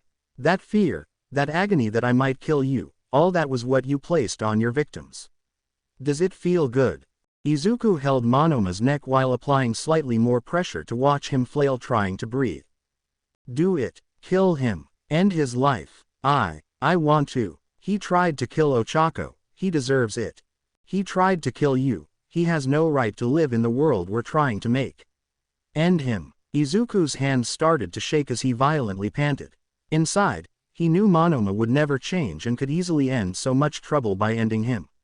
All he needed to do was hold his hands the way they were over his neck and watch the life drain from him. As he watched the last of Monoma's life almost be taken away, a silent voice was telling him something. Izuku, stop. He remembered the voice as Ochako's to let go to see her panting for air. He's done. He can't fight anymore. Please just stop. Before you become something else. Her eyes started to show tears as Izuku's mind was urging him to not listen. He nearly killed her. Don't let her get involved. It's wrong to kill him. Izuku's whole body began to shake as he walked to Ochako to hold her. I hate you, Monoma. I hate you more than you know. But if I fell to my demon and that hatred, then I'd truly become a monster. Make no mistake, Monoma, I let you live. If you ever come back after me or my group, I will finish what I started here. Izuku carried Ochako out of the building with the cold air of the night sky hitting them. Seems you've shown quite the humanity, Chimera. Izuku looked behind him to see a woman with bandages covering her face and body giggling at him. Ito, what do I owe the pleasure? I only came to watch. You truly are a spectacle. The man who helps humans and ghouls, gets rid of troubling ghouls and investigators, but also a ghoul that can love a human. Izuku didn't want to be playing these types of games with the ghoul in front of him, to which he started walking away. Unless you give me a reason, I'm leaving. Ito walked up to Izuku while giving him a paper copy of a novel. It's my new book that'll be out in a few months. I call it, The Hanged Man's MacGuffin. Maybe something you and your lover can read while resting. Goodbye, Izuku Midoriya. Today you won the last laugh. She jumped away out of sight before Izuku could understand anything. I guess I did, but that's just how us clowns are. Izuku looked at Ochako while walking away. We always get the last laugh. Izuku paused. Few days had passed since the incident with Monoma kidnapping Ochako, with my attention strangely being on her more than ever. I couldn't understand why, but I made certain that she was in my line of sight whenever I could. I pushed this off to being just me getting neurotic over the whole incident. But when Bakugo tried to talk to her, my blood immediately started to boil, with it not being something I could just ignore anymore. What is this feeling? Midoriya, can you tell me what the answer to this is? 47. Correct. This is getting annoying. Maybe Ray will know of this. I kept my head down to my books before noticing Ochako glance at me to turn away with a blush on her face. What's going on with her? 4. Ochako paused. He almost saw me look at him. Ever since the incident when I was kidnapped, I began looking at Izuku differently than normal. It kinda started some nights ago when I woke up next to him in the bed. Something about seeing his face sleep the way it did hit something with me. I couldn't understand it, but it made me lose the ability to look at his face directly. Grr, what is this feeling? It's not like before when I respected him. So what is it? I held my head down, confused beyond belief. I need help. Wait, it can't be that. It definitely can't be that. No way in hell is it that. Uraraka, can you tell me the answer to this please? I glanced at the question completely clueless. Sai, please concentrate. Why yes ma'am. I held my head down as Ms. Midnight continued her lesson. Maybe Inko will know. Hopefully it isn't that, and she tells me it's something different like Stockholm Syndrome. Wait, that would still be IT. Damn it, damn it, damn it. I banged my head on the desk, done with all this frustration inside me. Please don't let it be that. I don't know anything about it and I can't even tell if he thinks that way too. 6. End of the day, Izuku Pav. I found Rei in the halls to walk up, curious of what she'd know of this feeling I have. Rei, can I talk to you for a minute? It's Mrs. Todoroki in public. Sigh, fine, you got a spare minute. Mrs. Todoroki. I say the name with sass for her to sigh before motioning me to follow her into the teacher's lounge. We enter into an empty room where she gives me a cup of coffee to drink while we do. So, what is it that required you to act like an asshole with me? I tried to find a way to say it with the words sounding off no matter how I say it. You see, something's been off with me for a while. When the whole Ripper thing was settled, something happened where I was having a problem seeing Ochako as what she was. What did you originally see her as? A pain in my ass. Rei had to hold her mouth, trying not to spit the coffee in her mouth out from laughing at my bluntness. So what do you think of her now? I had difficulty answering that to explain it. I don't know. She's still a pain in my ass, but something's different. I started to try and find a way to explain it with going back to the Ripper fight. When I found Ochako the other day fighting for her life, something inside my mind just blew. It was like all I wanted to do was make Monoma feel all the pain she did. I was even ready to rip him limb from limb if she didn't stop me. This wasn't the first time that you felt uncontrollable anger for her being hurt, was it? ... The big madam fight was a second time. I was fit to be tied that she had this happen. So you worry for her safety.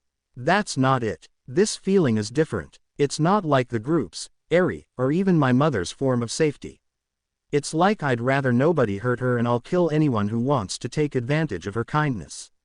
Rei waited for a minute with taking a few sips of her coffee. So this goes beyond normal wanting to keep people safe and the fact people will take advantage of her kindness. Yes. ... Are you this stupid that you can't tell what this is? 5. I took a sigh out before answering. If I knew, why would I be talking to you about it? She face-palmed herself before answering bluntly what it was. You're in love, shit for brains. Fuck no. This isn't love. Yeah it is. You're just too thick-headed to realize it. There is no way I'm in love with Ochako. So if she went out with someone like Bakugo for an example, you'd be okay with it. Over my dead body he'd date her. What about Kirishima or Kaminari? I don't think so. And you? What do you think of her dating you? I stopped to think about it with my face going to a slightly less agitated one. ... Like I care. Rei slammed her head on the table after I answered. It's love, asshole. Why can you not accept this? Because I can't love someone. If I do, their life would be in danger. Not like hers isn't in danger to begin with. I took a sigh before accepting the unlikely possibility that this could be the case. Okay, let's say hypothetically you're right. What should I do from there? She laid back in the chair before answering. That's where this becomes complicated. If you both were humans or ghouls, this wouldn't be hard. But you're a ghoul and she's a human. God, it's like me and Enji all over again. She let a sigh out before answering. First off, you need to know how she feels. If she does love you, then things are going to start from there. The issue though you both will face is without a doubt the species issue. Already, she could get the death sentence for just knowing you're a ghoul. If she knows and is currently dating you, that means she will get the death sentence if it's found out. Unfortunately, the love you have won't end pleasantly. There is no happy ending for the type of love you have for Ochako. Knowing this, do you still want to continue on it? I held my head on the table knowing that the answer is hard for me. I'm afraid she doesn't love me. What happens if that's the case? ... I don't know. It's hard enough to know you can't love one another and still feel this way. It's harder to know it's one-sided. I thought on it for a second before answering. I don't think waiting for that answer is gonna help me at all. Good to know you understand that. And hey, Fuyumi is always available if Ochako denies you. I'll tell her you're a good friend of mine that's single. Can you please not pawn your daughter off on me like she's some consolation prize? Just putting it out there that Ochako's not the only fish in the sea if she turns you down. I'm sure Himiko and Najire could also have their lots thrown in that pool if you're interested. Can we please stop talking about this like I've already lost? Fair enough. We finished our coffee before I explained what I was going to do. Meanwhile, Ochako Pav, I began looking around the school looking for Inko with hopes she can help me out with this weird feeling I have. Now where is she? In the process, I felt something run up and hug me. Ms. Uraraka. I glanced down to see it was Eri with a smile on her face. Hello Eri, how are you today? I'm good. Sorry if she spooked you or something. Chisaki walked over with a few papers in his hand, having a bit of trouble walking straight. Do you need help? Why yes, thank you. We began walking to the nurse's office where we placed the papers down with Chisaki beginning to organize where they went. Thank you for the help. I hold off on cataloging all this, and this is what I get. It's no problem. I started to look out the window a bit, seeing Izuku walk to the dorms to smile. You okay? You seem different than normal. Oh, sorry. Chisaki pulled out a chair for me while sitting in one across. If you need to talk, I'm an ear. I may not be able to help any, but I can at least help if I can. I doubt it'll help, but what the hell? I sat down to begin talking with Chisaki. You see, I started to recently see Izuku in a different way. I don't know why, but I can't look at him in the face anymore. It's not that I hate him or anything, it's just, I don't know. It's just hard to look at his face with a strange feeling being with me when I do. That does seem to be a bit of an issue. What exactly do you feel when you look at him? Well, my chest starts to get tense with my face burning up a bit. It's not that. I realized what I said to try and say in a calmer way.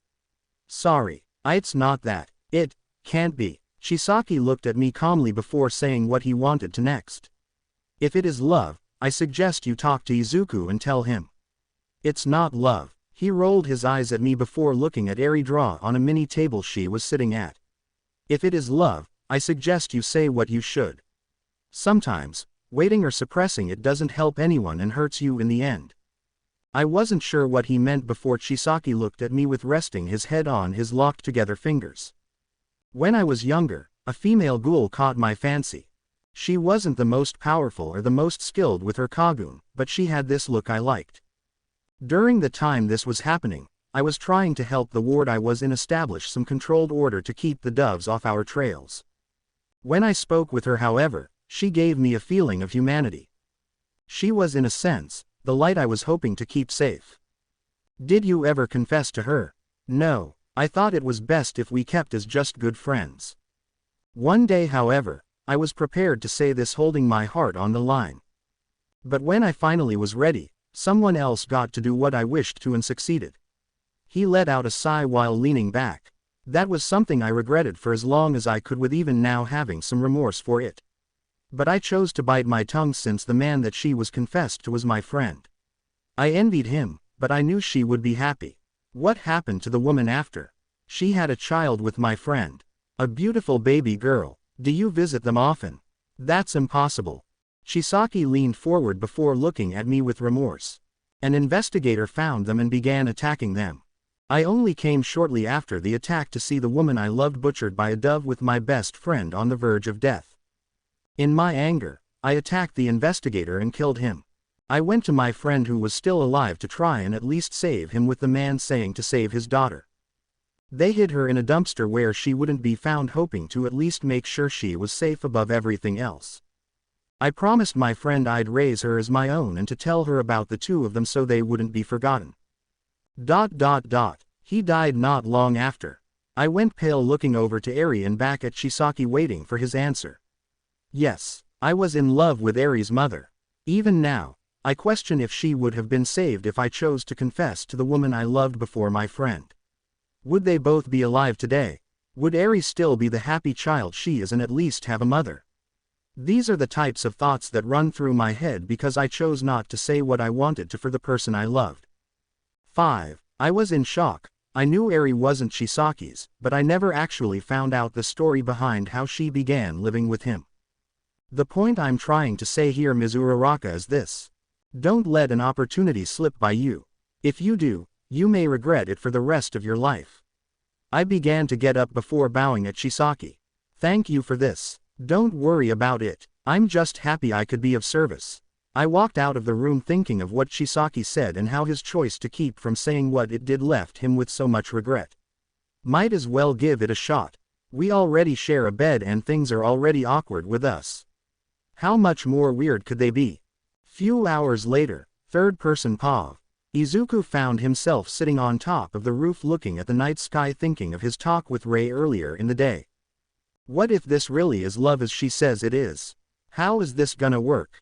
I'm already a freak show by both species standards, so what should I do? Hey Izuku. Izuku glanced over to see Ochako climb up to sit next to him.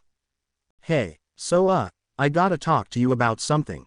Okay, now I need you to be completely honest with me. Don't be an s-hole or something and make jokes with it. You make one joke about this, and I'll hit you in the groin. A fair trade. I make no promises, you may end up hitting me in the crotch anyway, but go ahead. Ochako started fidgeting around before saying what she had on her mind. So you probably know how I've been avoiding you and everything lately, right? Izuku nodded while she continued. Well I've had some issues looking you in the eye lately to look for some help on the matter. Izuku listened quietly as Ochako continued. You see, I talked to Chisaki earlier today to ask him about it. He thinks I'm will you just spit it out, woman? Ochako gave a punch to Izuku's crotch at this, forcing him to go pale. Continue. Ahem, as I was saying. I may sorta like you, as in love. Izuku heard this with a complete silence in the room before opening his mouth. *PFFT *AHAHAHAHAHA. Oh my god, that is rich. Ha ha ha. Hey, don't laugh at me. I'm not laughing at you, I'm laughing at myself. Izuku kept laughing uncontrollably for about 5 solid minutes before explaining why to Ochako. You see, I've been trying to find out something that's been up with me as well. Recently, I've been a little more protective of you to a point. I asked Rei about it. She told me it was love and said for me to find out if you felt the same way. After what you were gonna say, I was gonna ask what you think of me in that way for you to just beat me to the punch. The fact we were on the same page was too funny for me that I busted out in laughter almost to the point of tears. Ochako didn't find this as funny, but found it a little since they both were on the same page. So what now? Ochako asked this with the greenette looking at the sky. You know, if we do date, you will get the death sentence if I'm ever found out. I know. I'm not even sure if I'm able to have kids since crossbreeding tends to end with the offspring being sterile. Not even considering the problems why our species don't have many cross species. We can cross that bridge when we come to it. You'll also be a target more than you already are for people that want to take me down. Do I look scared? The two laid back looking at the stars, accepting that they both do have feelings for the other. Do you not want to date me? I'm scared. My family's track record isn't the greatest, so I may hurt you in the end. The brunette hugged Izuku, putting her head into his neck. I'd risk the fear of that no matter who I'd date. Izuku started to laugh again with Ochako about to punch him in the gut. Before she did, she saw tears stream down his face. He wasn't laughing cause he found it funny, he laughed because he genuinely was happy and couldn't find a better way to express it. I guess we all have our own ways to express what we are happy about. 1. Ochako went up to Izuku's face to kiss his lips for him to finally stop laughing. The act made him feel something he hasn't felt in probably most of his life. A sense of calmness and content. As this went on, a certain ash blonde looked at the scene feeling a bit angered that this happened. Damn it, the ghoul actually got her. He started muttering to himself, with two girls seeing what was happening up top for them to have mixed feelings as well. Great, the hussies tempted our boss. Najire states this with agitation as Himiko just looks a bit saddened. It was his choice to accept this or not. Either way, he looks happy. She walked away with the blue-haired girl rolling her eyes. You should have said something when you had the chance. Maybe you could have avoided his life being in hell now. His life is always in hell. You and I both know that. They left to head to their dorms thinking of what happened. To be continued. I hope you guys enjoyed this video. Please make sure to like and subscribe to the channel. Now we will see you in the next video.